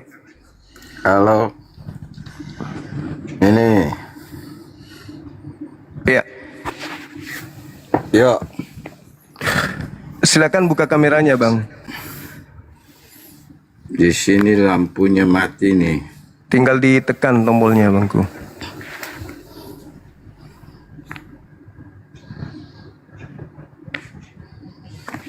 Ya, Ya, lampunya mati. iya nggak apa-apa. Ya, gimana? Ya. Abang sudah mengikuti diskusi kami tadi. Ya, sudah. Apa yang Anda tanggapi di sana? Yang saya tanggapi tadi itu masalah penghibur yang datang atau yang mengaku nama Yesus. Yang dikatakan oleh Yesus, ya kan? Iya, Ya, saya mau jelaskan. silakan, Bang. Itu adalah dua hal yang berbeda. Ya, yang datang setelah Yesus mati, bangkit, naik ke Iya. surga, itu adalah Roh Kudus. Yang datang kepada Paulus yang tadi dibilang itu adalah Yesus sendiri, gitu. Tidak Abang ada baca. yang salah jadinya. Abang baca Yohanes 16 dulu deh, nomor 7 deh. Apa itu? Ya, baca dulu, Bang. Tentang? Dibaca aja dulu, Bang. Enggak, yang tadi yang dipersoalkan apa? Yesusnya Katanya harus penyesat, pergi. ya. Yesusnya Iya. harus pergi supaya oknum lain datang. Iya, betul. Terus, Itu betul. nah, Ya. terus yang datang setelah Yesus pergi siapa? Yang datang setelah Yesus pergi ya Roh Kudus. Nah, yang datang kepada Paulus siapa? Yesus. Kok bisa? Iya. Bisa lah. Karena dia memang hidup. Karena dia Enggak, hidup. maksudnya gimana ini, abangku? Maksud apa? Mana yang betul? Ya. Kata Kenapa Yesus, dia Yesus? aku Nggak, memang saya harus jelas. pergi. Kenapa Yesus Sebab datang? kalau aku tidak pergi, roh penghibur itu tidak datang. Ya. Berarti yang datang setelah Yesus pergi siapa? Iya. Yang setelah Yesus pergi ya Roh Kudus. Nah, yang datang kepada Paulus siapa? Yesus. Loh, katanya yang datang setelah Iya. aku bukan Yesus, tetapi Iya. roh kebenaran, roh kudus katanya. Roh penghibur. Iya. Kok Yesus lagi? Jadi saya jelaskan ya supaya bisa ngerti. Kenapa Yesus yang datang kepada Saulus waktu itu? Kenapa? Karena Bukan dia nggak kenapa, percaya bahwa Bang? Yesus hidup. Dengar, Abangku, saya harus bukan kasih kenapa. jelaskan. Bukan kenapa. Loh. Yang datang setelah Yesus bukan Yesus. Ada dua yang Kok datang bukan setelah Yesus? Yesus pergi. Abangku, ada dua yang datang setelah Yesus pergi. Pertama Roh Kudus atau Roh kebenaran atau penghibur. Yang kedua adalah Yesus penyesat. itu kan terjemahanmu. Kamu Yesus nggak sendiri ngerti. yang mengatakan. Makanya saya Yesus jelaskan. yang mengatakan, itu kan Abang. itu kalau Yesus. akhir zaman. Bukan akhir zaman. Cuma- Akhir zaman kok datang ke muridnya. Akhir zaman kok datang ke Itu muridnya. akhir zaman pesanan. Itu Waspadalah pesanan untuk kepada akhir zaman. penyesat. Waspadalah Iya. kepada penyesat yang Seperti datang. semua ini penyesat ini. Iya betul. Waspadalah kepada Karena Yesus penyesat yang datang Iya. kepada kamu. Kamu di situ siapa? Iya. Kamu di situ Iya, siapa? Ah, ngaco. Halo, selamat malam saudara. Halo Bang. Ya, malam. Sudah Ya, mendengarkan? Ya, sudah mendengarkan dialog kami tadi. Ini sudah terlalu Sudah, Bang, jauh sudah. dari tema. Iya, Bang. Silakan. Jadi eksekutor salib, pahlawan atau penjahat, itu temanya. Tapi tadi sudah merembet kemana-mana. Ini Silakan. bagaimana Bang? Tema kita malam ini, eksekutor salib itu, penjahat atau pahlawan menurut Kristen. Maksudnya yang mau bahas itu urus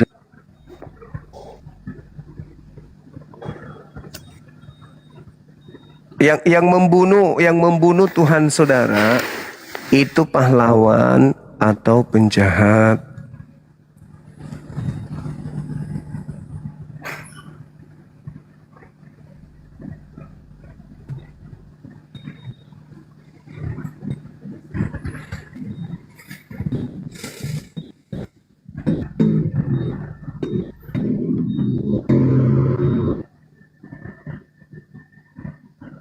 Bang.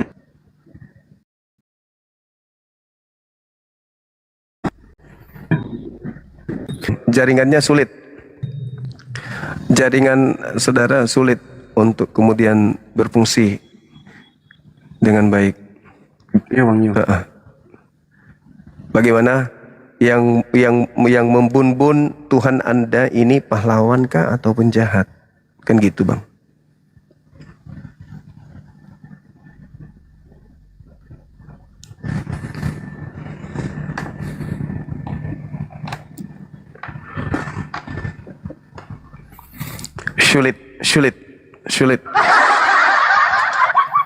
Sulit teman-teman. Halo, selamat malam. Saudara Nenda Munandar, selamat malam. Halo. Selamat malam, Bang.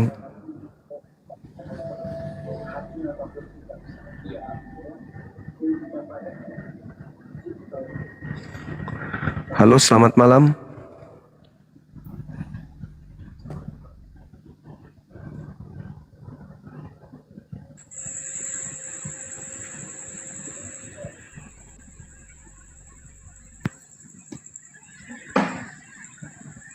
Halo, selamat malam.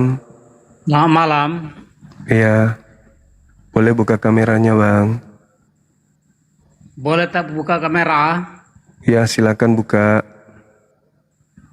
Bolehkah tak buka kamera? Wajib buka, Bang. Bolehkah? Kalau nggak boleh turunkan saya. Nggak boleh. Turunkan saya kalau nggak boleh. Silakan. Anda yang naik, Anda yang turun, silakan. Kenapa kan Anda takut sama saya? Buka kamera aja, nggak takut sih. Ngapain takut? Cuma disuruh buka kamera. Karena netizen akan ngantuk kalau lawan diskusi kita hanya suara. Lain cerita kalau siang itu kan bagus. Tapi kalau malam, bagus kalau nampak orangnya gitu loh. Halo, selamat malam saudara HNDS. Assalamualaikum. Turun Pak Juma. Waalaikumsalam warahmatullahi wabarakatuh. Iya Bang. Nyimak aja. Siap. Simamora, selamat malam. Malam Juma. Sahabatku Afida, barakallahu fiik. Ya, saudara Simamora bisa buka kamera nggak? Nggak bisa, malas buka kamera. Lagi tiduran. Ya justru itu supaya nggak tidur. Masa diskusi tidur? Buka. Ini lagi tiduran sama istri di sini. Jadi malas buka kamera. Oh, moderator gimana? Moderator? Mau apa? Moderator gimana? Teman kita nggak bisa buka kamera. Beliau lagi bercengkrama sama bini. Moderator gimana? Iya, lagi cengkraman. Gimana? Biar kayak si Nabi Muhammad dulu. XN.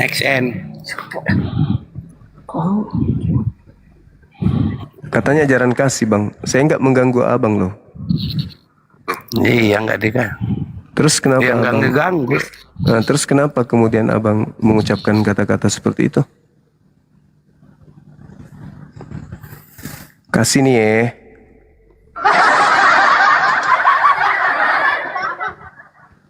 Hanya Tuhanmu yang turun ke bumi, mengisap puting orang dewasa. Katanya Tuhan, tapi butuh nenen. Itukah Tuhan? Tanpa nenen Tuhanmu jadi apa? Tanpa nenen Tuhanmu la la la la. Tanpa nenen Tuhan lu jadi apa? Tanpa nenen Tuhanmu la la la la.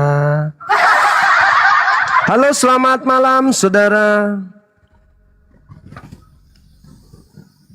Saudara Linong. Silakan saudara Linong.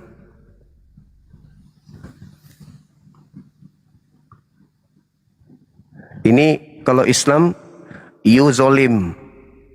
You zolim kalau you Muslim. Kenapa? Kamu mengambil waktuku.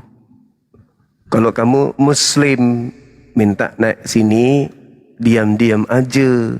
Harusnya lu cakap, bercakap gitu loh. Bang Syuma, diam-diam aja anda salim. Sama aku anda zalim. Zalim juga terhadap orang-orang yang ada di bawah yang nonton kita gitu loh. I don't like you. I boring to see you. Halo saudara kopi putih, selamat malam. Boleh buka kamera?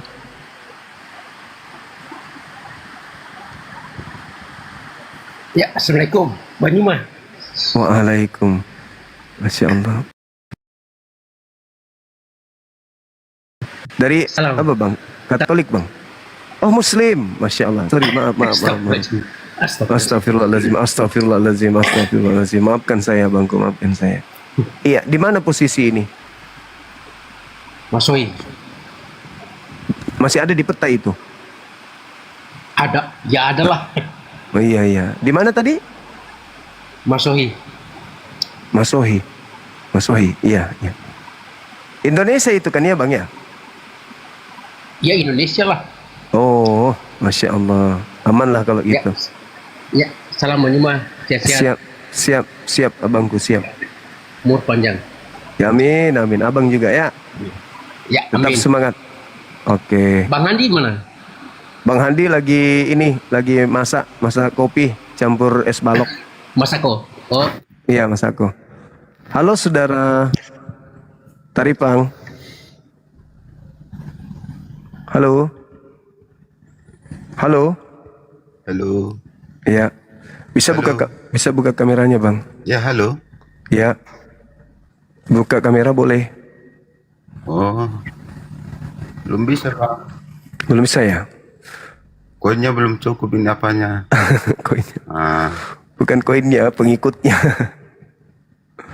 Pengikut Bang, pengikut. Iya, pengikut. Iya. Abang di mana ini? Posisi di mana? Indonesia nih, Bang. Oh, Indonesia. Iya. Oke, Bang, saya naikkan teman kita yang bisa buka kamera, Bang ya. Posisi. Iya. Karena Iya. aturannya kita diskusi yang bisa buka kamera gitu, Bang. Mumpung banyak yang pingin berdialog dengan kita, Bang ya. Silakan yang ini di YouTube ini mana kalau orang bilang taripang, ikutan semua bilang taripang.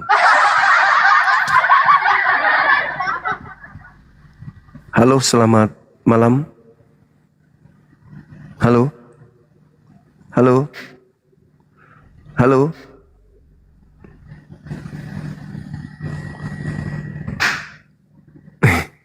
Abang marah-marah ini kayaknya.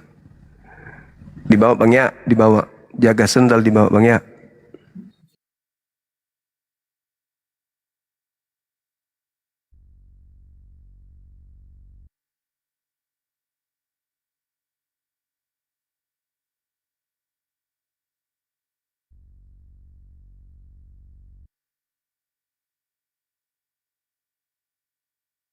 3 kali atau 4 kali.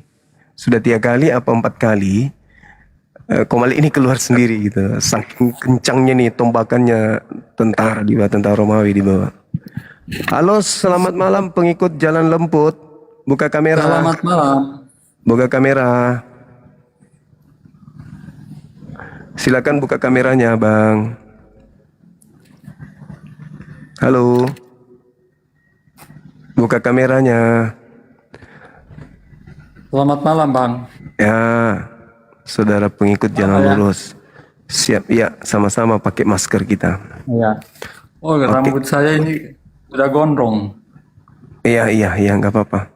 Yang penting jangan kepanjangan, nanti dipikir ini preman. Tadi abang sudah melihat bagaimana kami berdiskusi terkait dengan tema ini, eksekutir salib, pahlawan atau penjahat. Nah, menurut analisa saudara nih sebagai seorang Kristen yang menerima hadiah dari para penggawa-penggawa yang telah mengeksekusi mati Tuhan saudara, apa yang pantas untuk Anda nobatkan kepada mereka yang telah berjasa memberikan keselamatan kepada Anda dengan membunuh Tuhan Anda? Penjahat atau pahlawan? Silakan. Saya kira mereka itu tidak berjasa apa-apa. Kenapa tidak berjasa apa-apa? Karena sebelum kematian Yesus disalibkan, Yesus sudah menyatakannya. Bahkan dia sendiri yang mengatakan, aku memberikan nyawaku dan aku juga apa?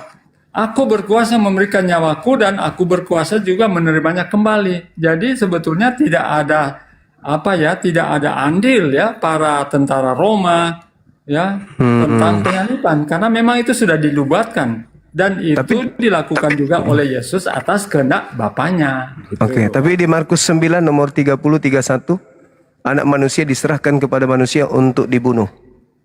Ya. Itu siapa itu anak manusia manusia yang dibunuh itu siapa? Ya, Yesus. Loh, katanya tadi tidak bisa dibunuh, kok jadi dibunuh? Ya. Di mana itu? Markus 9 nomor 30-31. Markus, sebentar ya saya baca ya. Markus 9 30-31. Markus 9 30-31. Yuk,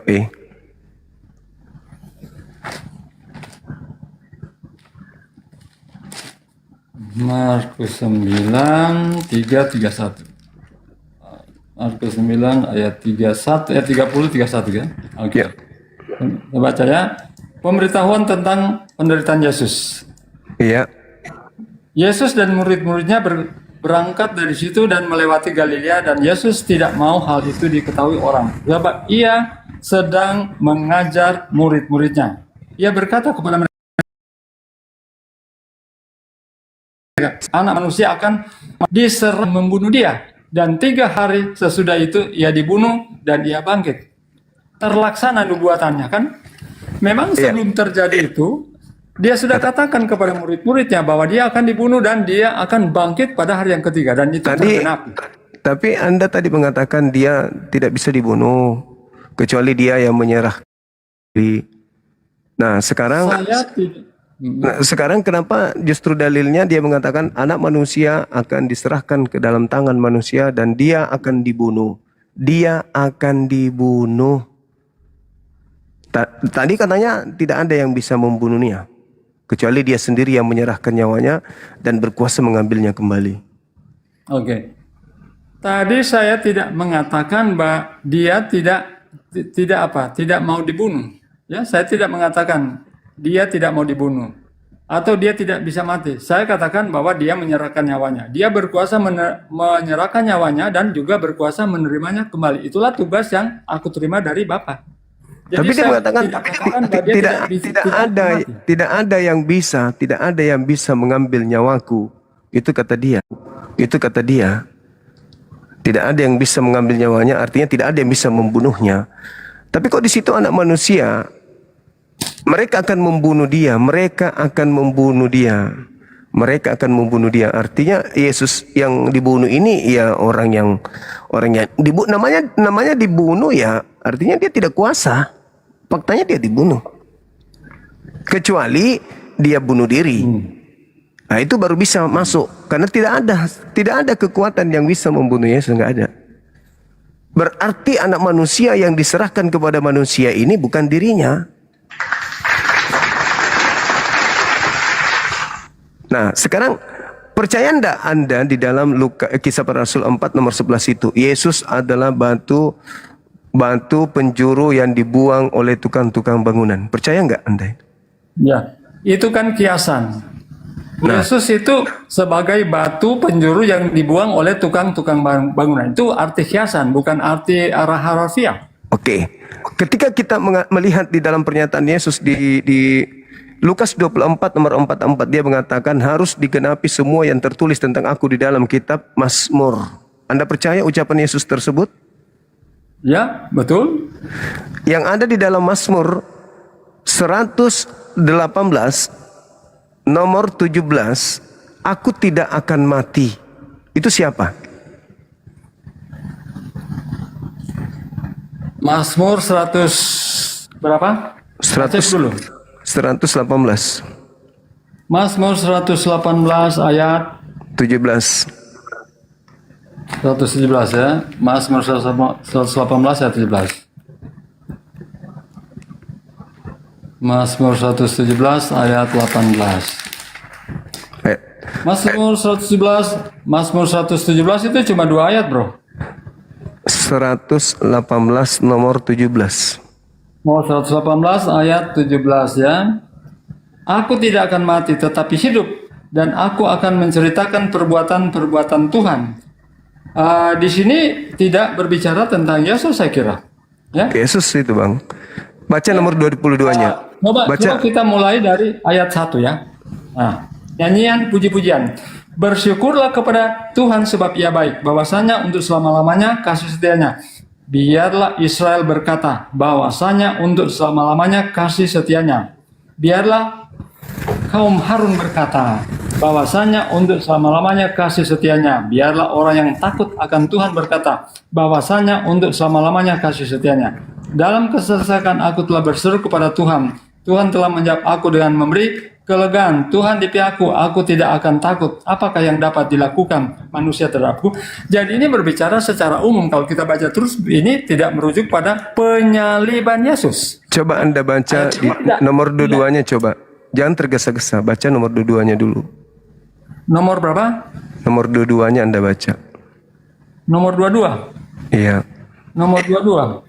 Batu, oke. Batu yang dibuang oleh tukang-tukang bangunan telah menjadi batu penjuru. Hal itu terjadi dari pihak Tuhan. Suatu perbuatan ajaib di mata kita. Inilah hari yang dijadikan Tuhan. Marilah kita bersorak-sorak dan bersukacita karenanya. Tetapi ini tidak berbicara tentang penyaliban.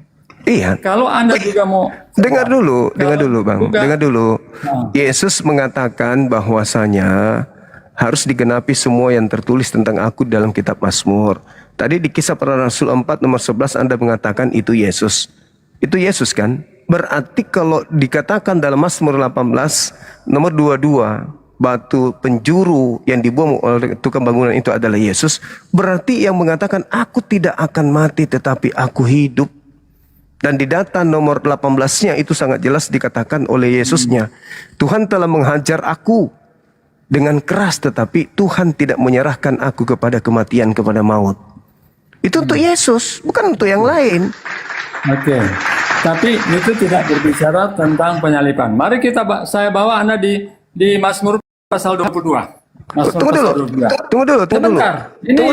Sabar. Nah, saya ngerti kalau itu sudah di luar kepala itu saya. Nah, sekarang Petrusnya mengatakan tentang penyaliban itu di dalam Mazmur ini. Petrusnya yang berkhotbah di dalam Kisah Rasul 2 nomor 29 sampai nomor 33. Di situ kemudian Petrus berkhotbah bahwa Daud yang adalah nabi telah bernubuat telah melihat penglihatan terkait dengan Mesias. Jasadnya tidak ditinggal di alam kubur dan tidak mengalami kematian, melainkan di data tiga-tiganya ditinggikan oleh tangan kanan Elohim. Berarti dia tidak mengalami kematian. Nah, Petrus ini merujuk kepada mana? Petrus merujuk kepada Mazmur 118 tadi. Dia tidak mengalami kematian. Aku tidak akan mati. Oke, saya jawab ya.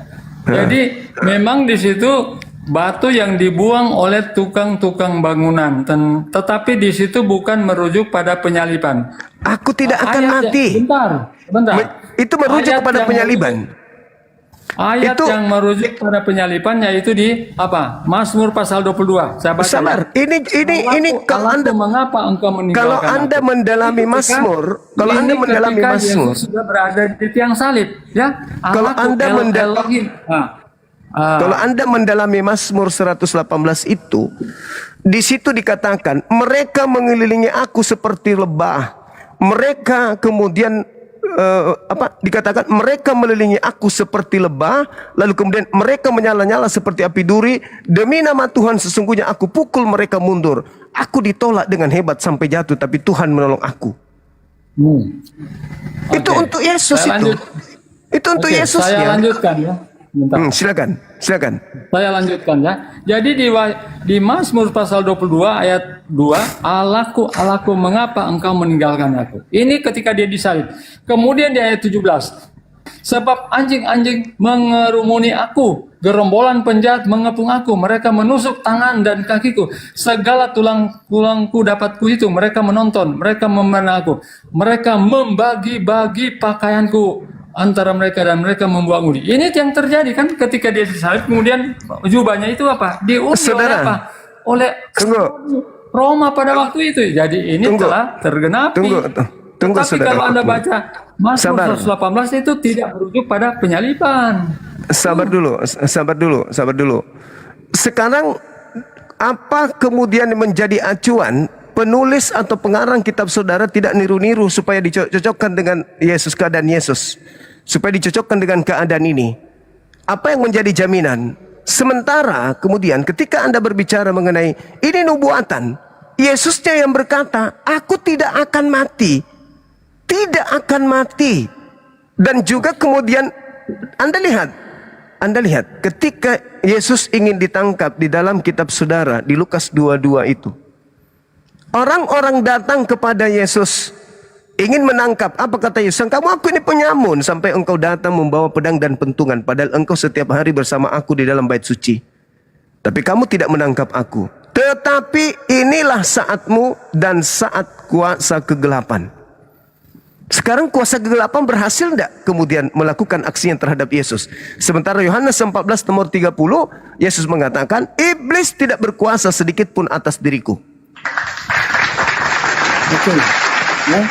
Sebelum penyalipan, bahkan dia sudah wanti-wanti kepada murid-muridnya. Mari kita baca di dalam Matius ya, Matius pasal 16 ya, Matius pasal 16. Pemberitahuan tentang penderitaan Yesus dan syarat-syarat mengikuti dia ya. Sejak waktu itu, Yesus mulai menyatakan kepada murid-muridnya bahwa ia harus pergi ke Yerusalem dan menanggung banyak penderitaan dari pihak tua-tua, imam-imam kepala, dan ahli-ahli Taurat, lalu dibunuh dan dibangkitkan pada hari yang ketiga. Itu belum terjadi penyalipan. Bahkan Yudas pun dia sudah katakan bahwa ada yang ikut pada perjamuan itu akan menyerahkan dia. Dan itu telah terjadi kan. Boleh Anda baca sampai nomor 23? Ketika Yesus berada di taman bersama murid yang lain, kemudian datanglah Yudas dan tentara Romawi. Dan ketika Yudas di situ dia kan mencium Yesus. Pada waktu itulah Yesus ditangkap, kemudian dibawa dihadapkan ke pengadilan, dan itu melalui proses-proses sampai pada penyalipan itu terjadi, dan itu terjadi sesuai dengan apa yang sudah dia buatkan. Aku datang bukan untuk dilayani, tetapi untuk melayani, bahkan memberikan nyawa sebagai tebusan bagi banyak orang, dan itu sudah tergenapi. Sekarang boleh Anda baca di dalam nomor 23-nya di Matius 16 tadi yang Anda baca. Matius berapa? Yang Anda baca barusan. Matius 16 nomor 23, Anda teruskan. Ayat 23. Iya. Oke.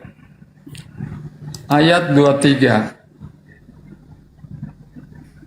Maka Yesus berpaling dan berkata kepada Petrus, "Hanyalah iblis, engkau suatu batu sandungan bagiku, sebab engkau bukan memikirkan apa yang dipikirkan Allah, melainkan apa yang dipikirkan manusia." Oke. Apa yang dipikirkan? Apa yang dipikirkan? Karena Petrus tidak mau Yesus itu mengorbankan nyawanya. Ya. Makanya Dia Ya, apa? yang dipikirkan, Yesus menghardik Petrus. yang Ya, dipikirkan kenapa? Petrus.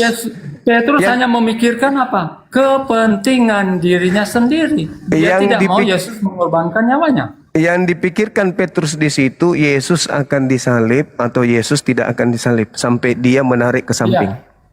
Oke, Petrus tidak rela Yesus disalib. Nah, berarti tidak rela Yesus disalib. Petrus berpikir kalau Yesus itu akan disalib kan?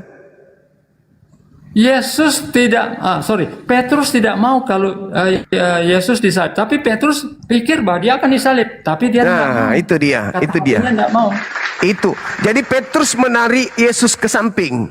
Jangan kau mati, jangan. Kau ke sana kau mati. Kalau kau ke sana kau Ya, mati. betul. Itu pikiran manusia. Ya, Pikiran Tuhannya itu bertentangan pikirannya. dengan itu. Pikiran Tuhannya tidak akan ada orang yang bisa mencederai kemudian Yesus. tidak seperti itu, bro. Loh, harus ada pertentangan antara yang dipikirkan manusia. Makanya Yesus mengatakan, "Nyala iblis, kamu adalah batu sandungan bagiku. Kamu hanya memikirkan apa yang dipikirkan manusia. Kau tidak memikirkan apa yang dipikirkan oleh Elohim. Kau menyepelekan Tuhanku," maksudnya.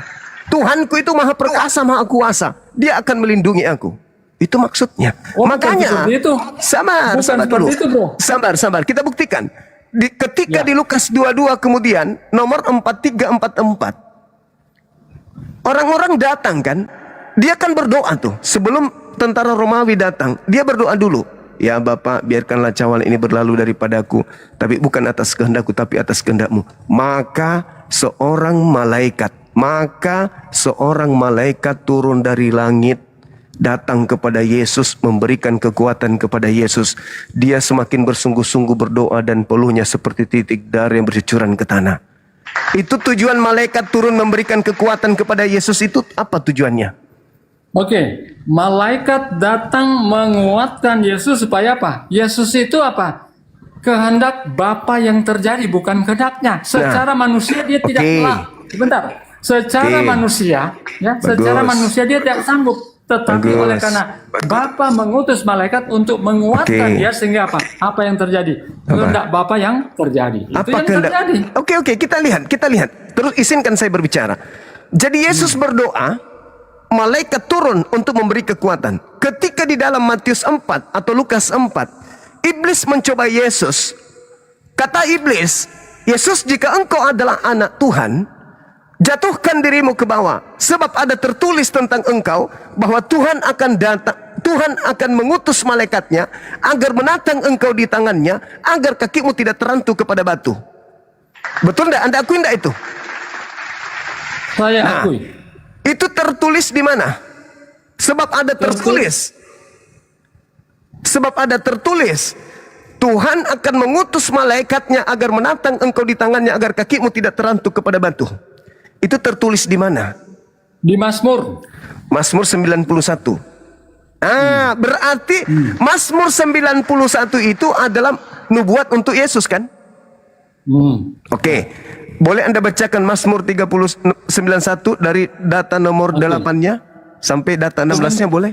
Sebelum saya buka itu, ketika Anda membawa pencobaan di padang gurun, itu tidak berbicara tentang penyaliban. Jadi malaikat sudah datang. Sudah datang. Makanya baca Mazmur 91.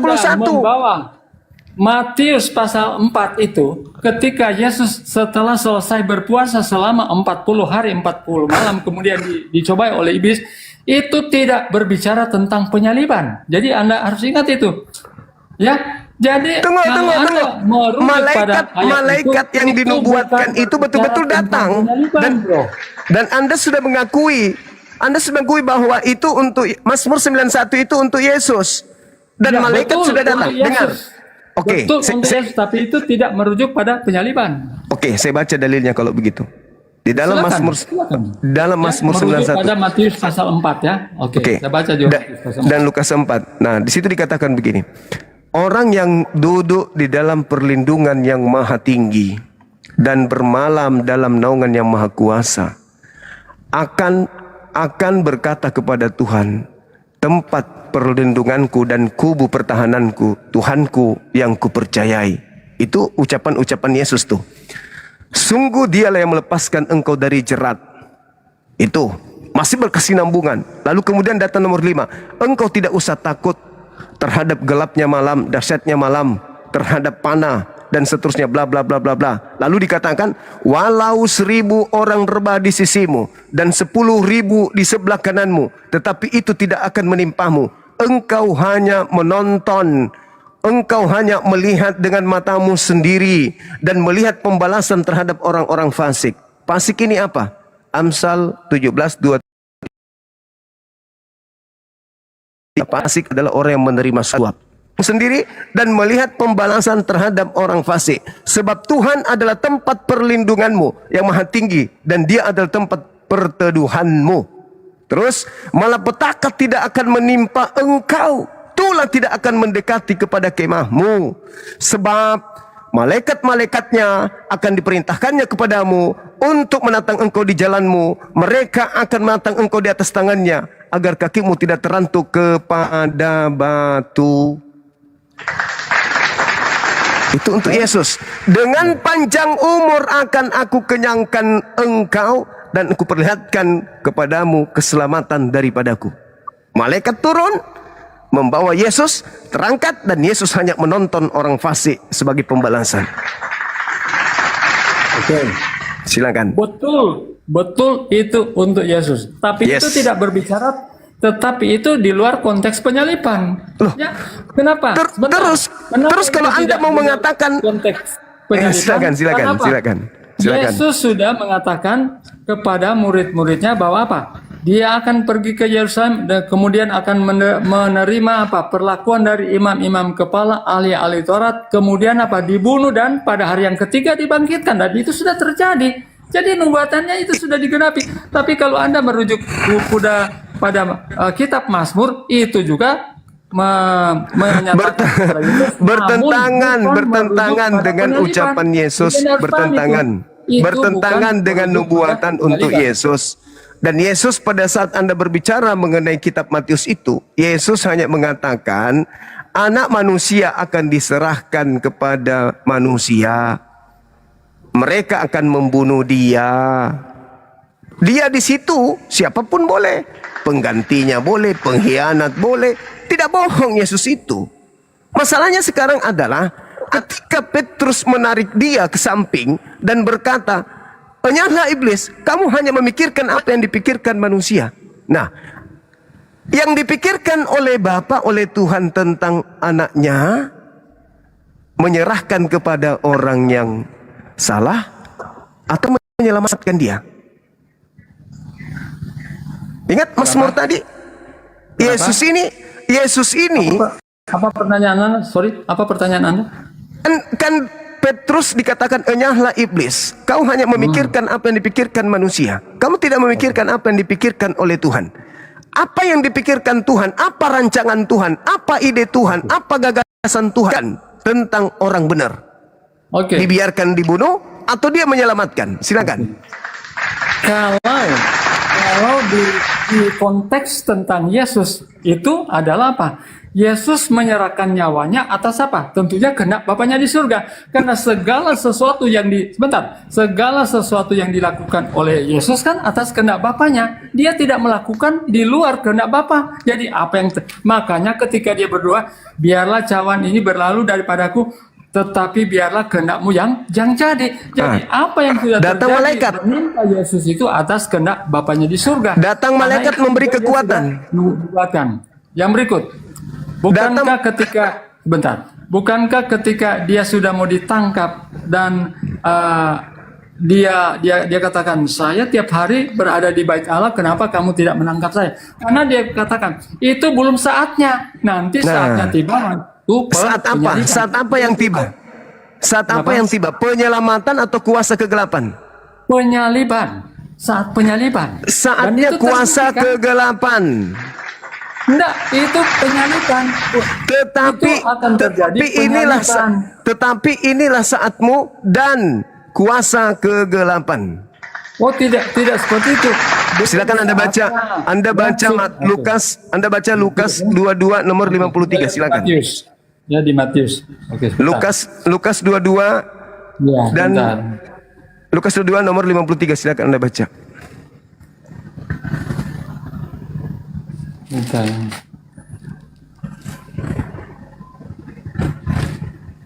Kuasa kegelapan, kuasa iblis, penguasa dunia, itulah saat-saatnya ketika penyaliban itu terjadi. Semua Yesus uraikan. Saat detik ingin disalib adalah kuasa kegelapan. Saat kemudian dia ingin disalib, saatnya penghakiman atas dunia, saatnya penguasa dunia datang dan akan dilemparkan. Semua adalah kuasa kegelapan. Oke. Masih di Matius pasal 17 juga ayat 22. Sama juga ya. Pada waktu Yesus dan murid-muridnya bersama-sama di Galilea, ia berkata kepada mereka, Anak manusia akan diserahkan ke dalam tangan manusia, dan mereka akan membunuh dia, dan pada hari yang ketiga akan dibangkitkan. Maka hati murid-muridnya itu pun sangat-sangat sedih. Jadi ini memang sebelum penyaliban itu terjadi, brother, dia sudah wanti-wanti kepada murid-muridnya, mengatakannya. Makanya kan Petrus ketika itu, Petrus tidak mau Tuhannya itu mati. Ya, makanya Yesus apa? Ya, Yesus apa? Menampik dia, karena nampaknya Petrus mau menghalang-halangi akan apa? Yesus sudah apa? Menyangkal. Bahkan sebelum Petrus menyangkal 3 kali, Yesus sudah apa? Katakan, sebelum ayam berkokok 3 kali, kamu sudah menyangkal aku. Sebelum ayam berkokok, kamu sudah menyangkal aku 3 kali. Dan itu terjadi di apa? Di halaman pengadilan. Ya itu kan bisa dibantah lagi. Oke. Sekarang penyaliban itu kuasa kegelapan atau kuasa kebenaran? Oke. Itu adalah kehendak Bapa dari surga. Kenapa Yesus katakan kuasa kegelapan? Yesus atas kehendak Bapa, bukan atas kehendak dia sendiri. Kenapa Yesus mengatakan orang yang ingin membunuhnya itu adalah anak iblis? Kenapa orang yang menangkapnya itu adalah kuasa kegelapan? Di mana Yesus mengatakan bahwa orang yang menangkap Yesus mengatakan bahwa orang yang menangkap dia itu adalah kuasa kegelapan? Di dalam Lukas 22 nomor 53. Lukas 22 ayat 53. Lukas 22 ayat 53. Oke. Lukas 22 ayat 53. Saya baca ya. Padahal ini sebetulnya bagus ini ya. Padahal tiap-tiap hari aku ada di tengah-tengah kamu di dalam bait Allah, dan kamu tidak menangkap aku. Tetapi inilah saat kamu, dan inilah kuasa kegelapan itu. Oke. Pertanyaannya di sini apa? Saatnya belum tiba, dan inilah saatnya untuk mereka menangkap dia. Maka terjadi itu kan? Ya, penyaliban itu apa? Penyaliban itu kuasa kebenaran atau kuasa kegelapan? Oke. Kalau menurut Yesus, apakah itu kehendaknya atau kehendak Bapaknya di surga? Dan tunggu dulu, jangan ke situ. Kalau kehendak Bapa sudah jelas, turun malaikat membantu. Artinya tergenapi yang dikatakan iblis, jika kamu anak Tuhan, Tuhan akan datang menolongmu. Dan itu terbukti, malaikat datang memberi kekuatan. Sekarang pertanyaan saya, setiap hari engkau bersama dengan aku di dalam bait suci mengajar, tapi kau tidak menangkap aku. Tetapi saatmu sudah tiba dan kuasa kegelapan. Pertanyaan saya, ketika orang itu berupaya menangkap Yesus, menyalib Yesus, membunuh Yesus, itu kuasa kegelapan atau kuasa kebenaran? Oke. Itu dijawab di dalam Yohanes 10 ayat 17. Dengarkan ya. Bapa mengasihi aku, oleh karena aku memberikan nyawaku untuk apa? Menerimanya kembali. Tidak seorang pun mengambilnya daripadaku, melainkan aku memberikannya menurut kehendakku sendiri. Aku berkuasa memberikannya dan berkuasa mengambilnya kembali. Inilah kehendak Bapakku yang Apakah kuasa kegelapan berhasil mengambil nyawa Yesus? Yesus memberikan nyawanya. Berarti Yesus memberikan nyawanya kepada kuasa kegelapan. Yesus Yesus mengatakan, aku datang bukan untuk dilayani, tetapi untuk melayani dan memberikan nyawaku sebagai tebusan. Oke, berarti Yesus memberikan nyawanya kepada kuasa kegelapan, begitu maksudnya? Oh, bukan seperti itu. Tidak ada dirinya memberikan kepada kuasa kegelapan. Tidak ada dalilnya. Dia memberikan dirinya kepada kuasa kegelapan. Yang ingin menyalib Yesus itu kuasa kegelapan. Saatmu sudah tiba dan kuasa kegelapan. Tapi apakah dia memberikan kepada kuasa kegelapan? Oh tidak. Karena Anda yang mengatakan Anda memberikan. Aku tidak memberikan kepada siapapun, tapi aku berhak memberikan dan mengambilnya kembali. Anda yang menuduhnya memberikan itu. Boleh nggak Anda baca sekali lagi Yohanes 14 nomor 30? Boleh nggak?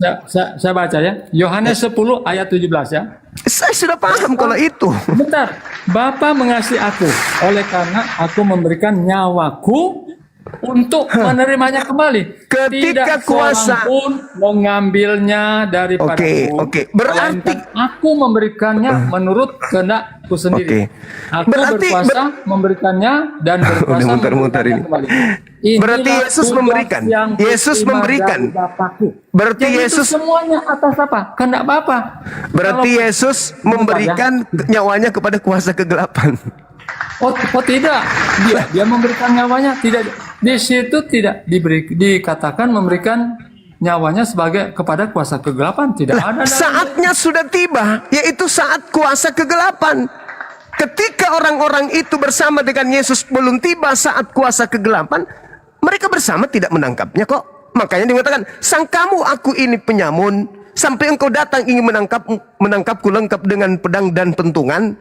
Padahal setiap saat kamu bersama-sama aku dalam bait suci mengajar. Kau tidak menangkap aku. Tetapi saatmu tiba dan kuasa kegelapan.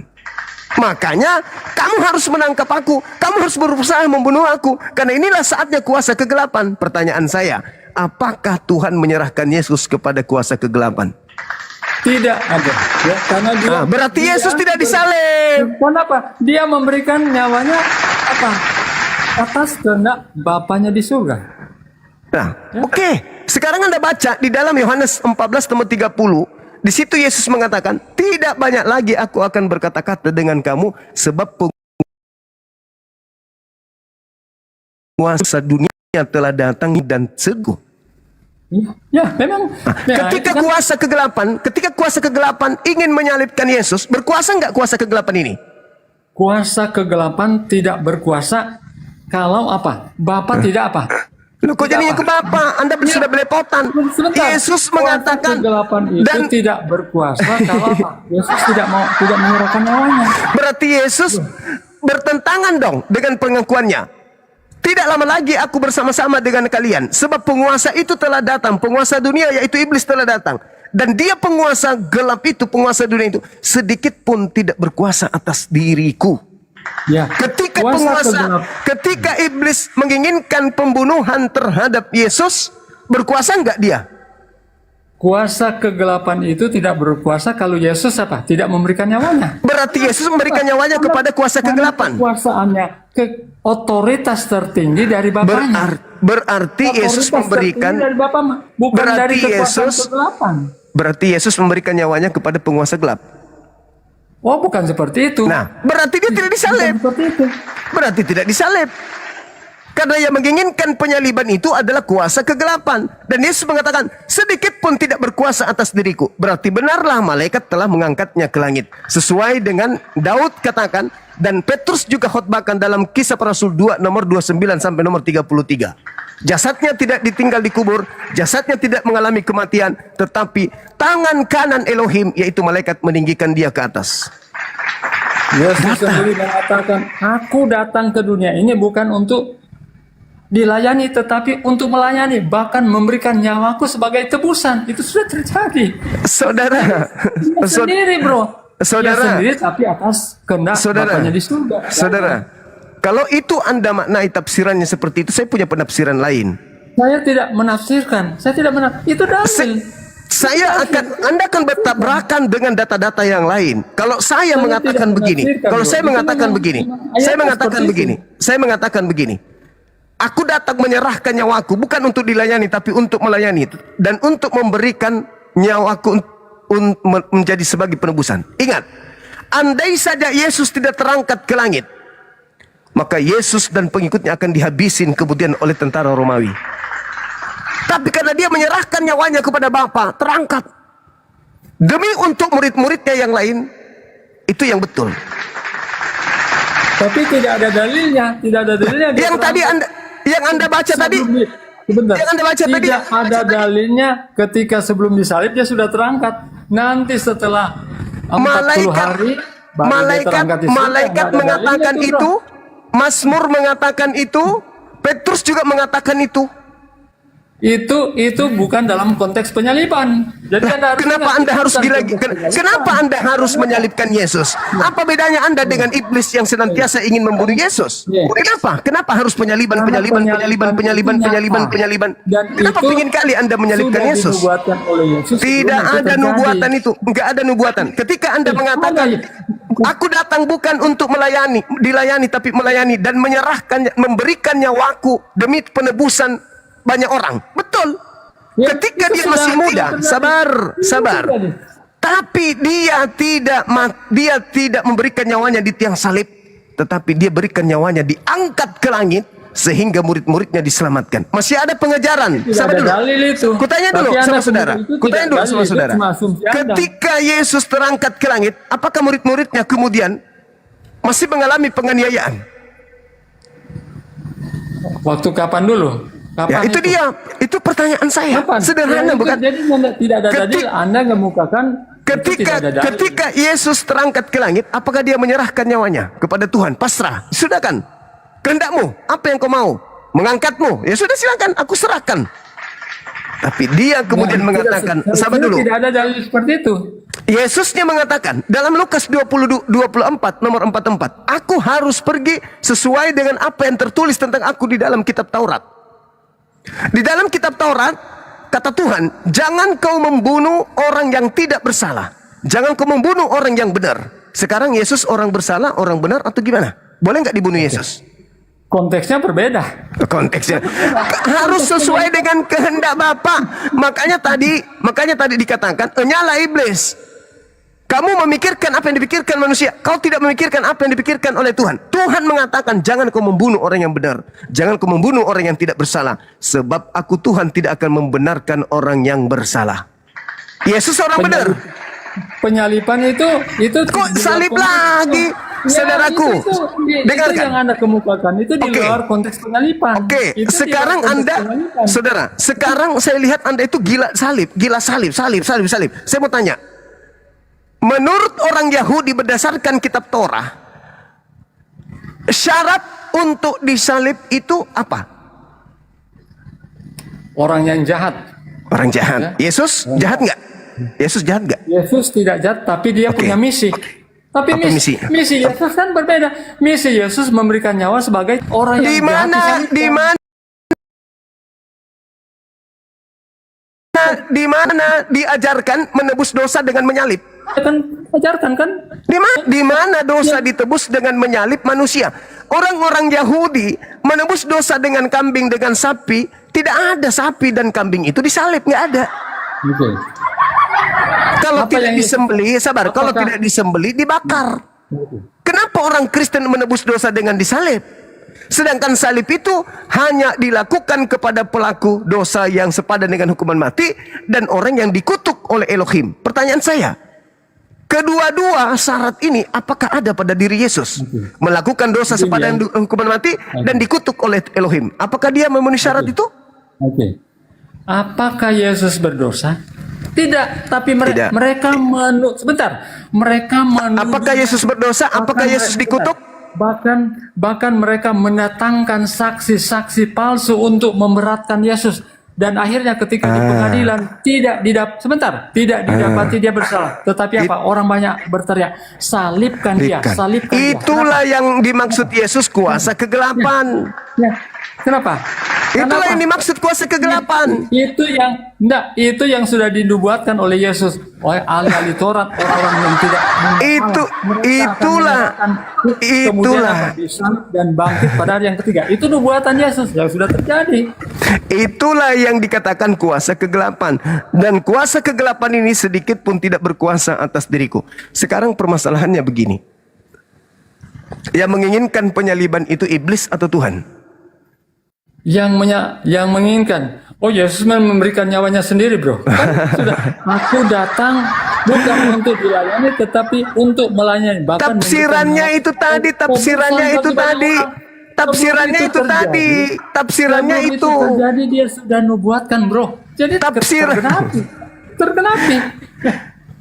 Sekarang saya ulangi pertanyaan saya.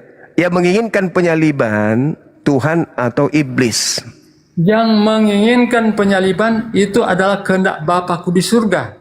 Tolong tunjukkan dalilnya. Apa? Tunjukkan Makanya di dalilnya. Yohanes 10 ayat 17 Tunjukkan apa? dalilnya Bapak menginginkan pembunuhan terhadap orang benar. Di mana dalilnya? Dengarkan ya. Dengarkan ini. Bapa mengasihi aku, ya, oleh karena aku memberikan nyawaku, ya, untuk menerimanya kembali. Tidak seorang pun mengambilnya daripadaku, melainkan aku memberikannya menurut Aduh, parah. berkuasa memberikannya. Dan Yang berkuasa dimaksud itu, yang dimaksud. inilah kehendak Bapakku yang di sorga. Aduh, Jadi apa yang susah harus ini, dilakukan susah ini. atas kehendak Bapakku di sorga? Dan Susah, itu sudah teracuni otaknya. Mengasihi Bapa, diangkat dia ke atas, menyerahkan nyawanya untuk diangkat ke atas. Itu maksudnya, bukan di tiang salib. Kenapa Anda pingin kali Yesus orang benar ini disalib? Kenapa kalian itu sama seperti setan? Kenapa? Kenapa saudara-saudara ini mirip setan? Pingin sekali Yesus mati. Ada apa? Kenapa pingin kali Yesus mati orang ini? Sementara Tuhan mengatakan, jangan kau membunuh orang yang benar. Jangan kau membunuh orang yang tidak bersalah. Sebab aku Tuhan tidak akan membenarkan orang yang bersalah. Nubuatan Yesus. Nubuatan terus. Saudara, yang mengerti tentang kitabnya Yahudi, Anda atau orang Yahudi? Sedangkan orang-orang Yahudi, ahli Taurat, mahkamah agama, orang Farisi, imam kepala sudah berkumpul. Tidak ada yang menjadikan kemudian kitab Taurat itu, kitab Tanakh itu sebagai nubuat untuk Yesus. Mereka membunuh kemudian Yesus hanya karena mereka cemburu terhadap kehebatan Yesus. Dan mereka takut bangsanya dirampas oleh orang Romawi. Itu yang melatar belakangi pembunuhan keinginan mereka membunuh Yesus. Kok mau saya tunjukkan nubuat tentang Yesus penyaliban? Sekarang coba sekarang yang saya sampaikan kepada saudara tadi, sudah berapa nubuat yang saya sampaikan kepada saudara? Sudah berapa? Dan kalau Anda mengatakan ada nubuatannya kemudian bahwa Yesus itu harus mati disalib, kalau begitu Anda menjadikan setan ini sebagai pahlawan dong. Berarti Anda menjadikan iblis sebagai pahlawan. Kenapa? Lukas 22 nomor 3. Iblis merasuki Yudas. Akibatnya Yudas melaporkan Yesus, mengkhianati Yesus. Aku berkuasa itu sudah kujelaskan. Kalau dia berkuasa memberikan nyawanya dan menerimanya kembali, berarti dia bukan yang disalib. Pengertian itu adalah dia diangkat ke langit. Tidak ada yang mampu membunuh dia. Dia terangkat ke langit. Tak ada yang kekuatan yang bisa membunuhnya. Tidak ada. Di dalam Alkitab tidak ada terangkat di langit sebelum dia disalib, bro. Nanti setelah disalib, mari kita buktikan. Kita buktikan. Ya, berani Anda baca Lukas 22 nomor 69? Silakan dibaca. Anda yang baca. Apa? Lukas berapa? Lukas 22 nomor Lukas 68 nomor 69. Jangan lagi Anda plesetkan, itu Bible Anda sendiri. Lukas 22 ayat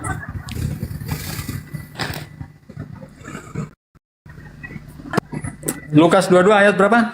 68 69. 68. Oke, Yesus di hadapan mahkamah agama ya. Iya. 66. Oke, kita baca.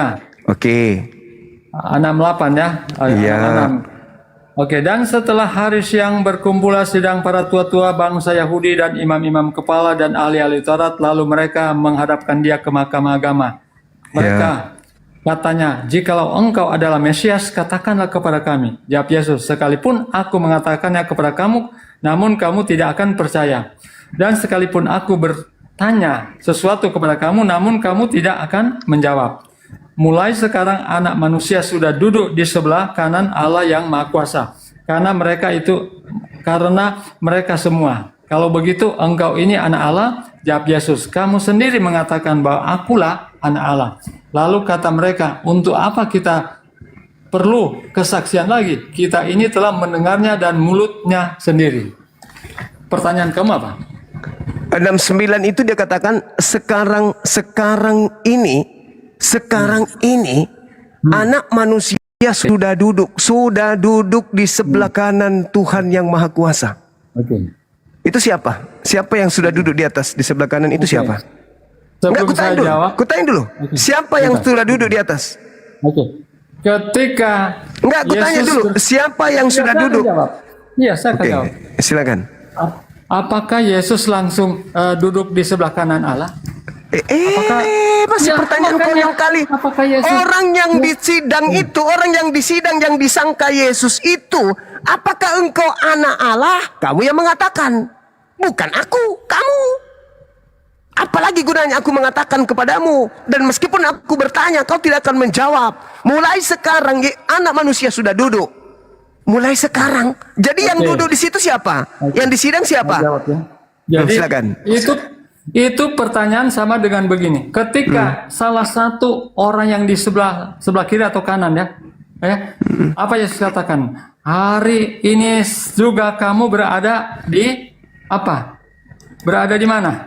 Ya. Apa?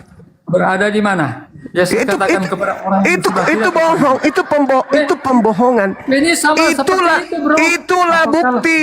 Itulah bukti bahwa itu bukan. Dia langsung ke surga.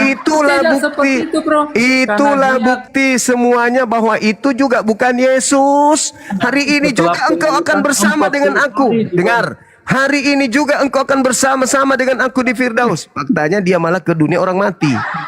Bohong. Itu bukti bukan Yesus. Yang kedua, orang yang disidang ini loh, yang sendiri mengatakan, sekarang juga anak manusia sudah duduk di sebelah kanan Elohim. Itu apa? Ungkapan, bukan berarti ketika dia katakan itu dia langsung ke sana. Ketika dia naik di surga, ada di sana. Anda kan mengatakan, mana buktinya? Anda bertanya kepada saya, mana buktinya Yesus itu sudah terangkat sebelum penyaliban? Saya kasih data. Saya kasih data loh. Waktu apa? Anda bertanya kepada saya, Bu. Mengatakan itu apakah ada disaksikan dia naik surga? Enggak ada. Satu pun tidak menyaksikan karena itu belum terjadi. Anda bertanya kepada saya, mana dalilnya? Yesus sudah diterangkat ke langit sebelum penyaliban. Tak kasih data. Anda mengatakan itu perumpamaan. Kacau. Kacau saudara Peri. Kacau. Yang saya heran nih teman-teman sekalian. Kenapa orang ini pingin sekali Yesus itu disalib. Sama seperti si Bilis Sisis. Sedangkan Tuhan tidak mau Yesus ini disalib, tidak mau. Tapi kenapa dia? Jadi benarlah kata Al-Quran, wa ikhwanuhum yamuddunahum fil gayyi tsumma la yukassirun. Saudara-saudara iblis itu adalah orang-orang kafir yang membantu setan untuk durhaka kepada Tuhannya. Innal ladina amanu yuqatiluna fi sabilillah wal ladina kafaru yuqatiluna fi sabilit tagut. Orang-orang kafir itu berjuang di jalan iblis. Berjuang di jalan iblis. Dia memperjuangkan, dia menjadi prajurit-prajurit setan untuk melanjutkan keinginan setan agar manusia itu tersesat. Faqatilu awliya as-syaitan. Perangilah saudara-saudaranya setan. Itu perintah dari Al-Quran. Maka kita harus meluruskan. Kenapa kalian pingin kali Yesus itu disalib? Apa bedanya kalian dengan setan? Gitu saudara-saudaraku ya. Agar sekadar kita tahu. Kenapa mereka berjuang mati-matian. Yesus harus mati, harus salib, harus. Apa sih yang kalian inginkan? Kok seperti iblis? Sementara Yesus tidak akan mati. Kata Yesus, aku tidak akan mati tetapi hidup. Nah itu kata Yesus. Oke, selamat malam saudara. Benson. Bisa buka kamera bang. Aku di kapal. Halo. Aku cinta Ya, halo. Halo, bisa buka kameranya. Belum bisa bang, belum bisa buka. Kasih undangan bang. Nggak bisa juga kayaknya. Coba moderator dikasih undangan.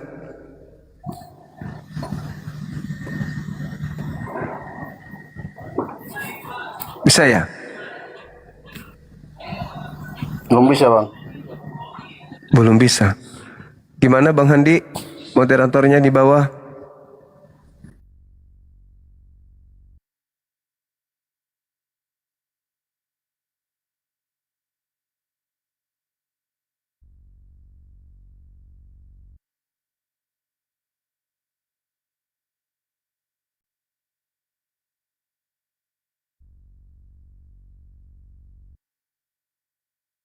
Kalinya, saudara-saudara, kelima kalinya. Ini benar-benar kuat.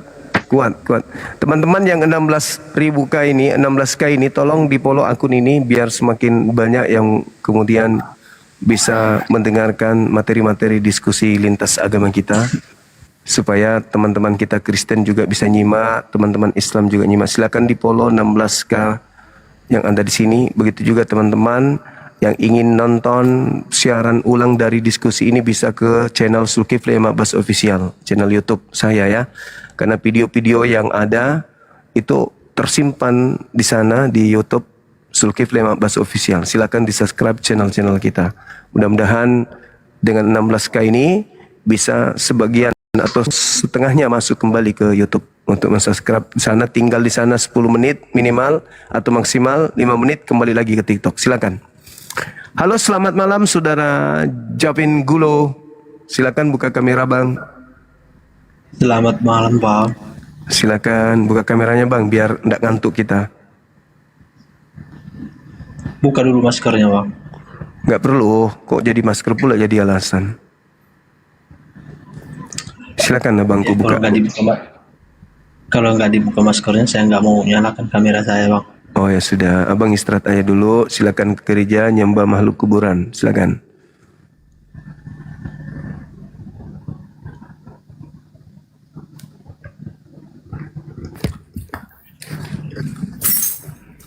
Halo, selamat malam. Selamat malam, Bang Juma menyala. Siap. Ya, silakan buka kameranya bang. Dari sekte mana ini? Katolik. Bentar, saya pakai baju bentar ya. Siap. Mana bajuku?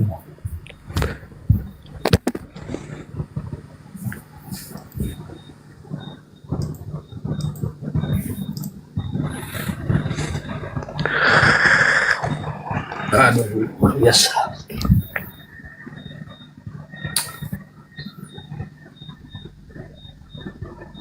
Ya.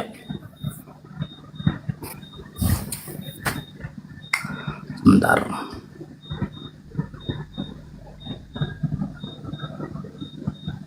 Oke.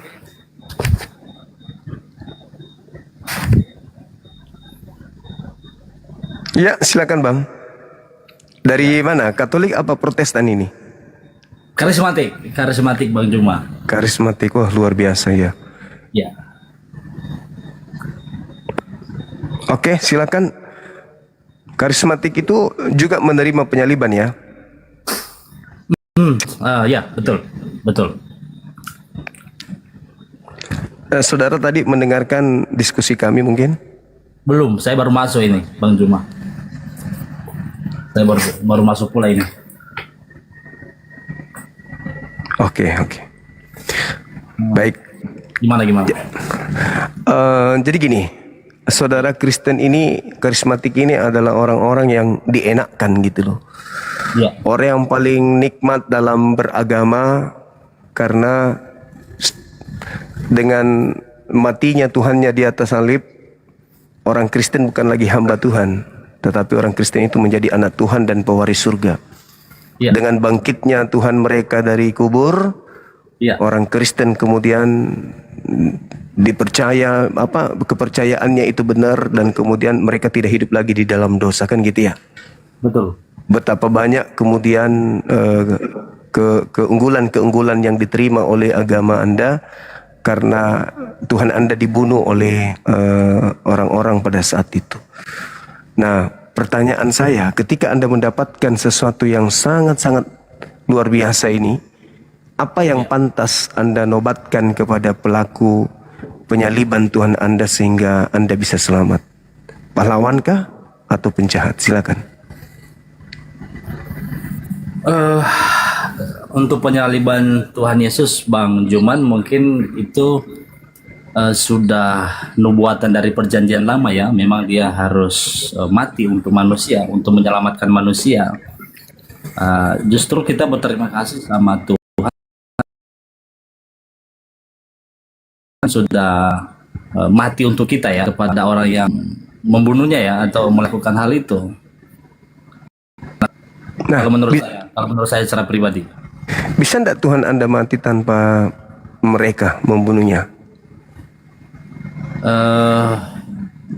Itu pertanyaan-pertanyaan seperti itu sebenarnya menjebak ya. Kalau dulu orang-orang mungkin seperti orang ateis ya, jadi pertanyaan mereka seperti begini: kenapa Yesus harus disalibkan? Kenapa biasanya orang Yahudi atau orang-orang di luar sana, kalau biasanya orang kalau melakukan kesalahan itu biasanya dilempar dengan batu, kenapa harus disalibkan gitu loh? Nah, ini adalah pertanyaan-pertanyaan menjebak sebenarnya. Kembali lagi ya Bang Juman, kalau secara pribadi, secara saya ya, mau gimana pun Yesus dibunuh, disalibkan, mau dilempar batu, mau apapun itu, keyakinan saya itu hanya dengan Tuhan sudah selamatkan saya gitu loh. Tuhan sampai jadi manusia untuk memberikan teladan, kasihilah musuhmu, kasihilah sesamamu manusia. Dan itu saya lakukan, istilahnya saya ikutin ajaran Yesus. Itu aja sih yang bikin saya, kenapa saya tetap ikut Tuhan sampai hari ini. Oke, baik. Ketika saudara mengatakan pertanyaan saya adalah pertanyaan menjebak, iya, itu artinya Anda sadar bahwa Anda telah menjebak diri Anda dalam sebuah keadaan. Bagaimana mungkin seorang penjahat melakukan tindakan kejahatan, lalu orang-orang yang menerima upah dari kejahatannya itu tidak mampu mengucapkan terima kasih sekalipun, apalagi mendudukkannya sebagai pahlawan. Tadi saya menyanjung Anda sebagai seorang karismatik, bukan lagi hamba Tuhan, tapi anak Tuhan, dan dijadikan sebagai pewaris surga. Belum lagi kalau Anda melihat di dalam Filipi 2, ya, di situ diterangkan kemudian bahwa seluruh nama yang ada di kolong langit dan di bumi ini bertekuk lutut kepada Dia dikarenakan Dia mati di atas salib. Sangat luar biasa. Di dalam Roma 14 nomor 9, untuk itulah Yesus mati agar Ia dibangkitkan untuk menjadi Tuhan bagi orang Kristen. Begitu juga di dalam Kisah Para Rasul 2 nomor 36. Orang Israel harus tahu bahwa Yesus yang kau salibkan itu telah dijadikan menjadi Tuhan dan Kristus. Luar biasa. Artinya kematian Yesus membuahkan sesuatu yang sangat-sangat nikmat bagi saudara. Tidakkah sedikit pun Anda mau mengucapkan terima kasih kepada Dia yang telah mengeksekusi Tuhan Anda? Karena Tuhan Anda mengatakan begini, Yohanes 10 nomor 17 nomor 8, tidak ada seorang pun yang mampu kemudian, tidak ada yang mampu kemudian mengambil nyawaku kecuali aku sendiri yang menyerahkannya dan berkuasa mengambilnya kembali. Tapi itu dilanggar. Apa buktinya? Ternyata Dia dibunuh. Apa buktinya Dia dibunuh? Markus 9 nomor 30 31. Lalu Anak manusia akan diserahkan kepada manusia dan mereka akan membunuhnya. Nah tuh, berarti Tuhan Anda yang tadinya tak ada yang mampu membunuhnya ternyata dibunuh. Akibatnya apa? Dari pelaku-pelaku pembunuh ini, hebat kali ini pelaku pembunuh. Dia mengatakan bahwa tak ada yang sanggup membunuhku, tak ada yang bisa mengambil nyawaku kecuali aku menyerahkannya sendiri dan berkuasa mengambilnya kembali. Faktanya dia dibunuh. Artinya pelaku telah berhasil memberikan hadiah terindah dalam hidup saudara, yaitu keselamatan. Jadi kesimpulannya bukan Yesusnya yang pahlawan, bukan Yesusnya juru selamat. Juru selamat Anda itu adalah yang membunuh Tuhan Anda. tanpa Tuhan Anda dibunuh, Anda mau selamat seperti apa? Seperti apa Anda ingin membunuh? Sedangkan di dalam 1 Korintus 15 nomor 17, tanpa kebangkitan, sia-sialah imanmu dan kamu tetap hidup di dalam dosa. Berarti orang yang menyalib Yesus itu adalah orang yang super berjasa untuk orang Kristen. Anda menjebak diri Anda sendiri dan keyakinan Anda yang selama ini Anda anut, Anda tidak pernah renungkan, Anda tidak pernah pikirkan, hanya menikmati doktrin dan dogma selamat, kami adalah anak-anak Tuhan, bla bla bla bla bla bla bla. Ketika diurut kejadian itu, ternyata Anda berada pada sesuatu yang hampa.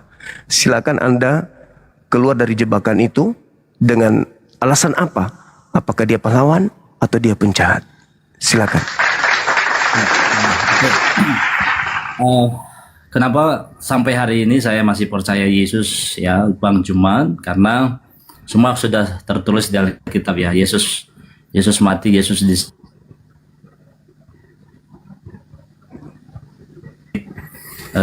naik ke surga, itu semua sudah terjadi dan sudah tertulis, dan itu yang nulis bukan hanya satu orang, dan itu sudah ditulis oleh Matius, Markus, Yohanes, dan Lukas. Dan kita sebagai orang Kristen tinggal satu lagi ini yang kita tunggu-tunggu, yaitu kedatangan Yesus yang kedua kali. Jadi kalau secara saya pribadi, mau apapun itu yang terjadi, saya tetap percaya kepada Tuhan, karena dia udah mati untuk saya, dia udah bangkit juga untuk saya. Dan saya menjemput orang-orang yang percaya kepadanya dan benar-benar mengalami Tuhan. Saya alami sendiri soalnya, makanya saya tetap di dalam Yesus Bang Juma. Itu mungkin makanya saya masuk tadi di Juma ini aja, supaya juga beberapa orang bisa pelajari lagi siapa itu Yesus sebenarnya. Kenapa Yesus harus jadi manusia? Karena dia harus memberikan teladan. Kenapa? Kalau kita lihat di Perjanjian Lama Bang Juma, manusia ini jatuh terus dalam dosa. Makanya kalau kita berbicara tentang keselamatan itu nggak ada selain dalam Yesus. Kenapa? Karena Yesus hanya dia yang dari surga turun ke bumi, dan dia yang tahu jalan ke surga. Kalau yang jadi pertanyaan sekarang, surga itu di mana? Ini yang menjadi pertanyaan orang ya. Ada yang bilang surga di atas, neraka di mana? Di bawah. Nggak juga. Banyak orang yang ke atas, banyak juga orang yang ke bawah, tak ada. Tapi hanya Yesus lah yang tahu jalan ke surga. Kenapa? Karena memang dia Tuhan dan memang dia dari atas. Itu sih menurut iman saya, Bang Juman. Terserah lah gimana Bang Juman, menurutnya gimana. Ya. Jadi gini, kalau sudah menikmati doktrin itu Bang, maka segala-galanya menjadi hidup indah. ini adalah pilihan Bang Juman ya. Iya, betul. Terserah gimana kita harus percaya kepada Tuhan. Ya, betul. Cuman gini, hidup itu pilihan. Iya, jaringan kurang bagus ya. Iya, hidup itu pilihan. Itu betul. Dan kematian itu suatu kepastian. Jaringan Bang Juman kurang bagus ya. Jaringan saya ya. Teman-teman, suara saya di bagaimana? Ini udah. Oke. Jadi hidup itu pilihan, memang betul.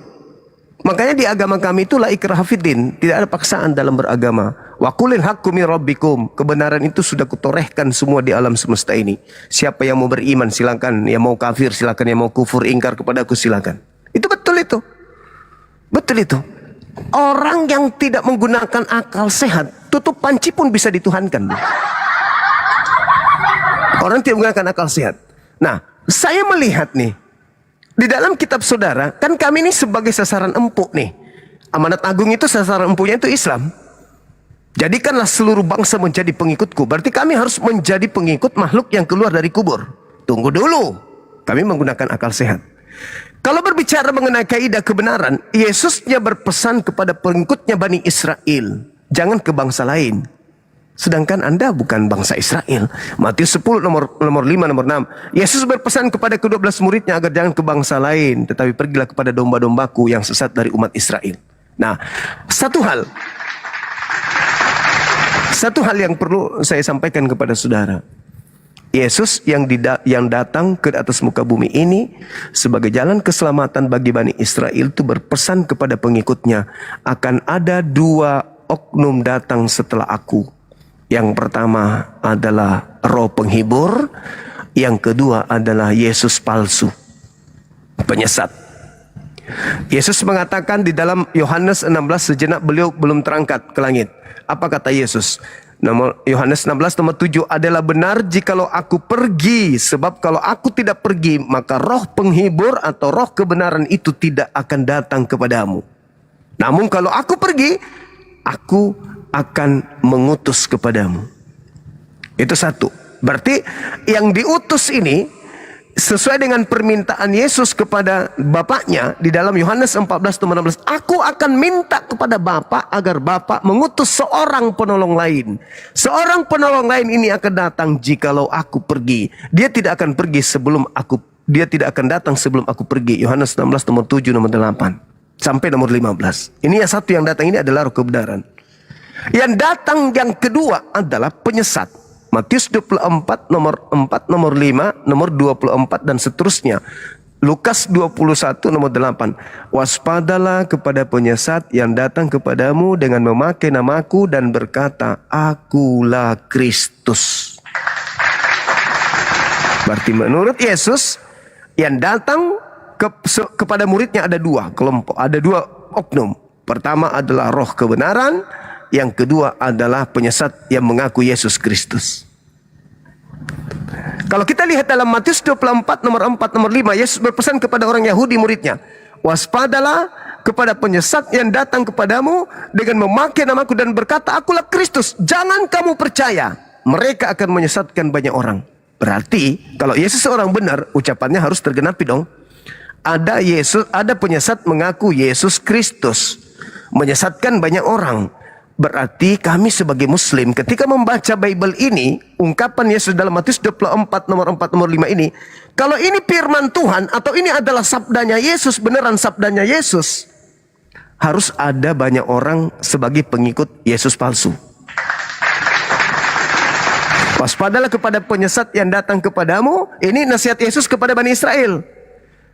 Memakai namaku, berkata, Akulah Kristus, akulah Mesias. Jangan kamu percaya, mereka akan menyesatkan banyak orang. Sekarang pertanyaan saya, tunjukkan banyak orang di atas muka bumi ini yang mengaku selain Kristen. Kalau Kristen ini adalah pengikut Kristus yang asli, mana pengikut Kristus palsu yang banyak itu?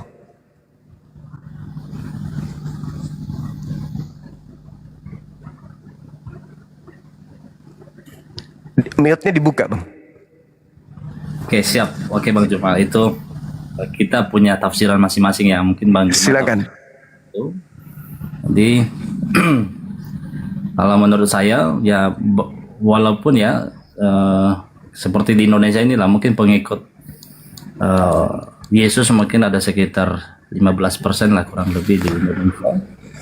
6%. 6% ya. Oke. Jadi justru saya bangga bisa terpilih sebagai orang Kristen karena memang ada firman yang dikatakan di sana ya, banyak dipanggil tapi sedikit yang terpilih. Ya, jadi yang saya imani ya itulah, saya bilang saya tetap percaya dengan Yesus dan kita punya doktrin masing-masing, mungkin tafsiran masing-masing. Dan mungkin saya ada pertanyaan lah sama Bang Juman. Kalau menurut Bang Juma keselamatan itu seperti apa sih di dalam Muslim? Kalau di dalam Kristen kan keselamatan itu kan hanya ada di dalam Yesus ya. Kami percaya itu. Iya, silakan. Saya katakan tadi kalau hanya modal percaya, ya apapun itu.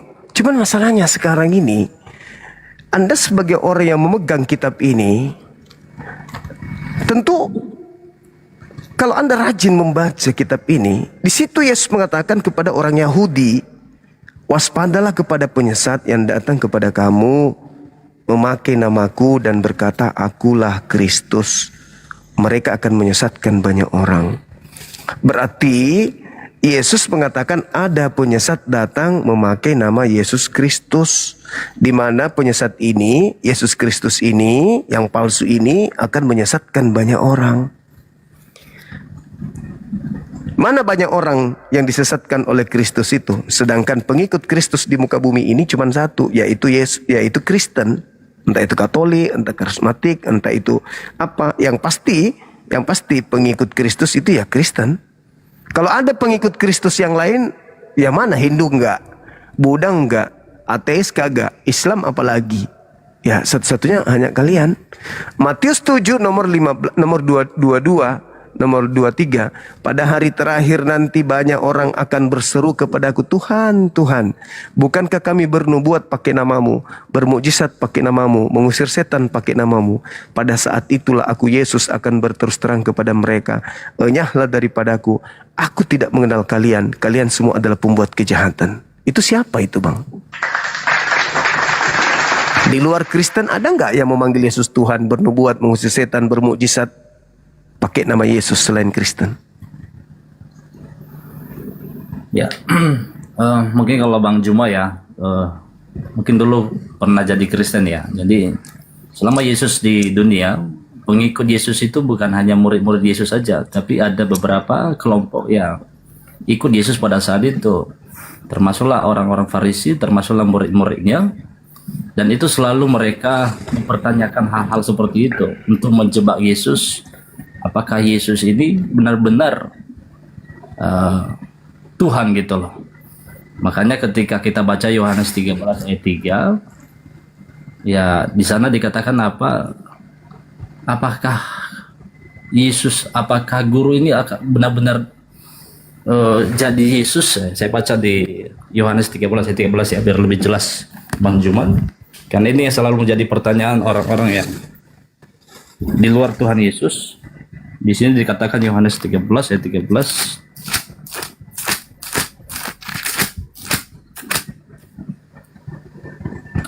Kamu menyebut aku guru dan Tuhan, dan katamu itu tepat sebab memang akulah guru dan Tuhan. Ini adalah pernyataan ya disampaikan oleh Yesus kepada murid-muridnya. Yang saya baca beberapa komentar di bawah, katanya harus ada data ya. Jadi inilah yang membuat kami terus percaya kepada Tuhan Yesus. Oke. Kalau Anda merujuk kepada bahasa Ibrani atau bahasa Aram lah ya. Di situ dikatakan Rabam wa Maran. Maran itu bukan Elohim, bukan Eloah. Maran itu dalam bahasa Yunani Kurios. Kurios dalam bahasa Inggrisnya itu Lord. Bukan God, bukan Theos, bukan Tuhan, tetapi Tuan. Jadi Yesus mengaku Tuan, junjungan, gembala, pembimbing, konselor. Dia adalah guru. Aku adalah guru, rabi. Aku adalah rabi. Dan aku juga adalah junjungan, pemimpin. Betul itu katamu. Nah, sekarang Anda mengambil data Yohanes 13:13. Tapi murid-muridnya bukan hanya mengambil satu data itu. Kata Yesus dalam Yohanes 17:8. Segala firman. Maksudnya, semua tinta merah yang ada di dalam Bibel adalah ucapanku, telah aku sampaikan kepada muridku. Muridku telah percaya bahwa engkaulah yang telah mengutus aku. Berarti semua firman Yesus, sabda Yesus, ketika ditamatkan kepada muridnya, muridnya mengimani Yesus ini sebagai utusan Tuhan saja, sebagai rasul, bukan sebagai Tuhan. Sedangkan Kristen mentuhankan yang rasul ini hanya gara-gara aku dan akulah Tuhan, hanya gara-gara diplesetin oleh lembaga Bible. Ada lagi nanti tuh, aku dan Bapa adalah satu. Yohanes 10 nomor 30. Padahal Yesusnya mengatakan di dalam data nomor 10 nomor 34, 35, 36. Bukankah di dalam kitab Tauratmu dikatakan siapapun yang diserahi tugas untuk menyampaikan firman Tuhan, firman Bapa, maka dia adalah Tuhan. Dan bukan cuma Yesus yang sebagai penyampai firman, Musa juga sebagai penyampai firman. Makanya pengakuan Yesus tersebut itu dibenarkan Keluaran 7 nomor 1. Musa diutus sebagai Elohim kepada Fir'aun. Aku mengutus engkau wahai Musa menjadi Tuhan bagi Fir'aun. Makanya Yesus mengatakan siapapun yang diserahi tugas menyampaikan firman, maka dia adalah Tuhan. Makanya Musa berkata di dalam kitab saudara, ya aku adalah Elohim yang diutus oleh Tuhanmu untuk menyelamatkan kalian dari perbudakan Mesir keluar sampai kepada tanah Kanaan. Tuhankah Nabi Musa? Bukan. Tapi kenapa dia menjadi Elohim? Karena dia sedang menyampaikan firman. Begitu juga Yesus. Yesus hanya sebagai penyampai firman. Bahkan Yesus bersaksi dalam Yohanes 5 nomor 36. Ada kesaksianku yang lebih penting dari kesaksian Yohanes Pembaptis, kata Yesus. Bahwa yakni segala mukjizat yang aku lakukan, mukjizat itu yang aku lakukan sekarang, dan mukjizat itulah yang bersaksi bahwa Bapaklah yang telah mengutus aku. Berarti segala mukjizat yang Yesus lakukan di tengah-tengah muridnya, mukjizat itu mempersaksikan Yesus ini rasul utusan Tuhan loh. Tapi muncul Kristen dari belakang, di luar Bani Israel, malah melantiknya menjadi Tuhan. Kenapa? Karena itu tadi, waspadalah kepada penyesat yang datang kepadamu memakai namaku dan berkata, akulah Yesus Kristus. Dia akan menyesatkan banyak orang. Berarti banyak orang yang disesatkan ini adalah di luar dari kelompok murid. Karena murid hanya percaya sebagai rasul utusan Tuhan. Yesus hanya mengatakan, aku adalah rasul utusan Tuhan.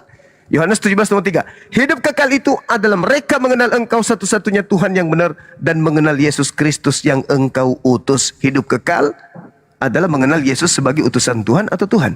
Yesus mengatakan utusan Tuhan. Tapi Kristen, ya Yesus itu Tuhan. Berarti Kristenlah yang kena sasaran daripada Yesus penyesat tadi. Makanya sampai hari ini Bung, antara Yahudi dengan orang Kristen itu berbeda. Kenapa berbeda? Mana keturunan murid-murid Yesus yang 11 orang itu? Mana? Kenapa mereka tidak menjadi pelopor Kristen? Kenapa kemudian jadi Kristen adalah orang Roma? Siapa orang Roma ini? Tidak ada nabi yang diutus kepada orang Roma. Tidak ada kemudian kitab suci yang diwahyukan kepada orang Roma. Mereka hanya menjadikan perjanjian lama ini dari terjemahan kitabnya orang Yahudi. Perjanjian baru ini hanyalah kanonik, kitab-kitab yang dikanon, yang dipilih-pilih mereka pada saat mereka ingin menggabungkan kitabnya orang Yahudi berbentuk terjemahan. Maka lolos 4 kitab, Lukas, Markus, Matius, Yohanes. Dan ingat, Matius ini bukan murid Yesus. Yohanes bukan murid Yesus. Maksudku pengarang buku Matius bukan tulisan murid Yesus, dan buku Yohanes juga bukan tulisan murid Yesus. Mana buktinya? Anda baca dalam Matius 9 nomor 9. Penulis buku Matius bukan murid Yesus. Anda baca Yohanes 21 nomor 24. Penulis buku Yohanes bukan murid Yesus. Lukas, kitab Lukas bukan murid Yesus. Markus bukan murid Yesus. Paulus bukan murid Yesus. Berarti ini catatan orang-orang yang gemar menulis, yang melakukan penyelidikan antara apa yang terjadi antara Yesus dengan murid-muridnya. Makanya Lukas mengatakan, Theophilus yang mulia, aku melihat banyak orang yang menulis, menyusun cerita-cerita tentang peristiwa-peristiwa yang terjadi di antara kita. Maka aku merasa terpanggil untuk menyusunnya kembali, untuk mempersembahkan kepadamu, wahai Theophilus. Bukan firman Tuhan, hanya kajian-kajian yang dihasilkan dari penyelidikan-penyelidikan yang terjadi tentang Yesus, murid-muridnya, dan juga bangsa Israel pada zaman itu. Makanya Yesus tidak memberikan validasi tentang buku ini. Yesus tidak mengenal kitab ini. Tidak ada validasi Yesus, tidak ada legitimasi dari Yesus. Buku ini bercerita tentang Yesus betul, tapi Yesus tidak pernah memberikan validasi kepada penulisnya. Begitu saudaraku. Silakan. Oke, Bang Juma luar biasa, mantap sekali. Jadi kalau menurut Bang Juma, keselamatan itu ada di mana? Kalau kalau Yesus, ya, selain Yesus. Jadi gini, keselamatan itu pada kaumnya Nabi Musa ketika mereka percaya kepada Nabi Musa dan percaya kepada Tuhannya Nabi Musa. Keselamatan itu ada pada pengikut Yesus, yaitu Bani Israel, ketika mereka menerima Yesus sebagai rasul utusan Tuhan kepada mereka dan percaya kepada Tuhan yang mengutusnya. Di luar Bani Israel, keselamatan itu hanya ada pada baginda Rasulullah Muhammad SAW. Saya pertanggungjawabkan kalimat saya. Yang pertama, Yesus tidak diutus kepada seluruh manusia. Yesus hanya diutus kepada domba yang sesat dari umat Israel. Oke, Bang Suma salah, Bang Suma keliru. Yang benar yang mana? Yesus untuk seluruh umat manusia. Oke, mari kita buktikan. Di dalam Galatia 4 nomor 5, Paulus sendiri mengatakan Yesus menebus orang-orang yang takluk di bawah hukum Taurat. Pertanyaan saya, apakah orang Kristen ini adalah orang yang takluk di bawah hukum Taurat? Tidak. Orang Kristen bukan penganut Taurat. Taurat itu hanya milik Bani Yakub. Di mana dalilnya? Ulangan 33 nomor 1 sampai 4. Musa diperintahkan untuk memberikan peringatan, pengajaran, perintah, larangan kepada Bani Israel. Dan hukum-hukum yang datang kepada Musa adalah hak milik kepunyaan Bani Yakub. Mazmur 147 nomor 19 nomor 20. Hukum-hukumku yang kuberikan kepada Yakub dan aturan-aturanku yang datang kepada Israel tidak aku berikan kepada bangsa lain. Lalu Yesus mati di atas tiang salib menebus kita dari kutuk hukum Taurat. Itu nyambungnya di mana? Bukankah hukum Taurat hanya untuk milik orang Yahudi? Jadi kalaupun Yesus mati untuk menebus dosa dari kutuk hukum Taurat, berarti Yesus mati untuk Bani Israel. Dan Paulus memang mengatakan itu. Galatia 4 nomor 5. Yesus menebus orang yang hidup, orang yang takluk di bawah hukum Taurat. Kristen tidak hidup di bawah hukum Taurat. Itu. Nah, sedangkan Nabi Muhammad di dalam Al-Quran jelas mengatakan, ya ayuhan nas, wahai seluruh umat manusia, inni rasulullahi ilaikum jami'a. Aku ini adalah utusan Tuhanmu kepada kalian semuanya. Makanya Yesus menubuatkan akan datang seorang penghibur, penolong. Dialah yang akan menghibur, menginsapkan dunia akan dosa-dosa, mengajarkan segala hukum-hukum, dan mengajarkan tentang keadilan. Sekarang kalau saudara mengaku sebagai orang Yahudi, sebagai pengikut Yesus, Anda akan dihantam oleh Wahyu 3 nomor 9. Orang yang mengaku keturunan Yakub, keturunan Israel, tapi sesungguhnya tidak demikian, maka mereka adalah jemaat iblis. Itu Wahyu sendiri yang mengatakan itu. Sedangkan saudara bukan Bani Yakub, saudara bukan Bani Israel. Ngaku sebagai Bani Israel, kata Wahyu 3:9, mereka ini adalah jemaat iblis. Kata Yesus, enyahlah daripada aku, kalian semua adalah pembuat kejahatan. Ingat bung, yang disebut domba itu hanya Bani Yakub. Dalilnya ada di Yeremia 50 nomor 17. Yang Bani Yakub, domba adalah Bani Yakub. Berarti anak-anak Yakub lah yang disebut domba. Sedangkan kita orang Indonesia bukan Bani Yakub. Termute saudara, mute, dibuka. Itulah yang kami alami sebagai orang Kristen, termasuk karismatik yang sekarang. Ya, keselamatan itu sekarang itu kami imani adalah kasih karunia. Sebenarnya itu bukan untuk kami sebenarnya. Itu memang benar tadi yang Bang Juma bilang, itu sebenarnya untuk orang-orang Israel. Karena orang-orang Israel itu adalah orang pilihan Tuhan. Tetapi itulah ketika Yesus bilang, ketika murid-muridnya nggak percaya Yesus bangkit, adalah Thomas, dia katakan, kalau benar-benar kamu bangkit, mana tandanya ya? Akhirnya kan Yesus menunjukkan diri kepada murid-muridnya waktu itu, dan di situ dikatakan berbahagialah orang-orang yang tidak melihat namun percaya. Ya itulah kamilah orang-orang sekarang itu. Walaupun kami belum melihat, tapi kan percaya apa yang sudah tertulis di dalam Alkitab, bahwa keselamatan itu hanya ada di dalam Yesus, dan Yesus itu adalah Tuhan yang hidup, yang sudah mati dan bangkit untuk kami. Itu sih Bang Juman, mungkin itu saja sih pada malam. Ya, makasih Bang, makasih.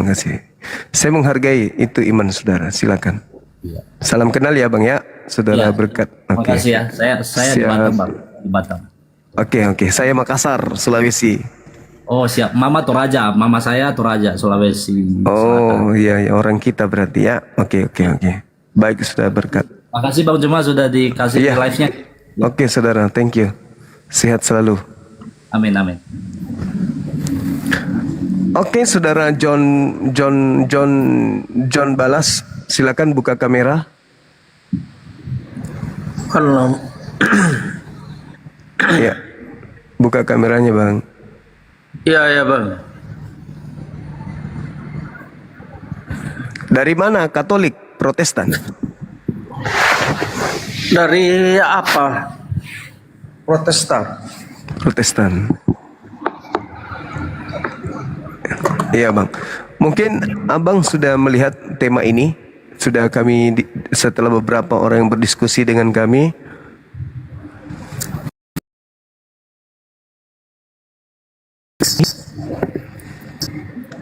pahlawan atau penjahat menurut saudara.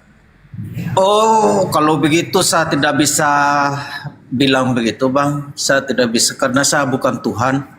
Yang beranalisis begitu sesat kalau menurut saya pemikirannya itu. Sama dengan abang, orang yang musuh sama abang contohnya ya.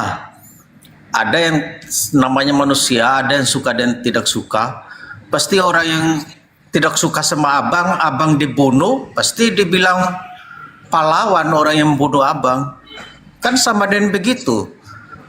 Sedangkan nyawanya abang kan ada di tangan Tuhan. Abang mati, mau dilindas mobil, mau dicekek orang, mau dibunuh orang, mau disentet orang, itu udah takdir.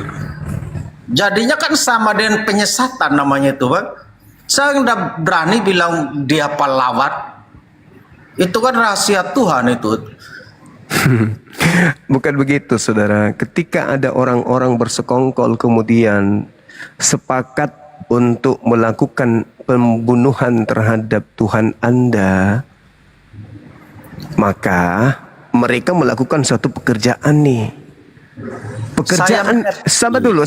Pekerjaan yang mereka lakukan itu berdampak kan saya minum air tapi saya dengar ini abang ngomong. Berdampak kepada keselamatan saudara. Itu loh pertanyaannya muncul kemudian. Ketika orang ini bekerja, orang ini berkongko-kongko, orang ini berusaha sampai dia harus melakukan kesaksian palsu, ternyata ada hasilnya. Nah, menurut saudara, pekerjaan mereka ini pekerjaan yang jahat atau pekerjaan yang baik? Berusaha membunuh Yesus itu pekerjaan jahat atau pekerjaan baik? Itu pertanyaannya. Iya. Usaha mereka membunuh Yesus itu usaha yang baik atau usaha yang jahat?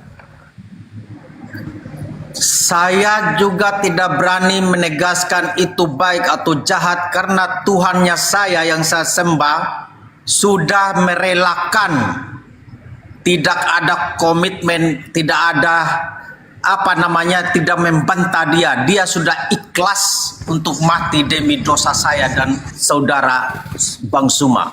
Oke, bisa nggak dia mati kemudian? Bisa nggak dia mati tanpa ada yang mengeksekusi?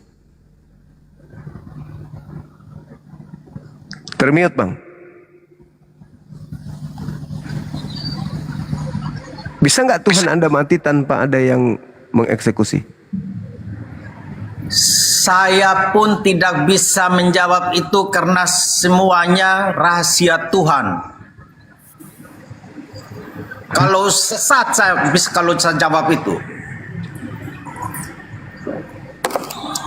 Ini pertanyaan membuat sesat pemikiran orang.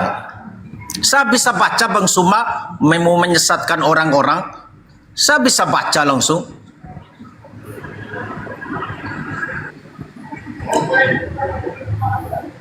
Maksudnya kan abang sudah menikmati hasilnya. Masa saya bukan saya aja yang menikmati, seluruh dunia. Ya itu berarti yang membunuh Tuhan Anda ini pahlawan atau penjahat sih?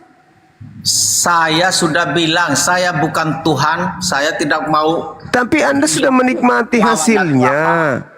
Anda sudah menikmati hasilnya. Tuhannya saya ikhlas dengan kematiannya untuk membawa saya ke jalan yang benar. Berarti pelaku pembunuhan itu berjasa dong buat Anda. Penyesatan pemikiran yang abang maksud berjasa, kalau saya enggak. Lah, Anda nikmati hasilnya kok nggak berjasa Pietro? Anda merasa selamat kan sekarang?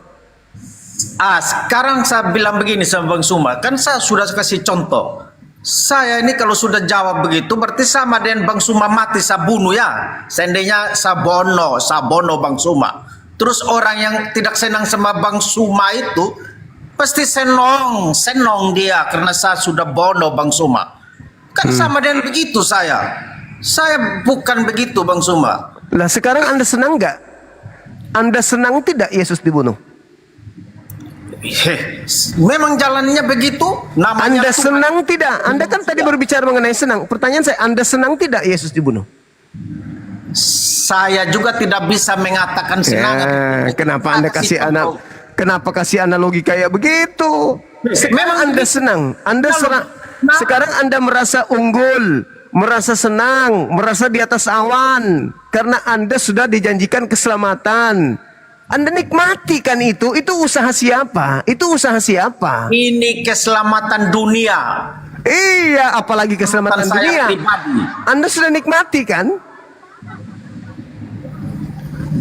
Itu dengan eksekutor salib. Lalu yang memberikan itu siapa? Yang memberikan keselamatan? Yang menderita mati demi dosa saya. Bisa nggak Tuhan Anda menderita mati tanpa ada eksekusi? Bisa nggak? Itu rahasia Tuhan. Giliran itu rahasia Tuhan. Itu rahasia Tuhan. Giliran Anda menikmati bukan rahasia Tuhan. Rahasia Tuhan apa lagi? Sudah terbukti Tuhan Anda dibun-bun sama mereka, kok rahasia Tuhan? Tinggal Anda yang menjawab dengan jujur. Anda mau mengucapkan terima kasih atau tidak kepada yang membumbun Tuhan Anda? Kok rahasia Tuhan pula yang dia bawa? Saya tidak bisa terima kasih Bang Suma karena itu tidak berani saya nyatakan dia pahlawan seperti yang menyesatkan pemikiran yang berarti Anda lebih iblis dari mereka. Nah, kalau menurut saya Bang Suma Anda lebih iblis berarti karena Anda menikmati hasil jeripaya iblis, tapi Anda tidak mau berterima kasih. Anda tidak mau berterima kasih kenapa? Karena Anda tahu bahwa ini salib adalah hadiah dari setan. Makanya Anda tidak mau berterima kasih. Ya dong. No. Bukan begitu. Kalau hadiah dari Tuhan, dengar. Kalau hadiah dari Tuhan, pasti Anda berterima kasih. Tuhan, terima kasih Tuhan. Tapi karena ini dari iblis, Anda malu untuk berterima kasih. Kalau saya jawabnya begitu, pasti Bang Suma berharapnya seperti begitu. Berarti iblis senang dong. Tidak. Anda boleh mengatakan, saya tidak mau berterima kasih. Karena sesat pemikiran seperti begitu. Oh, tidak bisa. Anda sudah menikmati hasilnya. Anda sudah menikmati hasil daripada pekerjaan orang jahat.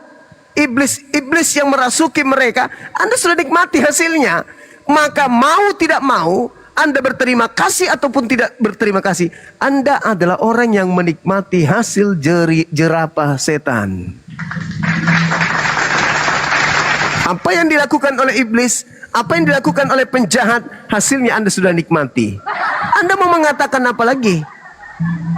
Anda menikmati hasilnya. Contoh Bang Suma ngomong dulu bagaimana itu menurut Bang Suma ini topik ini tuh bagaimana? Ini benar nggak menurut Bang Suma ini topik ini? Benar sekali. Orang Kristen merasa bukan lagi hamba Tuhan. Itu dia karena Bang Suma itu tidak selevel sama kita. Kok selevel? Yang menikmati penyaliban itu. Bang Suma kita udah lewatin. Bang Suma yang menikmati. Seperti Bang Suma masih ketinggalan zaman hidupnya.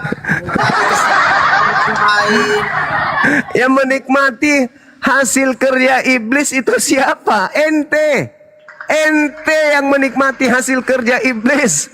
Makanya Anda segan, makanya Anda sungkan untuk berterima kasih karena Anda tahu yang menyalibkan Yesus itu adalah si iblis sisis. Makanya Anda tidak mau berterima kasih. Tapi meskipun Anda tidak berterima kasih, kami orang Islam tahu kalian itu lagi dienakkan dari Tuan pahlawan yang sudah menghadiahkan kalian korban di atas salib.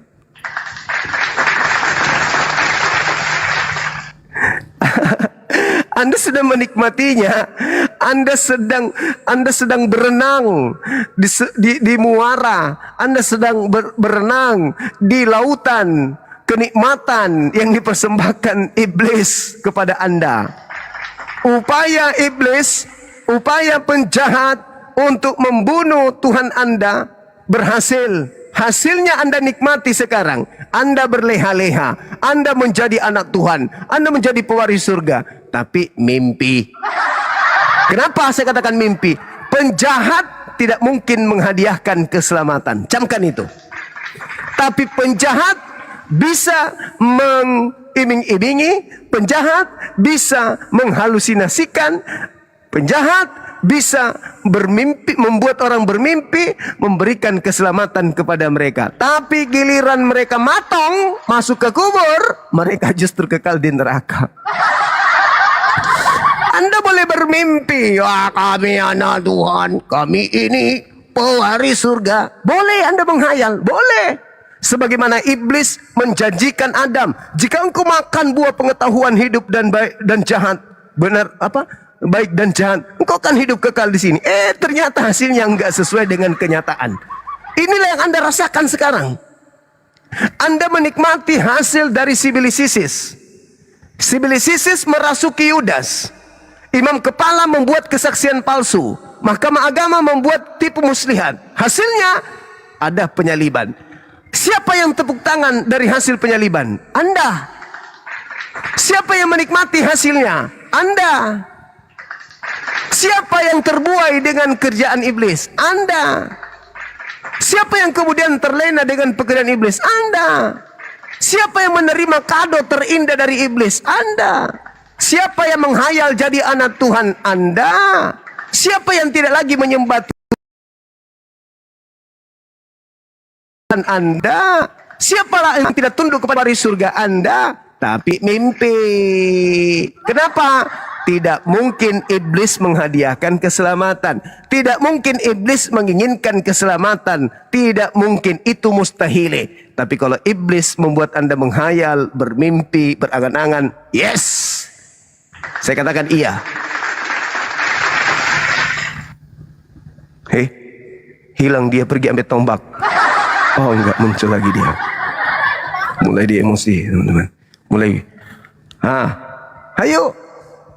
Ayo, apa yang Anda terima? Apa yang Anda terima dari pekerjaan iblis merasuki Yudas? Apa yang Anda terima? Tidak kakak, begini dulu kakak. Kakak Suma yang terhormat, begini aja. Kita jangan dulu ini adu ini apa ini salib pahlawan ini. Begini aja. Saya telepon ini, siapa suruh PK sama Bung Suma besok janjian jam 8, bagaimana? Dengan ini Joseph Albert. Oh, silakan aja suruh datang ke sini. Tidak, besok saya mau tahu sampai di mana ilmunya kau itu. karena saya ini Bang Suma tidak ada data, tidak ada dalil ini. Besok ketemu dengan dia. Gimana? Yang paling hebat di Indonesia suruh hadapi saya. Siapa yang paling? Jangan. Yang Albert ini siapa ini? Joseph Albert ini. Yang paling sakti, yang paling bisa melilit lidahnya sampai melilit lidah ke tiang listrik. Itu yang kau suruh hadapi saya. Memang sulit bang, sulit. Katanya kemarin kan katanya Bang Suma suruh ini Jeki Sembaring, katanya dengar namanya Jeki aja lari, dengar namanya Bang Suma Jeki lari. Saya DM ini Jeki Sembaring, katanya dia diblokir sama Bang Suma. Diblokir sama Bang Suma sendiri. Mana? Jadi begini saudara, begini aja. Nah, biar kita nonton yang lebih seru begitu Bang Suma. Iya, begini aja. Suruh mereka datang ke sini. Kita akan hadapi mereka. Kita hadapi. Nya udah diblokir sama Bang Suma ini Jeki Sembaring itu, Jeki Sembaring. Terbalik. Dia yang blokir saya dari dulu. Si Jaki Sembarang, dia blokir saya, takut sama aku tuh. Gak Kenapa berani dia DM itu dia bilang ini Bang Suma yang blokir dia? Dia itu sama dengan kalau Joseph Albert bagaimana kakak? Kalau suruh Joseph ke sini. Suruh naik ke sini. Biar semua orang nonton. Kalau sama saya kurang seru, kita kan tidak terlalu mengerti. Kalau sama yang mengerti baru. Suruh ke sini. Kan saya setiap malam live. Suruh ke sini aja. Mereka juga live setiap malam kakak. Tadi suruh ke sini. Tadi sama Yusuf PK tadi. Iya, suruh ke sini. Habis nonton mereka baru saya masuk ke roomnya kakak tadi. Saya sudah ini apa? Tidak dibalas kakak? Tidak dibalas. Jadi gini, sampaikan kepada dia, kakak, Bang Suma bilang penyalib Yesus itu adalah pahlawan kita. Itu gimana itu kakak? Bisa kakak terangkan? Maksudnya itu maksudnya di situ. Tapi lewat PK kakak, lewat PK biar ada waktunya begitu. Iya, udah sampaikanlah ke dia. Iya, maksudnya saya sama anak-anak jangan dibawa serius. Kita sesama Indonesia kita hanya mencerdaskan. Benar katanya Bang Suma, jangan dibawa serius, kita mencerdaskan, kita mengerti apa yang Bang Suma yang saya belum tahu dari Bang Suma saya mengerti. Jadi yang menyalib Yesus itu pahlawan bagi Anda.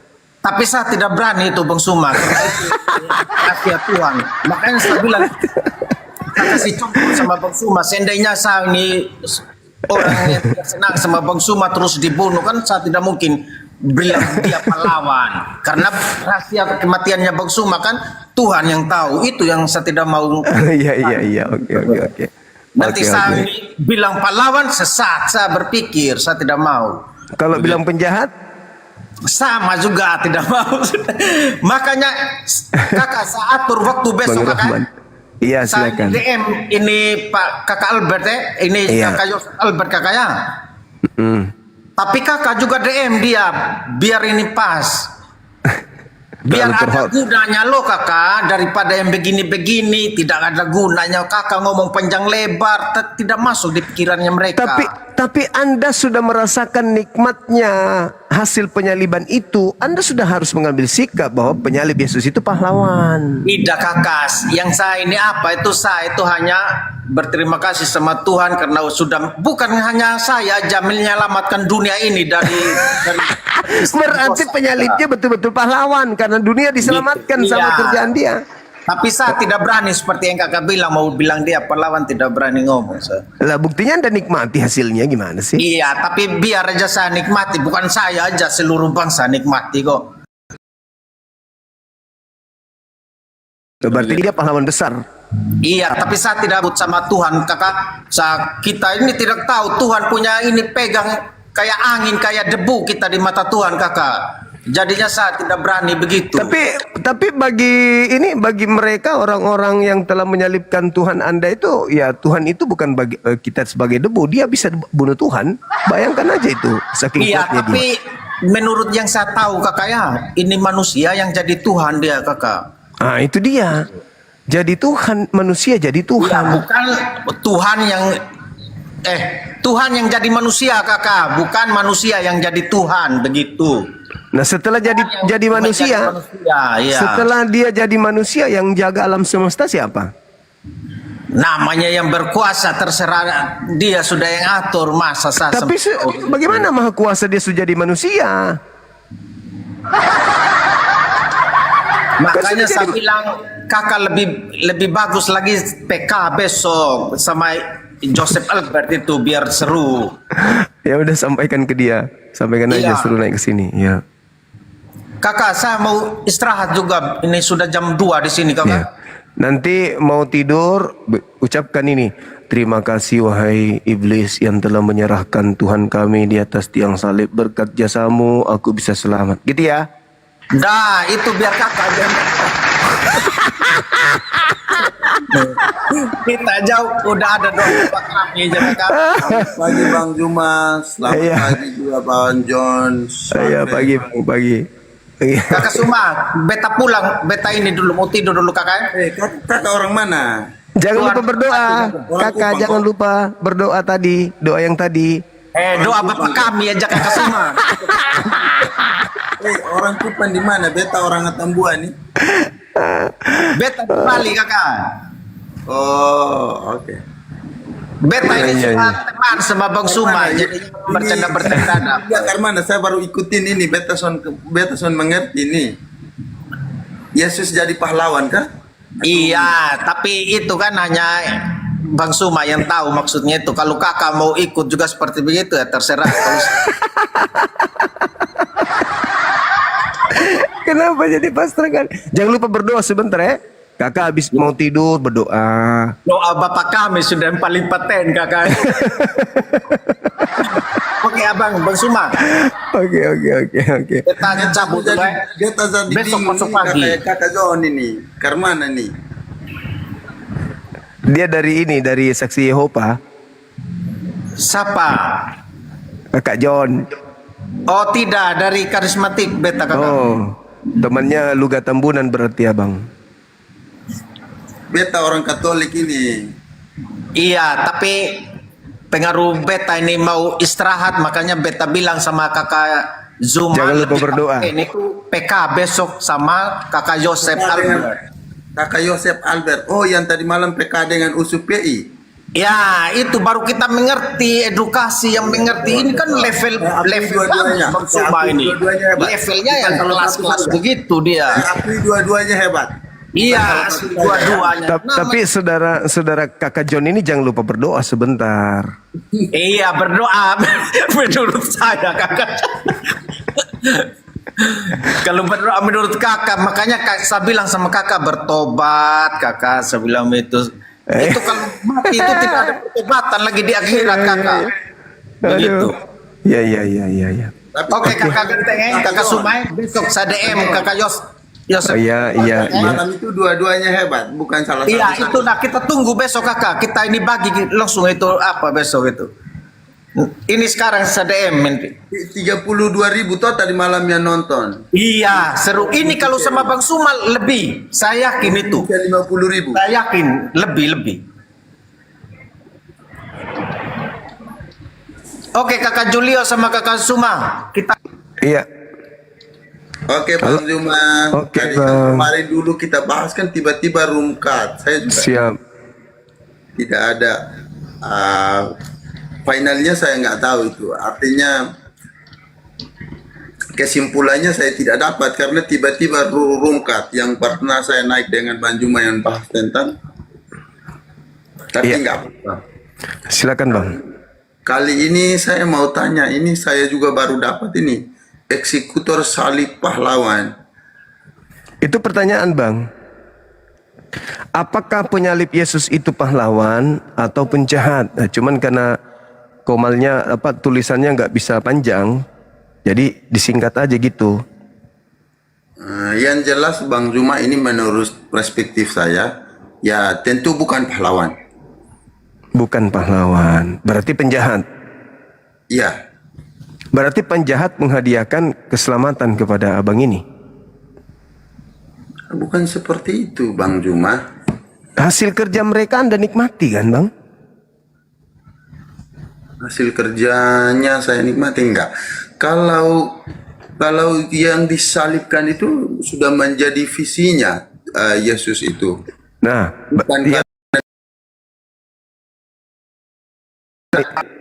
yang terlibat di sana ada ini, yang terlibat ada beberapa oknum termasuk iblis juga terlibat di sana.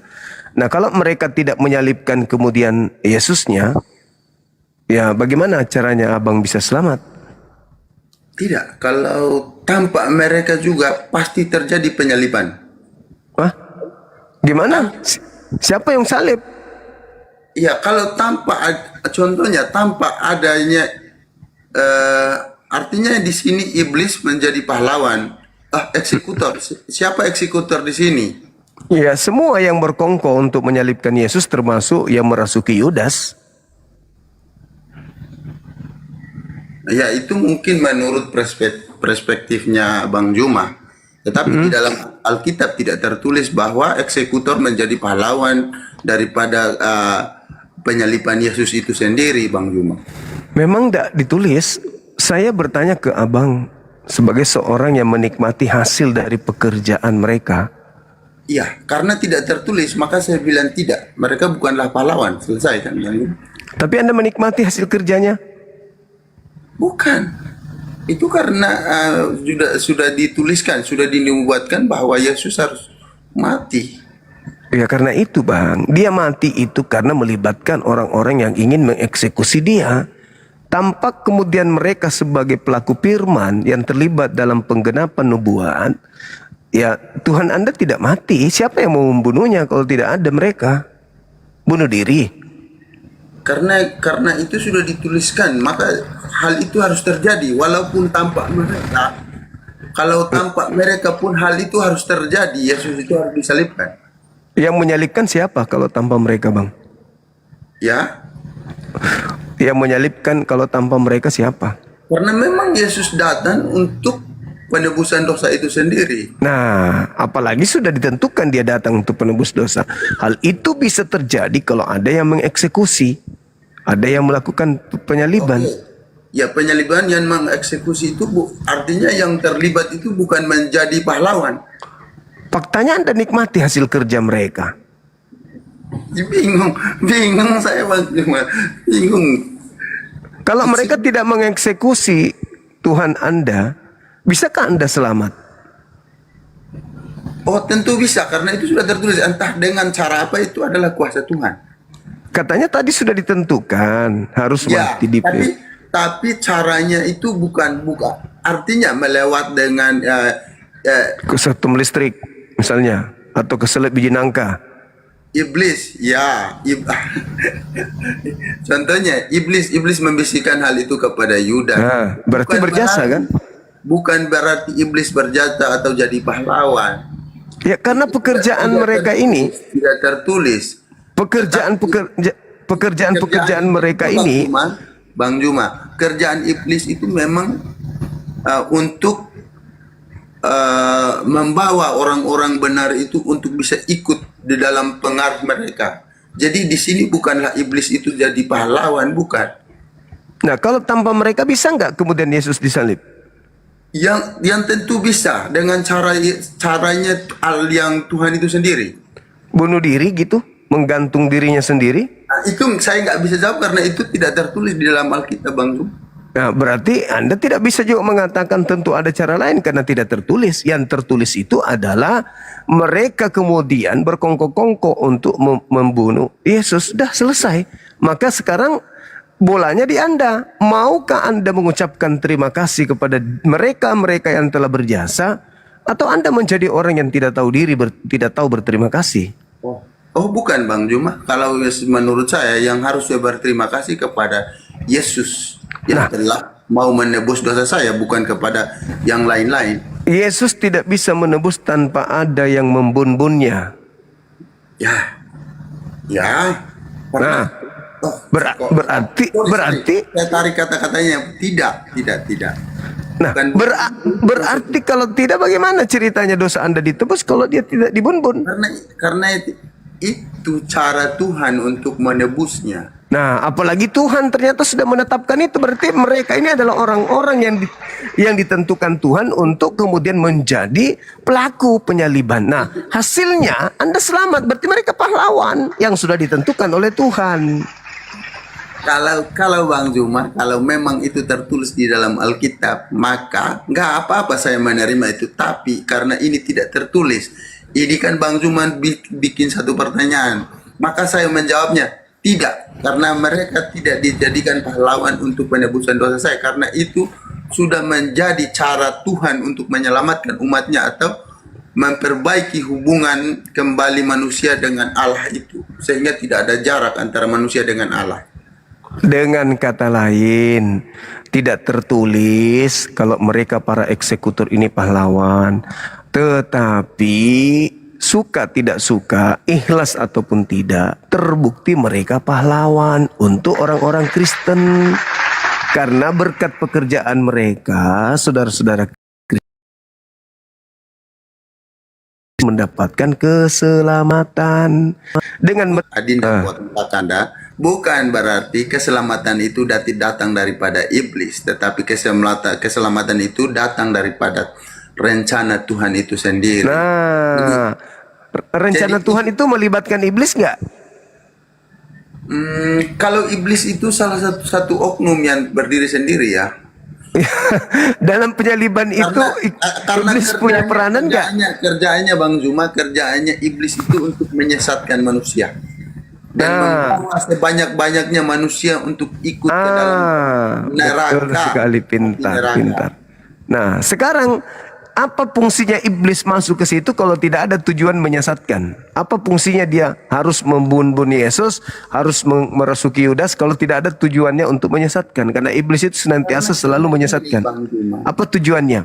Yes, iblis di situ itu dia menyesatkan. Artinya Yesus ini kan datang untuk menyelamatkan ini umat manusia. Kalau dia datang untuk menyelamatkan, berarti termasuk iblis datang untuk menyelamatkan. Bingung kan? Apa iblis menyelamatkan? Lah iya, bagaimana Yesus bisa menyelamatkan? Kalau penyaliban, kalau pembunuhan atau pengorbanan di salib itu adalah sebuah jalan keselamatan, maka iblis berjasa. Kalau ada pun tertulis di bahwa iblis berjasa, bolehlah. Ini tidak tertulis, makanya saya bilang tanpa iblis, tanpa siapapun, Yesus tetap penebus. Yesus akan tetap mati. Siapa yang bunuhnya? Karena siapa yang membunuhnya, Bang? Karena menurut hukum adat, hukum Yahudi, tidak boleh orang yang menyamakan dirinya dengan Allah. Maka berbagai cara apapun Yesus akan mati. Nah, berarti ada yang melakukan pembunuhan terhadap dia. Iya. Nah, apa tujuannya? Supaya saudara-saudara selamat kan?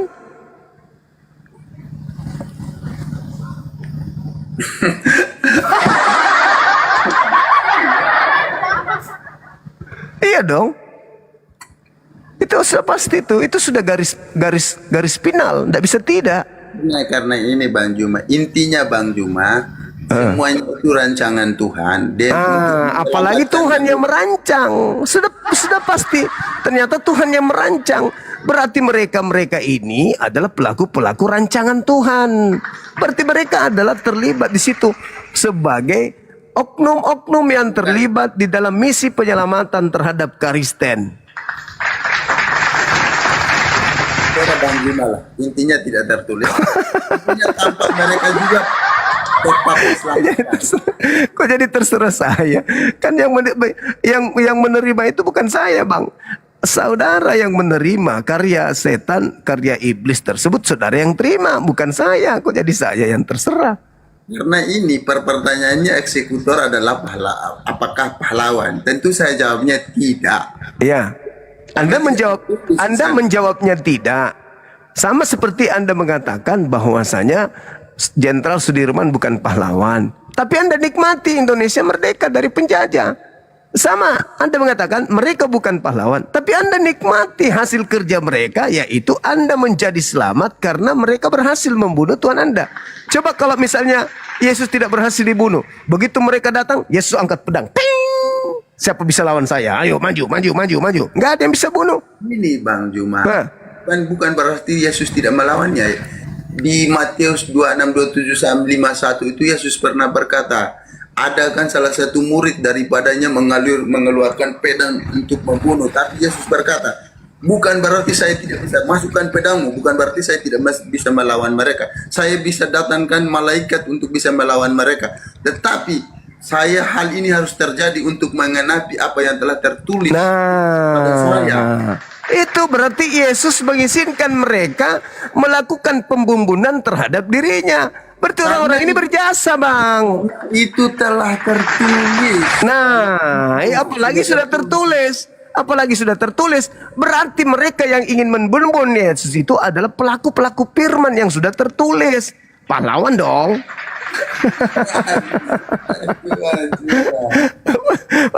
Bagaimana Anda bisa menerima sebuah karya keselamatan tapi Anda mengingkari oknum-oknum yang terlibat di dalamnya? Itu namanya kurang ajar, nggak tahu diri, nggak tahu diuntung. Makanya Bang Juma, bukan Yesus itu tidak bisa melawan. Yesus bisa saja datangkan malaikat yang dia bilang dengan lantang, "Wait, masukkan pedangmu." Tidak, saya tidak bisa melawan ini. Ya. Saya tidak bisa mendatangkan 1.000 atau 10.000 malaikat yang bisa melawan ini. Tetapi hal ini harus terjadi. Memang sudah dinubuatkan harus terjadi. Berarti harus ada pelaku eksekutor yang sudah diatur. Berarti mereka ini adalah bagian daripada karya keselamatan untuk saudara Kristen. Halilintar itu udah boleh. Di manakah tertulis bahwa eksekutor atau para eksekutor ini adalah pahlawan bagi orang-orang pengikut Kristus? Tunggu. Coba abang tunjukkan dalilnya. Oke. Saya tunjukkan dalilnya, sabar. Kena pelanggaran lagi kita. Saya tunjukkan dalilnya. 1 Korintus 15:17, Bang. 1 Korintus 15 nomor 17. 1.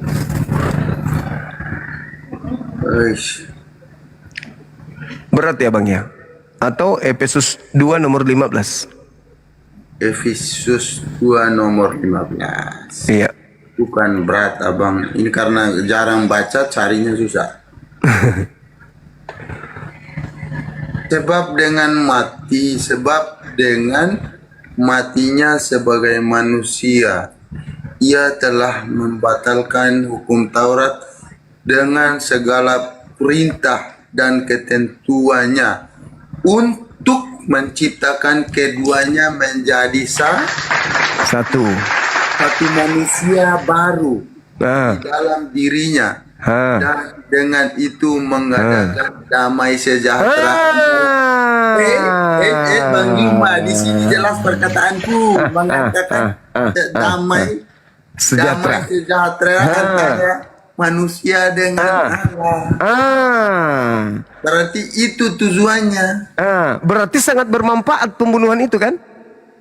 Memang itu tujuannya Allah datang ke dunia untuk berarti sangat bermanfaat. Mengadakan damai sejahtera antara manusia. Berarti sangat bermanfaat karya mereka, betul? No. Anda sendiri yang membaca. Untuk itulah dengan matinya Yesus di atas tiang salib, dia telah membatalkan hukum Taurat beserta ketetapan yang ada di dalamnya. Terus untuk mempersatukan damai sejahtera antara manusia dengan Tuhan.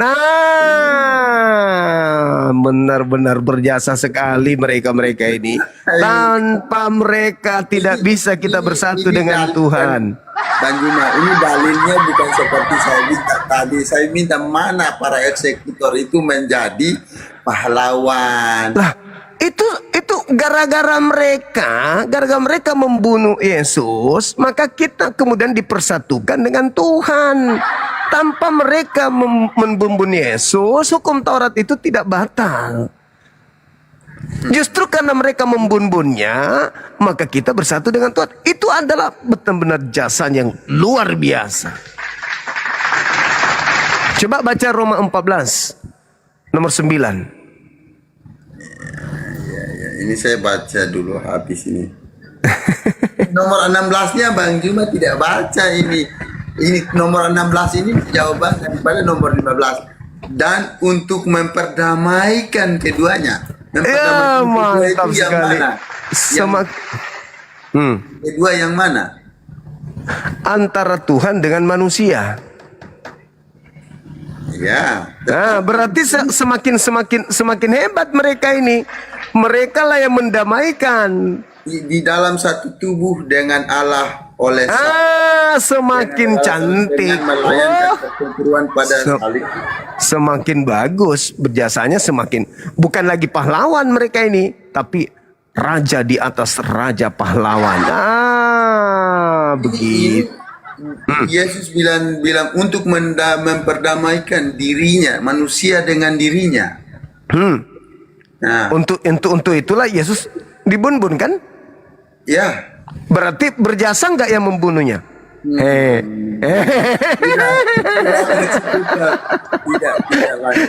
Berjasa nggak? Berjasa nggak yang membunuh Yesus itu? Kalau begini Bang Juma, kalau ada tertulis, ya saya percaya, tapi karena tidak tertulis, maka mereka jawaban saya tidak. Berjasa enggak? Pertanyaan saya, berjasa enggak mereka? Enggak, yang berjasa itu Tuhan itu sendiri, karena ini sama dia. Abangku ini, ia berjasa dong, karena mereka telah membunuh Yesus, maka dia telah memperdamaikan, mempersatukan, malah terjadi damai sejahtera karena dia. Belum lagi kalau 1 Korintus 15:17, tanpa kebangkitan sia-sialah imanmu, dan kamu masih tetap hidup di dalam dosa. Bagaimana caranya Yesus bangkit? Ia mati dulu, baru bisa bangkit. Bagaimana caranya mati? Yang dibun-bun dulu. Siapa yang bumbun? Pahlawan yang membun-bunnya. Karena dengan dia mati, dia bangkit, menyelamatkan dosa-dosa Kristen. Menurut Bang Juma seperti itu, karena itu perspektifnya Bang Juma. Itu fakta, itu real. Meskipun Anda mau menerimanya, itu kenyataan. Tidak ada tertulis. Iya. Secara eksplisit bahwa mereka yang membumbum itu adalah pahlawan bagi orang Kristen. Kalau itu tertulis Bang Juma, ya saya imani itu. Iya. Tidak mungkin. Di sini Bang Juma membuat satu pertanyaan. Ini satu pertanyaan ya, bukan berarti Bang Juma menuduh. Maka jawaban saya tidak, karena tidak tertulis di dalam Alkitab itu. Saudara-saudara Kristenku ini mau kemudian mendapatkan keselamatan, mau, tapi tidak mau berterima kasih kepada yang berjasa memberikan keselamatan itu. Berterima kasih kepada Yesus, bukan lah. Yesus itu hanya objek, bukan beliau pelaku. Yang pelaku ini yang mengeksekusi. Itu saudaraku. Makanya memang berat. Oleh karena itu ya pikirkan lagi apakah ini betul atau tidak. Jangan statis, harus dinamis ilmunya. Kalau memang dia ini memberikan keselamatan, masa iblis memberikan keselamatan kepada kami dengan cara membunuh? Pertama, pelakunya iblis. Yang kedua, yang dibun-bun Tuhan. Sesuatu yang tidak rasional memang. Penyelamatan saya dengan Bang Juma juga dapat keselamatan daripada Yesus. Dari iblis. Dari iblis Bang Juma. Alamak. Jadi gini, saudara. Sekarang gini. Sekarang logikanya sederhana.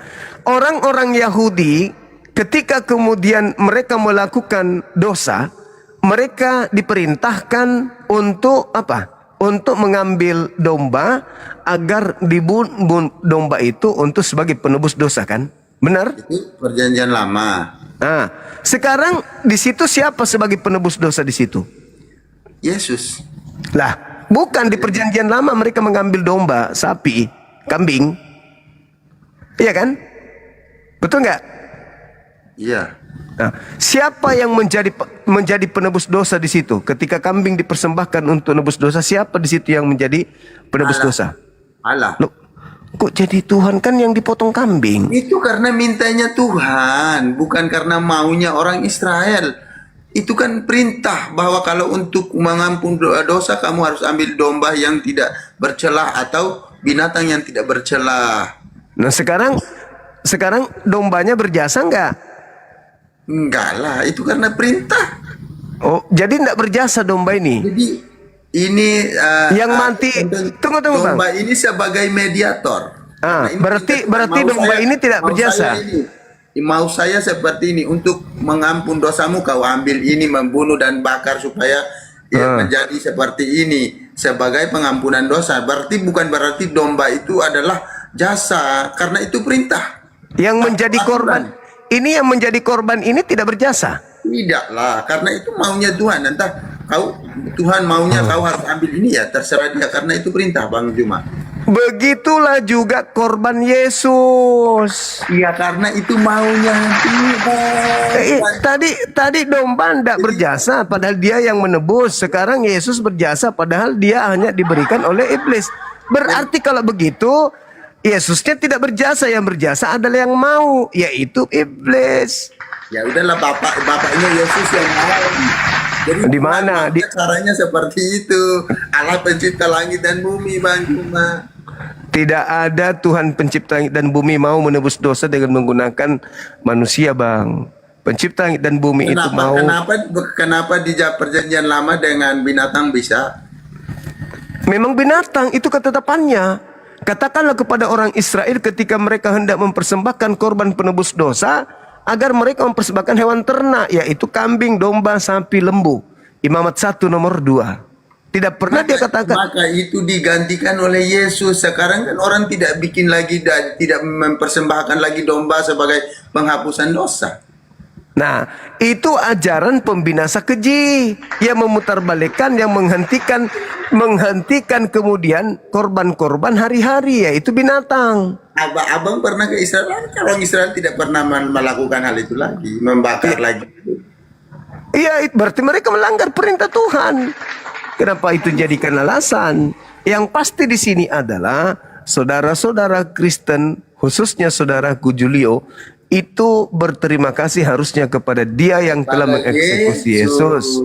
Karena dengan adanya mereka, maka penyaliban itu bisa terjadi. Begitu abangku. Saya harus berterima kasih kepada Yesus dan caranya telah mempererat, mempersatukan kembali hubungan melalui ya dengan Allah, melalui eksekutor, melalui dengan matinya Yesus di kayu.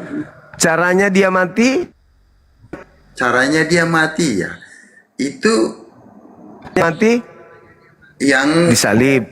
Ya disalib. Ya.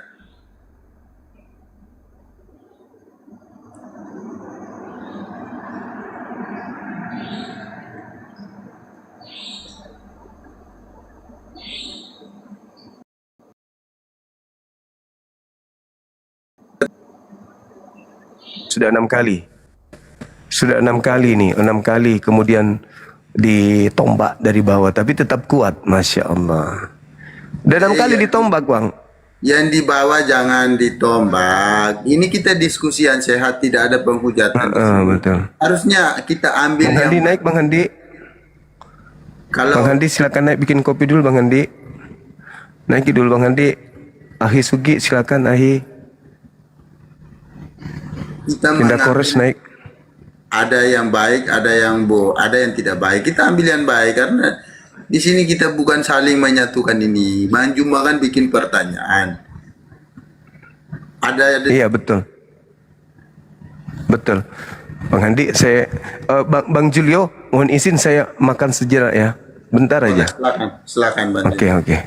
Siap. Bang Handi. Monitor. Iya. Ambil alih sebentar dulu Bang Handi. Pingin makan dulu. Oh iya. Iya. Makasih ya Bang Julio ya. Ya, silakan Bang. Bang Julio sehat? Alhamdulillah sehat. Oh iya, Mas. Alhamdulillah dia. Tahu. Iya Tio. Iya tahu. Tuh, mereka kenapa enggak haleluya aja Bang? Ada Ahi Sugi di bawah. Naik Ahi. Ada ya? Di anak kores juga naik. Mana dia? Enggak ada nih. Ayo pada naik.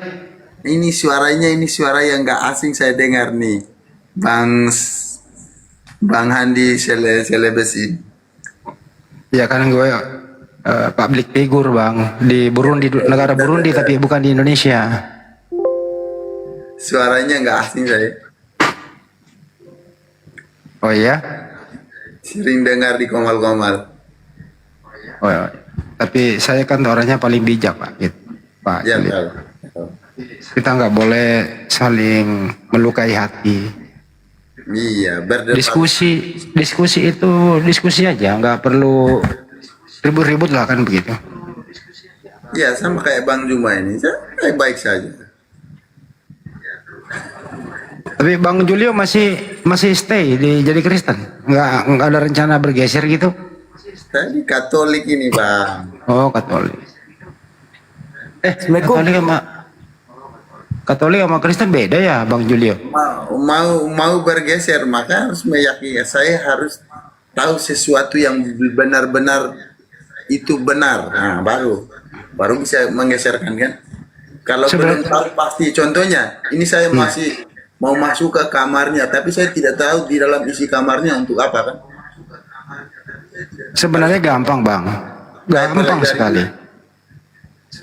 Mau dengarkan caranya ya? Ini Sal dulu juga, ini dia Kristen juga dulu, udah bergeser.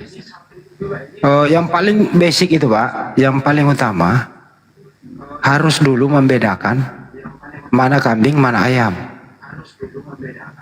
mana manusia, mana Tuhan. Boleh. Nah, itu dulu pak, mana manusia, mana Tuhan, mana pencipta, mana ciptaan. Itu dulu pak. Maksud abang siapa namanya? Bang Sal Pasar Ibu ini. Jadi maksud abang Tuhan yang sedang saya yakin ini Tuhan yang tidak benar begitu? Kalau sepanjang Anda mengatakan Yesus itu Tuhan, saya mohon maaf, dia bukan Tuhan, dia utusan Tuhan.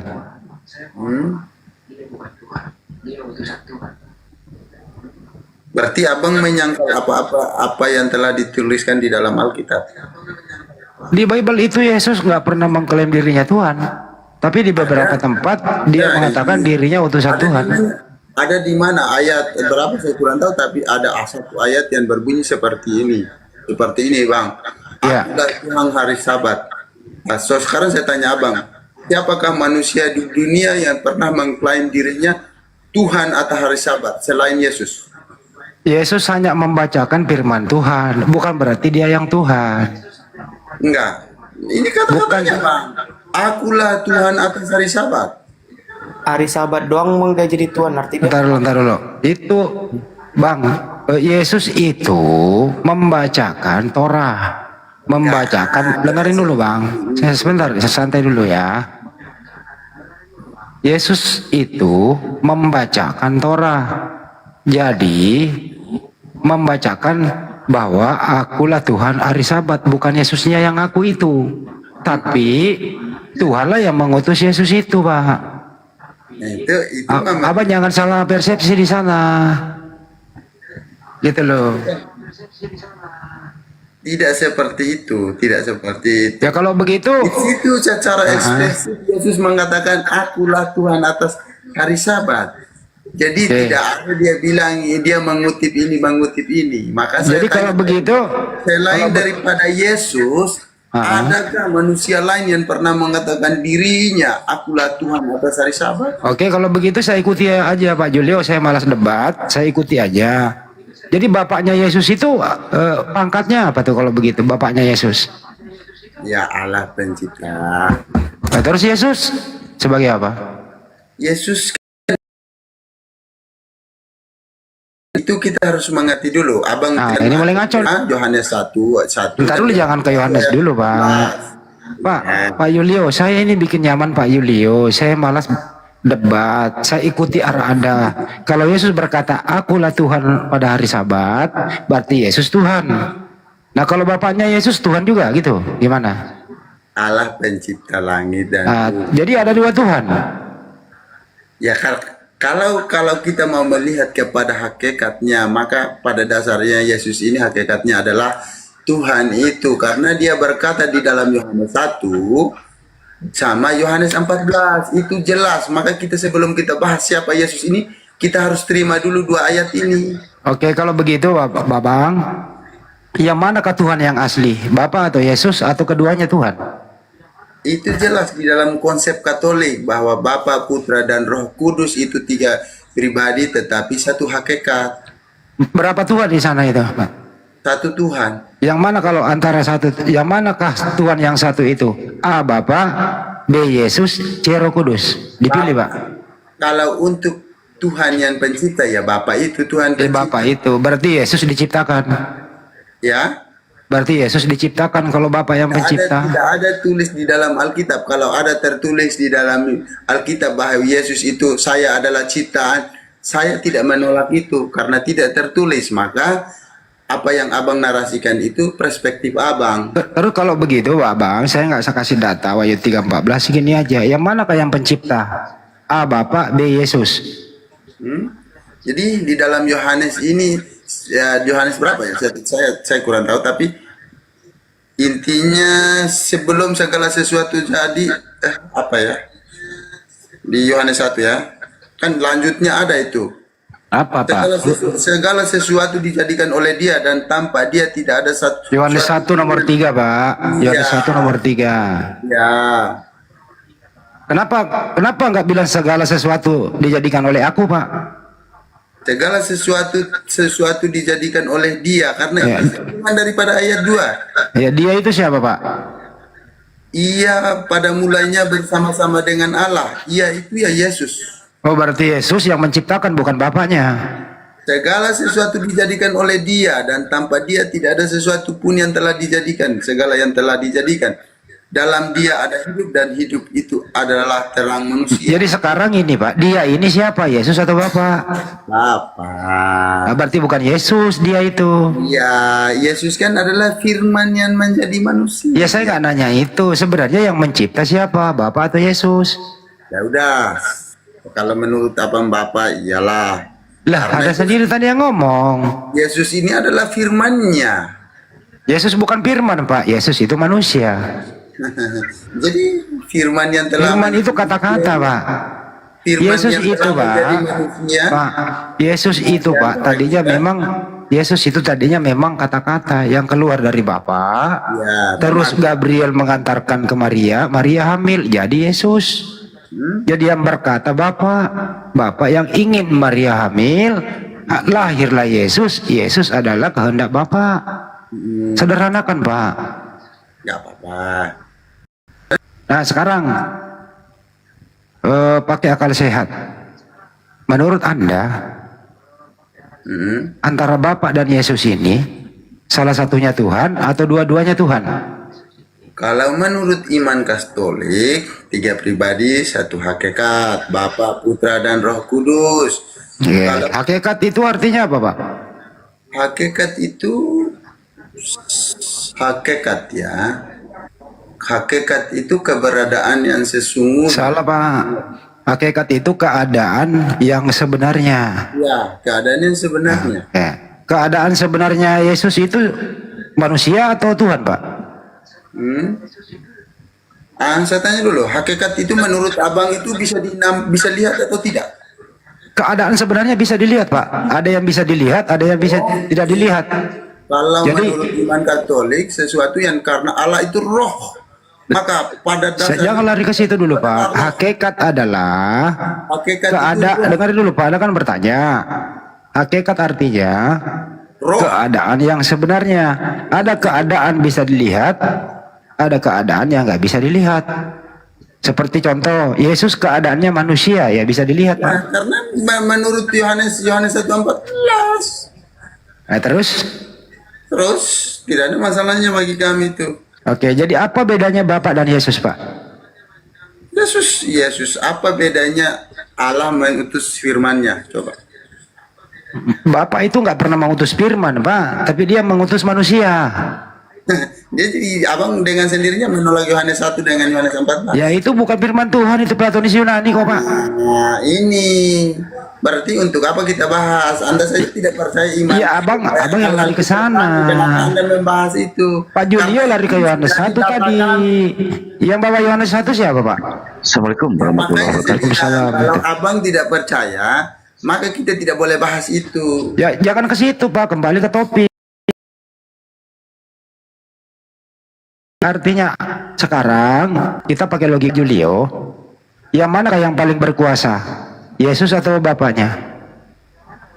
Ya, yang tentu berkuasa sebelum Yesus datang, ya berkuasa Allah yang sesudah Yesus datang, kepadaku telah diberikan kuasa di bumi dan di surga. Oh berarti sekarang yang berkuasa di surga siapa? Iya, bagi kami adalah Yesus, karena itu berarti Bapaknya Yesus pensiun. Kepadaku telah Bapak mau dia diberi, anggaplah ada yang memberi, dia diterima. Tapi kata-kata itu jelas bahwa kepadaku telah diberi kuasa di bumi dan di surga. Kalau di Lukas 22:6-9 berbunyi begini Pak. Abang lari-lari. Ya enggak, ini tetap di surga Pak. Kata Yesus begini. Dengarin Pak, mulai saat ini, dengarin Pak, mulai saat ini anak manusia duduk di sebelah kanan yang maha kuasa. Siapa itu anak manusia Pak? Yesus omong begitu apa hubungannya?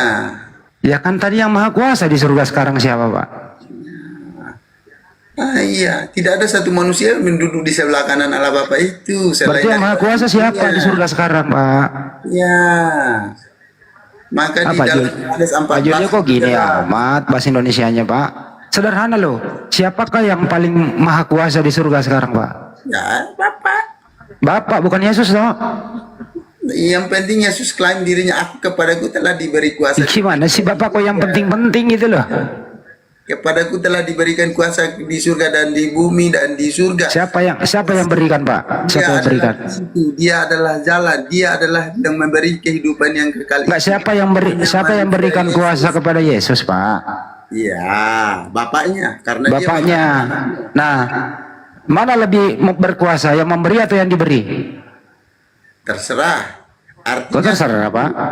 Artinya gini, Presiden telah memberikan kuasa kepada saya, maka saya saat ini berkuasa atas dirimu. Oh, berarti yang memberi kuasa kepada Bapak pensiun? Kan saya diberi, abang ini nggak logika. Iya, artinya saya beri kuasa kepada sampean, berarti saya pensiun gitu ya? Iya. Oke, baik. Jadi bapaknya Yesus. Sekarang saya tanya balik. Iya, saya pakai analogi Anda. Bapaknya Yesus. Pertanyaannya tidak. Pertanyaannya kurang berkelas. Bapaknya Yesus. Abang memberikan kuasa saya untuk berkuasa atas siapa? Iya, ya Anda yang berkuasa, oke, gue ikutin. Anda yang berkuasa udah, oke. Nah sekarang bapaknya Yesus memberi kuasa kepada Yesus. Siapa yang berkuasa? Ya, maksudnya kuasa atas siapa? Katanya. Semuanya. Iya. Maka nah, berarti kalau saya berdiri di hadapan Anda, saya berkuasa atas iya diri. udah, oke. Nah sekarang kita kembalikan ke topik sesuai dengan analogi Anda. Bapaknya Yesus memberikan kuasa kepada Yesus. Siapa yang berkuasa?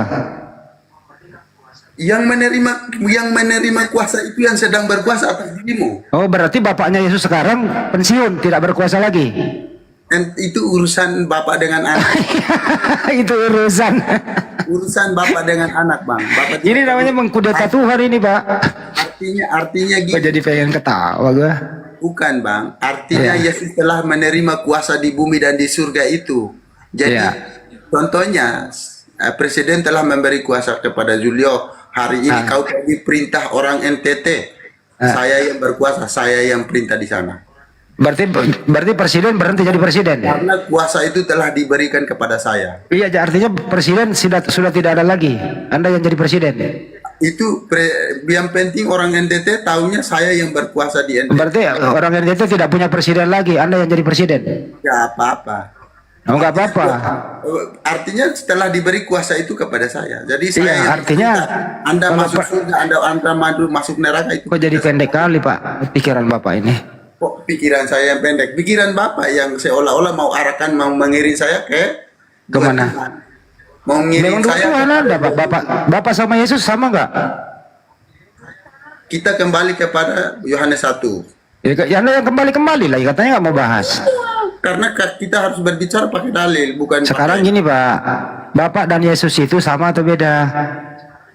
Kita kembali kepada Yohanes 1. Iya, pada mulanya adalah firman. Firman itu bersama-sama dengan Tuhan. Jawabannya, Bang, nggak usah pikir-pikir. Jawabannya ada di situ. Abang sudah mengerti itu. Ya, di sana nggak ada Tuhan, Pak. Nggak ada Tuhannya. Udah, kalau menurut Abang nggak ada. Ya udah, makanya jangan ke situ, Pak. Nanti Anda kena. Nggak kena. Sekarang saya permudah, Pak Julio, saya permudah. Nih ya, antara Bapak dan Yesus itu, yang mana yang Tuhan asli, Pak? Ya udah, Bapak yang Bapak. Berarti Yesus Tuhan palsu. Gini, bukan Tuhan asli dan tidaknya. Jangan Abang ini dulu. Maksud Abang, Tuhan yang dimaksud Abang itu Tuhan pencipta langit atau Tuhan yang diberikan kepada Yesus? Emang ada Tuhan-Tuhanan, Pak? Ya, karena perbedaannya Lord dengan God. Ya, apa bedanya, Pak? Apa bedanya Bapak sama Yesus kalau begitu?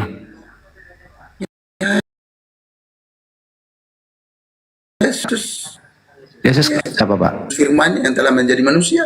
Oh, berarti Yesus bukan Tuhan, Pak. Abang mau pelintir sampai mana pun itu. Lah, orang datanya jelas kok. Yesus berkata, aku hanya diutus, Pak. Abang framing namanya. Kagak, datanya jelas, Pak. Kalau kita mau tahu tentang Yesus, kita kembali kepada Yohanes 1 ayat 1. Kalau begitu, saya pengen nanya sederhana ke Pak Yulio. Menurut Pak Yulio, siapa Tuhannya Bunda Maria, Pak? Siapa Tuhannya Bunda Maria? Ada anak Katolik loh. Bunda Maria tertinggi loh sama Anda. Siapa Tuhannya Bunda Maria, Pak? Itu klaim Anda. Kami menghormati Bunda Maria, bukan Bunda Maria tertinggi. Iya, siapa Tuhannya Bunda Maria kalau gitu? Siapa Tuhannya Bunda Maria? Nah, itu pertanyaan konyol dong. Enggak Loh, Bunda Maria nggak bertuhan gitu? Itu pertanyaan konyol namanya, Pak. Lah, sederhana kok itu, Pak. Bukan Bunda Maria itu tidak masuk akal wanita suci, wanita yang taat terhadap Tuhannya, makanya dipilih oleh Tuhan mengandung Yesus. Orang yang tidak berilmu tentang keagamaan, tapi pertanyaan seperti itu abang tanyakan siapa? Enggak, itu pertanyaan bagus. Itu pertanyaan bagus loh, Bang Mario. Coba Bang Mario sebutkan siapa Ratu Surga. Kami menghormati Bunda Maria. Iya, Ratu Surga. Siapa Ratu Surga? Bunda Maria, maka Yesus itu tidak akan datang. Iya, Ratu Surga itu siapa, Pak Mario? Ratu Surga siapa? Itu lain lagi pertanyaannya. Kita seperti ini mendingan bahas dengan malu dia ke situ, malu dia, malu ke situ dia. Gini, kalau kita bahas seperti Anda lari ke semua utara, selatan, barat, mendingan saya bahas dengan Bang Juma yang pada saat fokus pada satu permasalahan, yaitu apakah eksekutor jadi pahlawan. Ya udah, kembali ke situ. Kita bahas dengan abang berdua yang sementara di selatan, sementara di barat, kutip ayat di ini, lari ke ujung, lari ke barat. Anda yang lari-lari kok, Pak. Enggak, saya enggak. Oke, kalau gitu saya kembali ke topik, Pak. Eksekutor salib itu pahlawan atau penjahat? Siapa Yesus ini sebenarnya? Saya sudah kembalikan kepada Yohanes 1, Yohanes 1 melulu, enharke hologos. Gimana? Karena kalau Anda mau tahu si Yesus ini sebenarnya siapa, harus dasarnya ada dulu. Siapa Yesus ini? Yesus menurut Yesus adalah utusan Tuhan, Pak, menurut Yesus. Ya, enggak apa-apa. Yesus menurut Yesus, dia utusan Tuhan. Percaya, Pak? Enggak apa-apa. Orang Katolik. Loh, Yesus sendiri yang ngomong loh. Aku hanya diutus. Dengerin dulu, Pak. Itu kan aku hanya diutus kepada domba yang sesat dari Bani Israel. Utusan dia, Pak. Disebut nabi, guru, itu terserah. Tetapi nabi yang lain tidak seperti nabi yang disematkan kepada Yesus, yang menjanjikan dirinya, akulah jalan kebenaran dan hidup. Tidak ada seorang pun datang kepada Bapa kalau tidak melalui aku. Itu jalan untuk Bani Israel, Pak, bukan untuk Anda. Akulah hidup yang kekal. Akulah hidup yang kekal itu. Bahwa mereka mengenal Engkau satu-satunya Tuhan yang benar, mengenal Yesus yang telah Engkau utus. Utusan, Pak. Enggak apa-apa. Utusan dia, Pak, bukan Tuhan. Bagi orang Katolik enggak masalah. Jadi kesimpulannya, Pak, Yesus utusan apa Tuhan? Yesus Lord. Ya berarti dia Tuhan, bukan God. Yesus Yohanes 1 ayat 1, Yesus Yohanes 1 ayat 14. Hamba dia, Pak. Dia hamba, Pak. Iya, loh, dia hamba dia. Iya, hamba. Makanya yang Bapak kutip tadi. Sebentar, ya Pak. Udah, belum aja sian dia. Kita berbicara tentang agama, kita berbicara tentang keselamatan, janji hidup yang kekal. Yesus janjinya jelas. Enggak, yang Bapak kutip tadi, Pak, yang Bapak kutip tadi itu kan Yohanes 13:16. Karena begitu besar kasih Allah ke dunia ini sehingga Ia mengaruniakan Anak Tunggal setiap orang yang percaya kepada tidak binasa melainkan peroleh hidup yang kekal. Hidup yang kekal apa menurut Yesus? Enggak, hidup yang kekal apa menurut Yesus?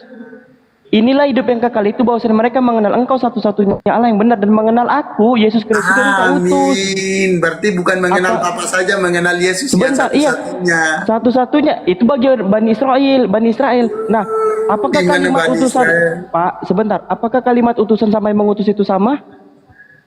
Jadi abang menolak lagi yang Yohanes. Bukan. Abang menolak lagi 17:3. Matius 28 ayat 19. Enggak, ini dari sini kita komparasi, nanti baru ke sana. Menurut daripada Yohanes 17 ayat 3, bahwasannya Inilah hidup yang kekal itu bahwa mereka mengenal engkau satu-satunya Allah yang benar dan mengenal aku Yesus Kristus yang kau utus. Apakah kalimat utusan sama mengutus itu sama? Ya, yang penting tidak mengenal yang lain, hanya mengenal Bapa Enggak. dengan hanya mengenal Yesus dengan Bapaknya. Tidak ada Bang Zuma utusan. masuk. Tidak ada utusan yang lain. Jadi jelas Yesus ini mau utusan, tapi utusannya janjinya jelas untuk kehidupan kekal. Yohanes 13 Pak, Yohanes 13 16 Pak. Makanya tadi ambil Yohanes 13 16. Sesungguhnya seorang hamba tidak lebih tinggi daripada tuannya ataupun seorang utusan daripada. Gak apa-apa. No worries. Gak apa-apa. Banyak Yesus berkata seperti itu. Yesus Tuhan, benar nggak Pak? Buset. Bukan.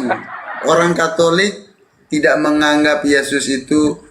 Anda harus mengerti Tuhan yang disematkan kepada Yesus sama Tuhan pencipta langit dan bumi. Itu beda.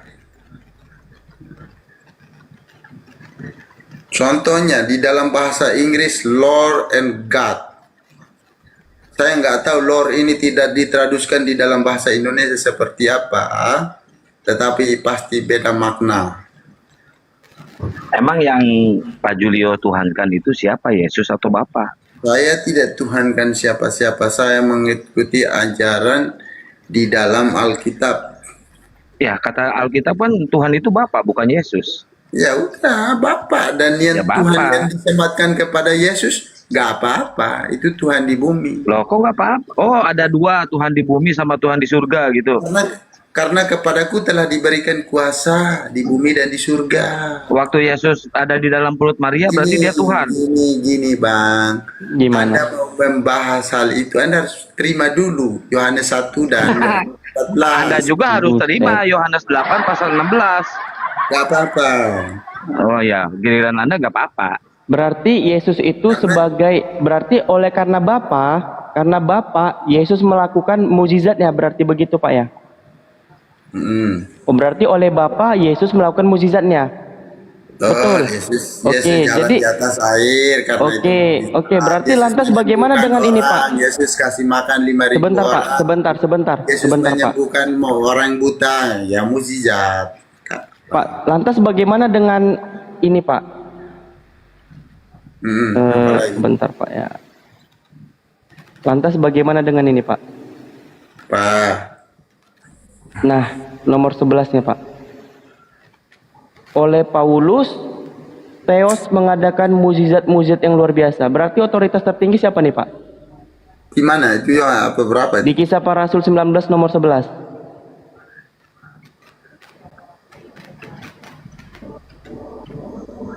Lari-lari, saya bahas lari-lari ini saya nggak ngerti Bang. Loh Bapak dari tadi lari-lari kok gimana? Kamu lari-lari nanti ke Kisah Para Rasul, kamu nanti kayak ini, kamu menerima ayat yang lain. Tadi kan Bapak bilang oleh sendiri Bapak yang membuat pikiranmu kontradiksi. Bukan. Di dalam Alkitab itu tidak ada kontradiksinya. Oke, kan aku ngikutin perkataan Bapak. Oleh Bapak Yesus melakukan mukjizat yang luar biasa, melakukan segalanya. Nah, ini oleh siapa nih, Pak? Ayat 11-nya. Kisah Para Rasul, Anda baca 19, di situ ada Kisah Para Rasul 19 nomor 11. Kisah Para Rasul nomor 19 ayat yang ke-11. Yes. Jangan dulu, di sini berbicara tentang anak-anak Skewa. Jangan kau langsung mengiring ke yang lain, karena kamu harus tahu maksud dan tujuan daripada konteksnya ini dulu. Oke, silakan baca aja konteksnya. Satu perikop Bang Andi, boleh Bang Andi? Iya.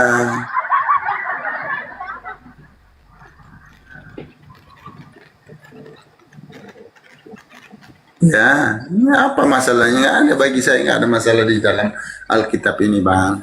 Enggak, itu nomor 11-nya gimana? Nomor Siapa yang 11. otoritas siapa paling tertinggi, Bapak atau Paulus?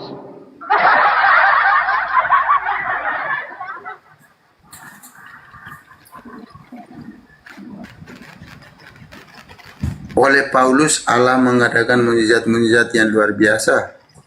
Siapa yang memberi mukjizat? Nggak ada di sini. Ini maksudnya gimana? Oleh Paulus Allah mengadakan mujizat-mujizat yang luar biasa. Ya itu salah terjemahan, itu terjemahannya. Jadi Paulus yang ngasih mujizat ke Allah itu ke Bapa. Itu salah terjemahan itu. Revisi lagi itu. Wah, bikin malu itu terjemahan. Dengar, saudara-saudara Parah itu. Kristen di bawah, mereka Revisi Bang ke LAI Bang. Masa Paulus yang ngasih mujizat Bang? Aduh, parah itu. Salah, kawan-kawan. Ini memutar balik kata-kata Itu gimana? Coba Bapak bacakan dong pelan-pelan. Bacakan Jelas di pelan-pelan. sini. Iya, siapa yang memberi? Tetapi ada beberapa orang yang tegar hatinya, mereka tidak mau diyakinkan. Dengar. Ada beberapa orang yang tegar hatinya, mereka tidak mau diyakinkan. Malahan mengumpat jalan Tuhan di depan orang banyak. Karena itu, Paulus meninggalkan mereka dan memisahkan murid-muridnya daripada mereka. Dan setiap hari berbicara di ruang kuliah Tiranus.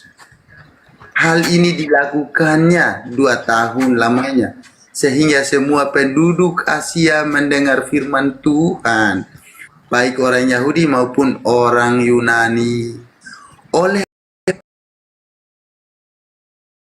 Paulus, Allah mengadakan mujizat. Siapa otoritas yang memberi mukjizat? Allah. Loh, kalau Allah seharusnya oleh Allah, Paulus melakukan mukjizat. Itu oleh siapa? Anda tidak mengerti bahasa. Buset. Ini Perkataan bahasa Indonesia. Menuduh Paulus yang memberi kuasa. Ini saudara-saudara Kristen di bawah, lihat mereka mau melintirkan ayat ini bahwa Paulus yang memiliki otoritas untuk memberi kuasa. Saudara-saudara, ini penipuan yang luar biasa ini.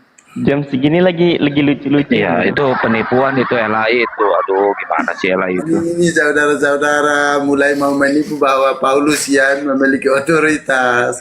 Padahal di sini tertulis jelas oleh Paulus Allah mengadakan mujizat-mujizat yang luar biasa. Aduh, bahkan orang-orang membawa sapu tangan atau kain yang pernah dipakai oleh Paulus dan meletakkannya atas orang-orang sakit, maka lenyaplah penyakit mereka dan keluar roh-roh jahat. Betul-betul satu perikop Bang Ani. Ini jelas bangsal. Oke, Pak, ketika Bapak baca satu perikop, itu mengubah makna ayat 11-nya enggak? Enggak ada masalahnya di sini, bangsal. Oleh Allah, oleh Bapa tadi, Yesus melakukan mujizat yang luar biasa. Contoh oleh Paulus. Enggak, sebentar. Tadi kan Bapak bilang, Yesus itu diberi kekuasaannya oleh Bapa. Kan Bapak sendiri yang bilang, berjalan di atas air, Bapak bilang tadi. Yesus itu diberi mujizatnya oleh Bapa. Makanya dia ketika itu bisa berjalan di atas air, menyembuhkan orang sakit, menyembuhkan orang buta, bahkan menghidupkan orang mati. Nah, di situ kan yang memberi otoritas kepada Yesus siapa? Ya Allah. Nah, ketika itu berarti Allah yang memberi otoritas kepada Yesus kan, memberi kekuasaan kan? Nah, di situ di Kisah Para Rasul 19 nomor 11 itu siapa yang memberi kekuasaan di situ? Otoritas. Allah ini, jelas Buset. Buset, lu mulai mau menipu, buset, dilintirkan ayat kawan. Itu bahasa Indonesia ini loh, orang-orang Kristen, orang Katolik. Itu letterlek dia loh, bahasa mau Indonesia. melintirkan ayat ini bahwa Paulus yang otoritas memberikan. Padahal ini bukan seperti itu. Kita kembali kepada teks aslinya kalau lu mau. Yes. Oh ini kalau kali ini pakai original teksnya ya. Kalau yang lain-lain gak usah ya. Yang lain gak usah ya. Yohanes 1 nomor 1 gak usah pakai original teks. Bangsal di sini jelas. Jangan ini Anda maksud bahwa Paulus yang di sini katanya jelas kok. Oleh Paulus Allah. Allah? Ya. Allah melakukan mukjizat. Oleh Paulus Allah mengadakan mukjizat-mukjizat yang luar biasa. Yang mengadakan mukjizat siapa? Nomor 12-nya, bahkan orang-orang membawa sapu tangan atau kain yang pernah dipakai oleh Paulus dan meletakkan atas orang-orang sakit. Maka lenyaplah penyakit mereka dan keluarlah roh-roh jahat. Helikopter. Mulai bangsa, jangan pelintirkan ayat. Gini Pak, yang mengadakan mukjizatnya siapa Pak? Udah selesai. Kita tidak bisa selesai bahas seperti Itu bahasa Indonesia letterlek loh Pak. Bapak Julio Gomez. Wih, nama Bapak bagus banget ini kayaknya. Iya. Nama orang Yahudi. Itu namanya pakai nama-nama ke-Yahudian, bukan nama-nama ke ini, nama-nama ke-Yunanian gimana? Emang itu sapu tangan buat apa Bang Julio? Ya, ketika Tuhan berkehendak apapun bisa terjadi, Bangku. Enggak, sapu tangannya buat apa itu?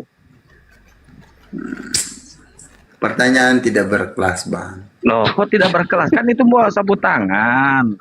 Karena ada mujizat. Nah, saya tanyain, sapu tangannya buat apa? Pertanyaan yang tidak berkelas, Bang. Kok tidak berkelas? Ini ada hubungannya, Bang, sama Tuhan Abang, Bang. Sapu tangan itu, Bang. Mari kita bahas yang sesungguhnya. Bang, Abang pengen tahu nggak sapu tangan itu buat apa, Mari Bang? kita bahas yang sesuatu yang beredukasi. Tadi malam Abang nonton nggak? Sapu tangan buat apa? Nggak usah bawa orang lain, Bang.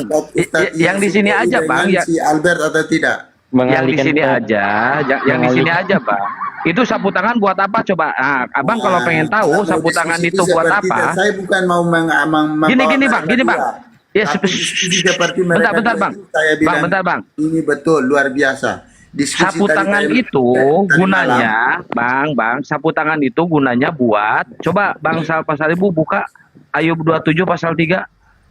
Ayub 27 pasal 3. Ah, kan Bapak punya HP, buka dong Pak. Ini Pak Julio sambil kebuka nih Ayub 27. Bacain aja. Malas aku bukanya, Bang. Oke, udah benci. Malu dia, malu. Coba buat apa? Selama, buat apa tuh? Nih. Selama nafasku masih ada padaku dan roh Theos masih di dalam lubang hidungku. Nah, ternyata sapu tangan itu buat buang Tuhan.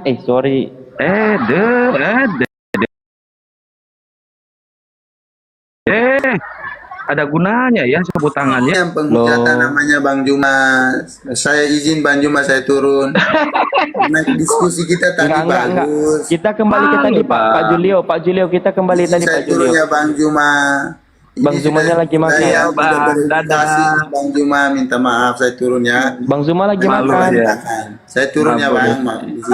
Merajuk Pak Julio. Itu Bang jangan muter-muter Bang. Makanya Anda punya komal tidak pernah berkualitas karena diskusinya. Kok malu Bang? Gak usah malu lah Bang. Tadi saya dengan Bang Juma itu diskusinya bagus loh. Bagus tapi muter-muter Bang, capek dengernya. Sama aku gimana Bang? Sama aku gimana Bang di kisah para rasul 19 tadi gimana? Enggak usah, yang bahasa itu enggak perlu harus mengangkat tema yang bisa edukasi orang. Kayak tadi malam, Ustadz Yusuf PI Kok Yesus PI? Mana ada Yesus PI? Yusuf PI dengan Albert tadi malam itu saya bukan menjempol satu yang hebat, dua yang hebat. Dua-duanya hebat, luar biasa, sangat mengedukasi. Satu mereka dua mempertahankan imannya masing-masing, tidak saling menjelekkan, luar biasa tadi malam. Itu baru edukasi namanya. Loh, emang siapa yang menjelekkan Bang di sini Bang? Kita bacain ayat kok. Kamu memelintirkan ayat-ayat yang kok memelintir? Cuma membacakan kok. Melintir dari mana Bang? Kamu di sini kamu berusaha untuk mentafsirkan ayat Alkitab menurut kok mentafsirkan orang yang membacakan kok dari mana mentafsirkannya Bang? Kamu berusaha untuk mentafsirkan ayat Alkitab menurut kehendak kamu. Enggak ada yang mentafsirkan. Ada otoritas yang bisa menjelaskan ini. Enggak ada yang mentafsirkan di sini, kita membacakan justru Abang yang mentafsirkan dari tadi. Tadi kamu bilang ya udah Bang, kalau mau bobo aja Bang. Enggak usah curhat. Inilah menampakkan kalau ini Pak Julio kalau mengambil Yohanes 1 nomor 1, coba Bapak bacalah Yohanes 1 nomor 1. Itu yang Bapak pegang tadi kan. Nggak usah lah. Iya kan? Kita Enggak, diskusi yang bermanfaat. enggak apa-apa, kita diskusi santai aja. Itu yang Bapak pegang tadi kan Yohanes 1 nomor 1. Sementara kamu pada mulanya. mempertanyakan ketuhanan Yesus, saya bilang. Yes. Yesus pernah berkata, aku adalah Tuhan atas hari Sabat. Dan saya tanya, siapakah manusia selain Yesus sama Bapaknya yang mengklaim dirinya Tuhan atas hari Sabat? Coba. Itu Tuhan hari kamu lari ke yang lain. Tuhan kamu hari bilang Sabat itu, Pak, itu Tuhan hari Sabat, Pak. Dia mengajar daripada di hari Sabat, beribadah di hari Sabat. Kok Siapa? Bapak gak tahu? Maka Kalau saya memang, tanya, kalau siapakah memang dia manusia di muka Tuhan, bumi gini loh Pak, atau Pak, di iman sederhana, apa? Pak. Siapakah, Sederhananya, Pak. didengar dulu, abang kalau bisa ini, Marah-marah. siapakah di iman abang, siapakah manusia selain daripada Yesus yang mengatakan dirinya Tuhan atas hari Sabat? Ayo. Itu Tuhan apa Tuhan? Ayo, siapa selain Iya, daripada itu- manusia Yesus itu- yang menyatakan dirinya Tuhan atas hari Sabat? Ayo. Itu Tuhan apa Tuhan? Tidak jelas kamu diskusinya. Lihat dulu, jelas. Bapak nanti kalau nggak lihat ke original teksnya nanti. Kamu menyudutkan orang Kristen mau mengakui bahwa Yesus itu Tuhan atau tidak. Tidak bisa kamu jelaskan ayat itu. Kamu bilang itu Tuhan hanya untuk satu hari. Siapa manusia selain daripada Yesus yang pernah mengaku Tuhan atas hari Sabat? Ayo. Atau di iman abang, atau selain manusia di muka Pak, bumi ini. Orang Bani Israel, Pak, itu kedekatan Siapa yang terhadap pernah mengaku Tuhan. dirinya Tuhan atas hari Sabat? Ayo. Bapak, Berani. dengar Pak Julio ya. Kalau Orang abang Israel. boleh jujur, siapa? Ini saya minta kejujuran Bang Sal Pasaribu. Siapa Buset. manusia lain selain daripada Yesus yang pernah mengatakan dirinya Tuhan atas hari Sabat? Ayo. Nah, aku kasih analogi sederhana ya. Ketika aku memiliki jam terbang untuk mengajar kepada di suatu tempat di hari Jumat ataupun hari Minggu, hari Ahad. Nah, di situ ku ambil perumpamaan aku tuh Tuhan di hari itu juga mengajar di tempat itu. Aku tuh Tuhan bagi mereka karena aku mendatangi mereka, mengajarkan kepada mereka. Mereka Saya mendengarkan tanya, perkataanku. tidak menjawab pertanyaan saya. Itu Siapa analogi sederhana, manusia selain Bapak. daripada Yesus yang Astaga. pernah mengaku dirinya Tuhan atas hari Sabat? Ya, yang mengaku Tuhan di hari Sabtu emang Yesus, bukan di hari Yesus Minggu. sendiri. Iya, Orang bukan di hari kedua. Minggu tapi di Orang hari ketiga Sabtu. ada yang lain kan? Sedangkan Berarti Kristen di Anda hari lupa. Minggu, Pak. Hari Sedangkan Sabat Kristen di hari Minggu, Sabat itu hari Sabtu. Sabat itu hari yang dikuduskan Allah di Nah, perjanjian hari apa? lama. Maka Hari dengan apa? sendirinya Ah, Yesus hari apa? Hari apa? Hari apa? Hari apa itu? Gini. Hari apa? Jawab dulu, Bang. Hari apa, Bang, itu? Nggak usah. Nah, kan baper lagi kan? Baper. Abang kadang Loh, saya tanya, Bang, hari apa Sabat itu, Bang? hari yang dikuduskan Allah. Bukan Iya, hari apa? Hari bukan apa? Keluaran 20 ayat 8. Bukan. Hari apa? Sabtu apa Bukan Minggu? Keluaran 20 ayat 8 supaya Iya, abang hari tahu apa? Sabat Hari itu. apa? Hari apa? Jawab Bukan dulu hari apa? Keluaran 20 ayat 8 Kok malu? Hari apa, Bang?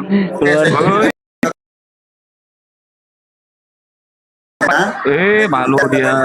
Aduh. Saya tunjukkan datanya. Tunjukkan datanya hari apa ya? Ya, hari apa? Hari Iya, apa? iya, iya, Sabtu iya. apa Saya Minggu? tunjukkan, Bang. Saya tunjuk, Bang. Sabar. Saya tunjukkan ya. Supaya abang lihat ya. Hari apa ya? Apa itu hari Sabat? Oke. Saya balik kameranya.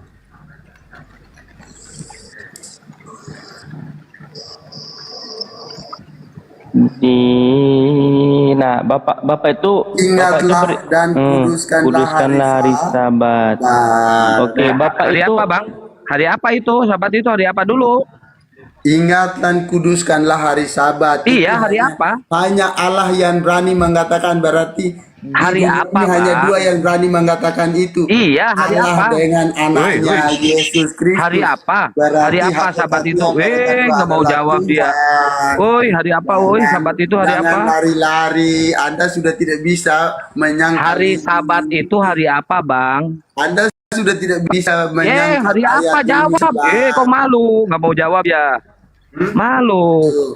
Hari apa, Bang? Sabat itu? Selamat datang di kebenaran. Selamat datang di kebohongan.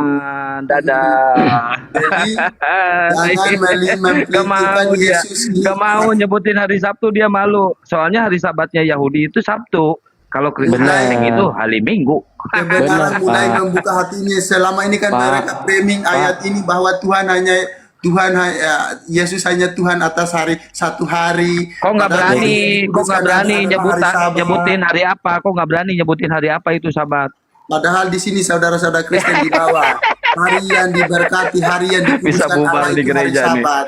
Dia hari Jadi apa hari Yesus Sabat itu? mengklaim hari itu sebagai hari Tuhan atas hari Sabat, karena hari Sabat ini hari yang dikuduskan Allah. Hari apa? Karena hakikatnya Yesus ini adalah firman Allah itu sendiri. Hari apa itu, Bang? Framing selama ini kawan-kawan. Itu hari apa, Bang? Buka Bang, hari apa? Keluaran, buka di Keluaran 20 hari apa? Tahu, aku dari orang-orang ini Kristen, framing, Pak. Bang. Aku tahu, Pak. Aku dari Hanya satu Kristen. manusia yang mengakui Tuhan atas hari Sabat, yaitu bapaknya Yesus dengan anaknya. Selain itu tidak ada. Pak, maka tahu, ayat yang di Pak. sini Tuhan Astaga. aku Tuhan atas hari Sabat itu menunjukkan bahwa Yesus adalah Iya. Tuhan. Iya, karena Yesus adalah orang Yahudi. Itu, Bang. Karena Yesus adalah orang Yahudi, makanya Al-Qur'an juga. Mendengar, Bang, dengar Kau Bang. jawab ini diam. Dengar, Ini sudah aku tahu menunjukkan bahwa itu Yesus mereka itu adalah beribadah firman di Allah hari. dan Allah itu sendiri. Bang, dengar, Ya, Bang. Pastor Ibu, ini menunjukkan bahwa Yesus itu firman dan Ya, firman hari Allah Sabat itu sendiri. hari Sabat itu hari Selasa, Bang Julio. Buset, memang Pak Julio nih. Hari Sabat itu hari Selasa, Bang Julio. Itu kan sama Nggak mau orang jawab lagi Yahudi. dia.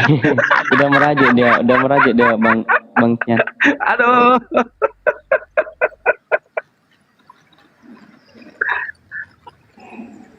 Orang Islam juga meyakinkan orang-orang Nabi sebelumnya melakukan ibadahnya itu mereka hari Sabat. Apa kata Allah? Walaqad alimtumul ladina tadawna minkum fi sabati faqulna lahum kunu qiradatan khasirin. Saudara Kristen di bawah jelas ya. Kok tiba-tiba Yesus marah Tuhan, lagi? Karena Yesus mengklaim Tuhan atas hari Sabat. Hari Sabat itu harus ya hari yang dikuduskan Allah di dalam perjanjian lama.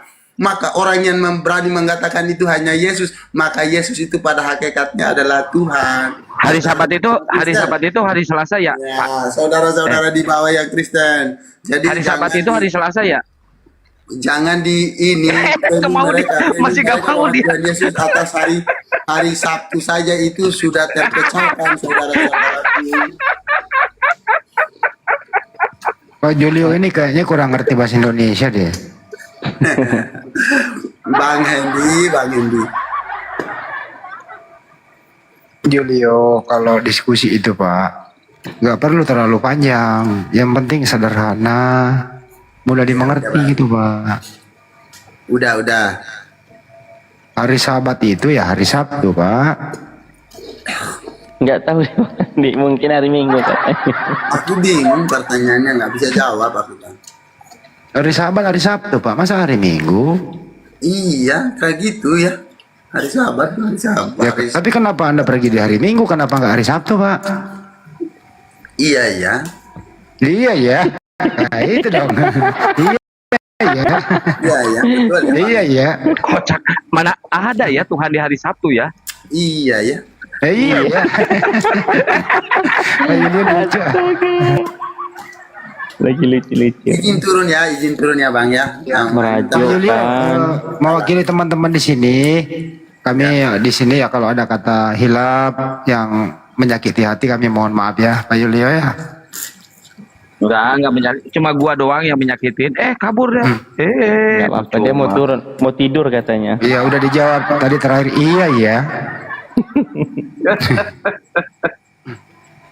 Sebaiknya juga mungkin kita biarkan Mbak Juma istirahat, soalnya nanti beliau tidak bisa istirahat kalau kita pakai komal ini. Parkir karena ini. Untuk itu teman-teman, terima kasih telah mengunjungi Komal Bang Juma 01. Insya Allah besok malam jam yang sama Bang Juma akan buka Komal kembali. Terima kasih atensi dan apapun itu, baik gift semuanya, antum semua luar biasa. Sampai Ya, Bang tadi Andi, saya izin dikit buat Bang Julio, Iya. saya mohon maaf ya, saya cuma tadi mewartakan kebenaran aja ya Pak Julio, mohon maaf ya kalau ada salah-salah kata. Lanjut Bang. Ya, sampai tadi bisa 16K ya. Ya, besok malam dan seterusnya dan seterusnya. Semoga bisa mencapai 50K. Amin, amin. Membacakan record ya.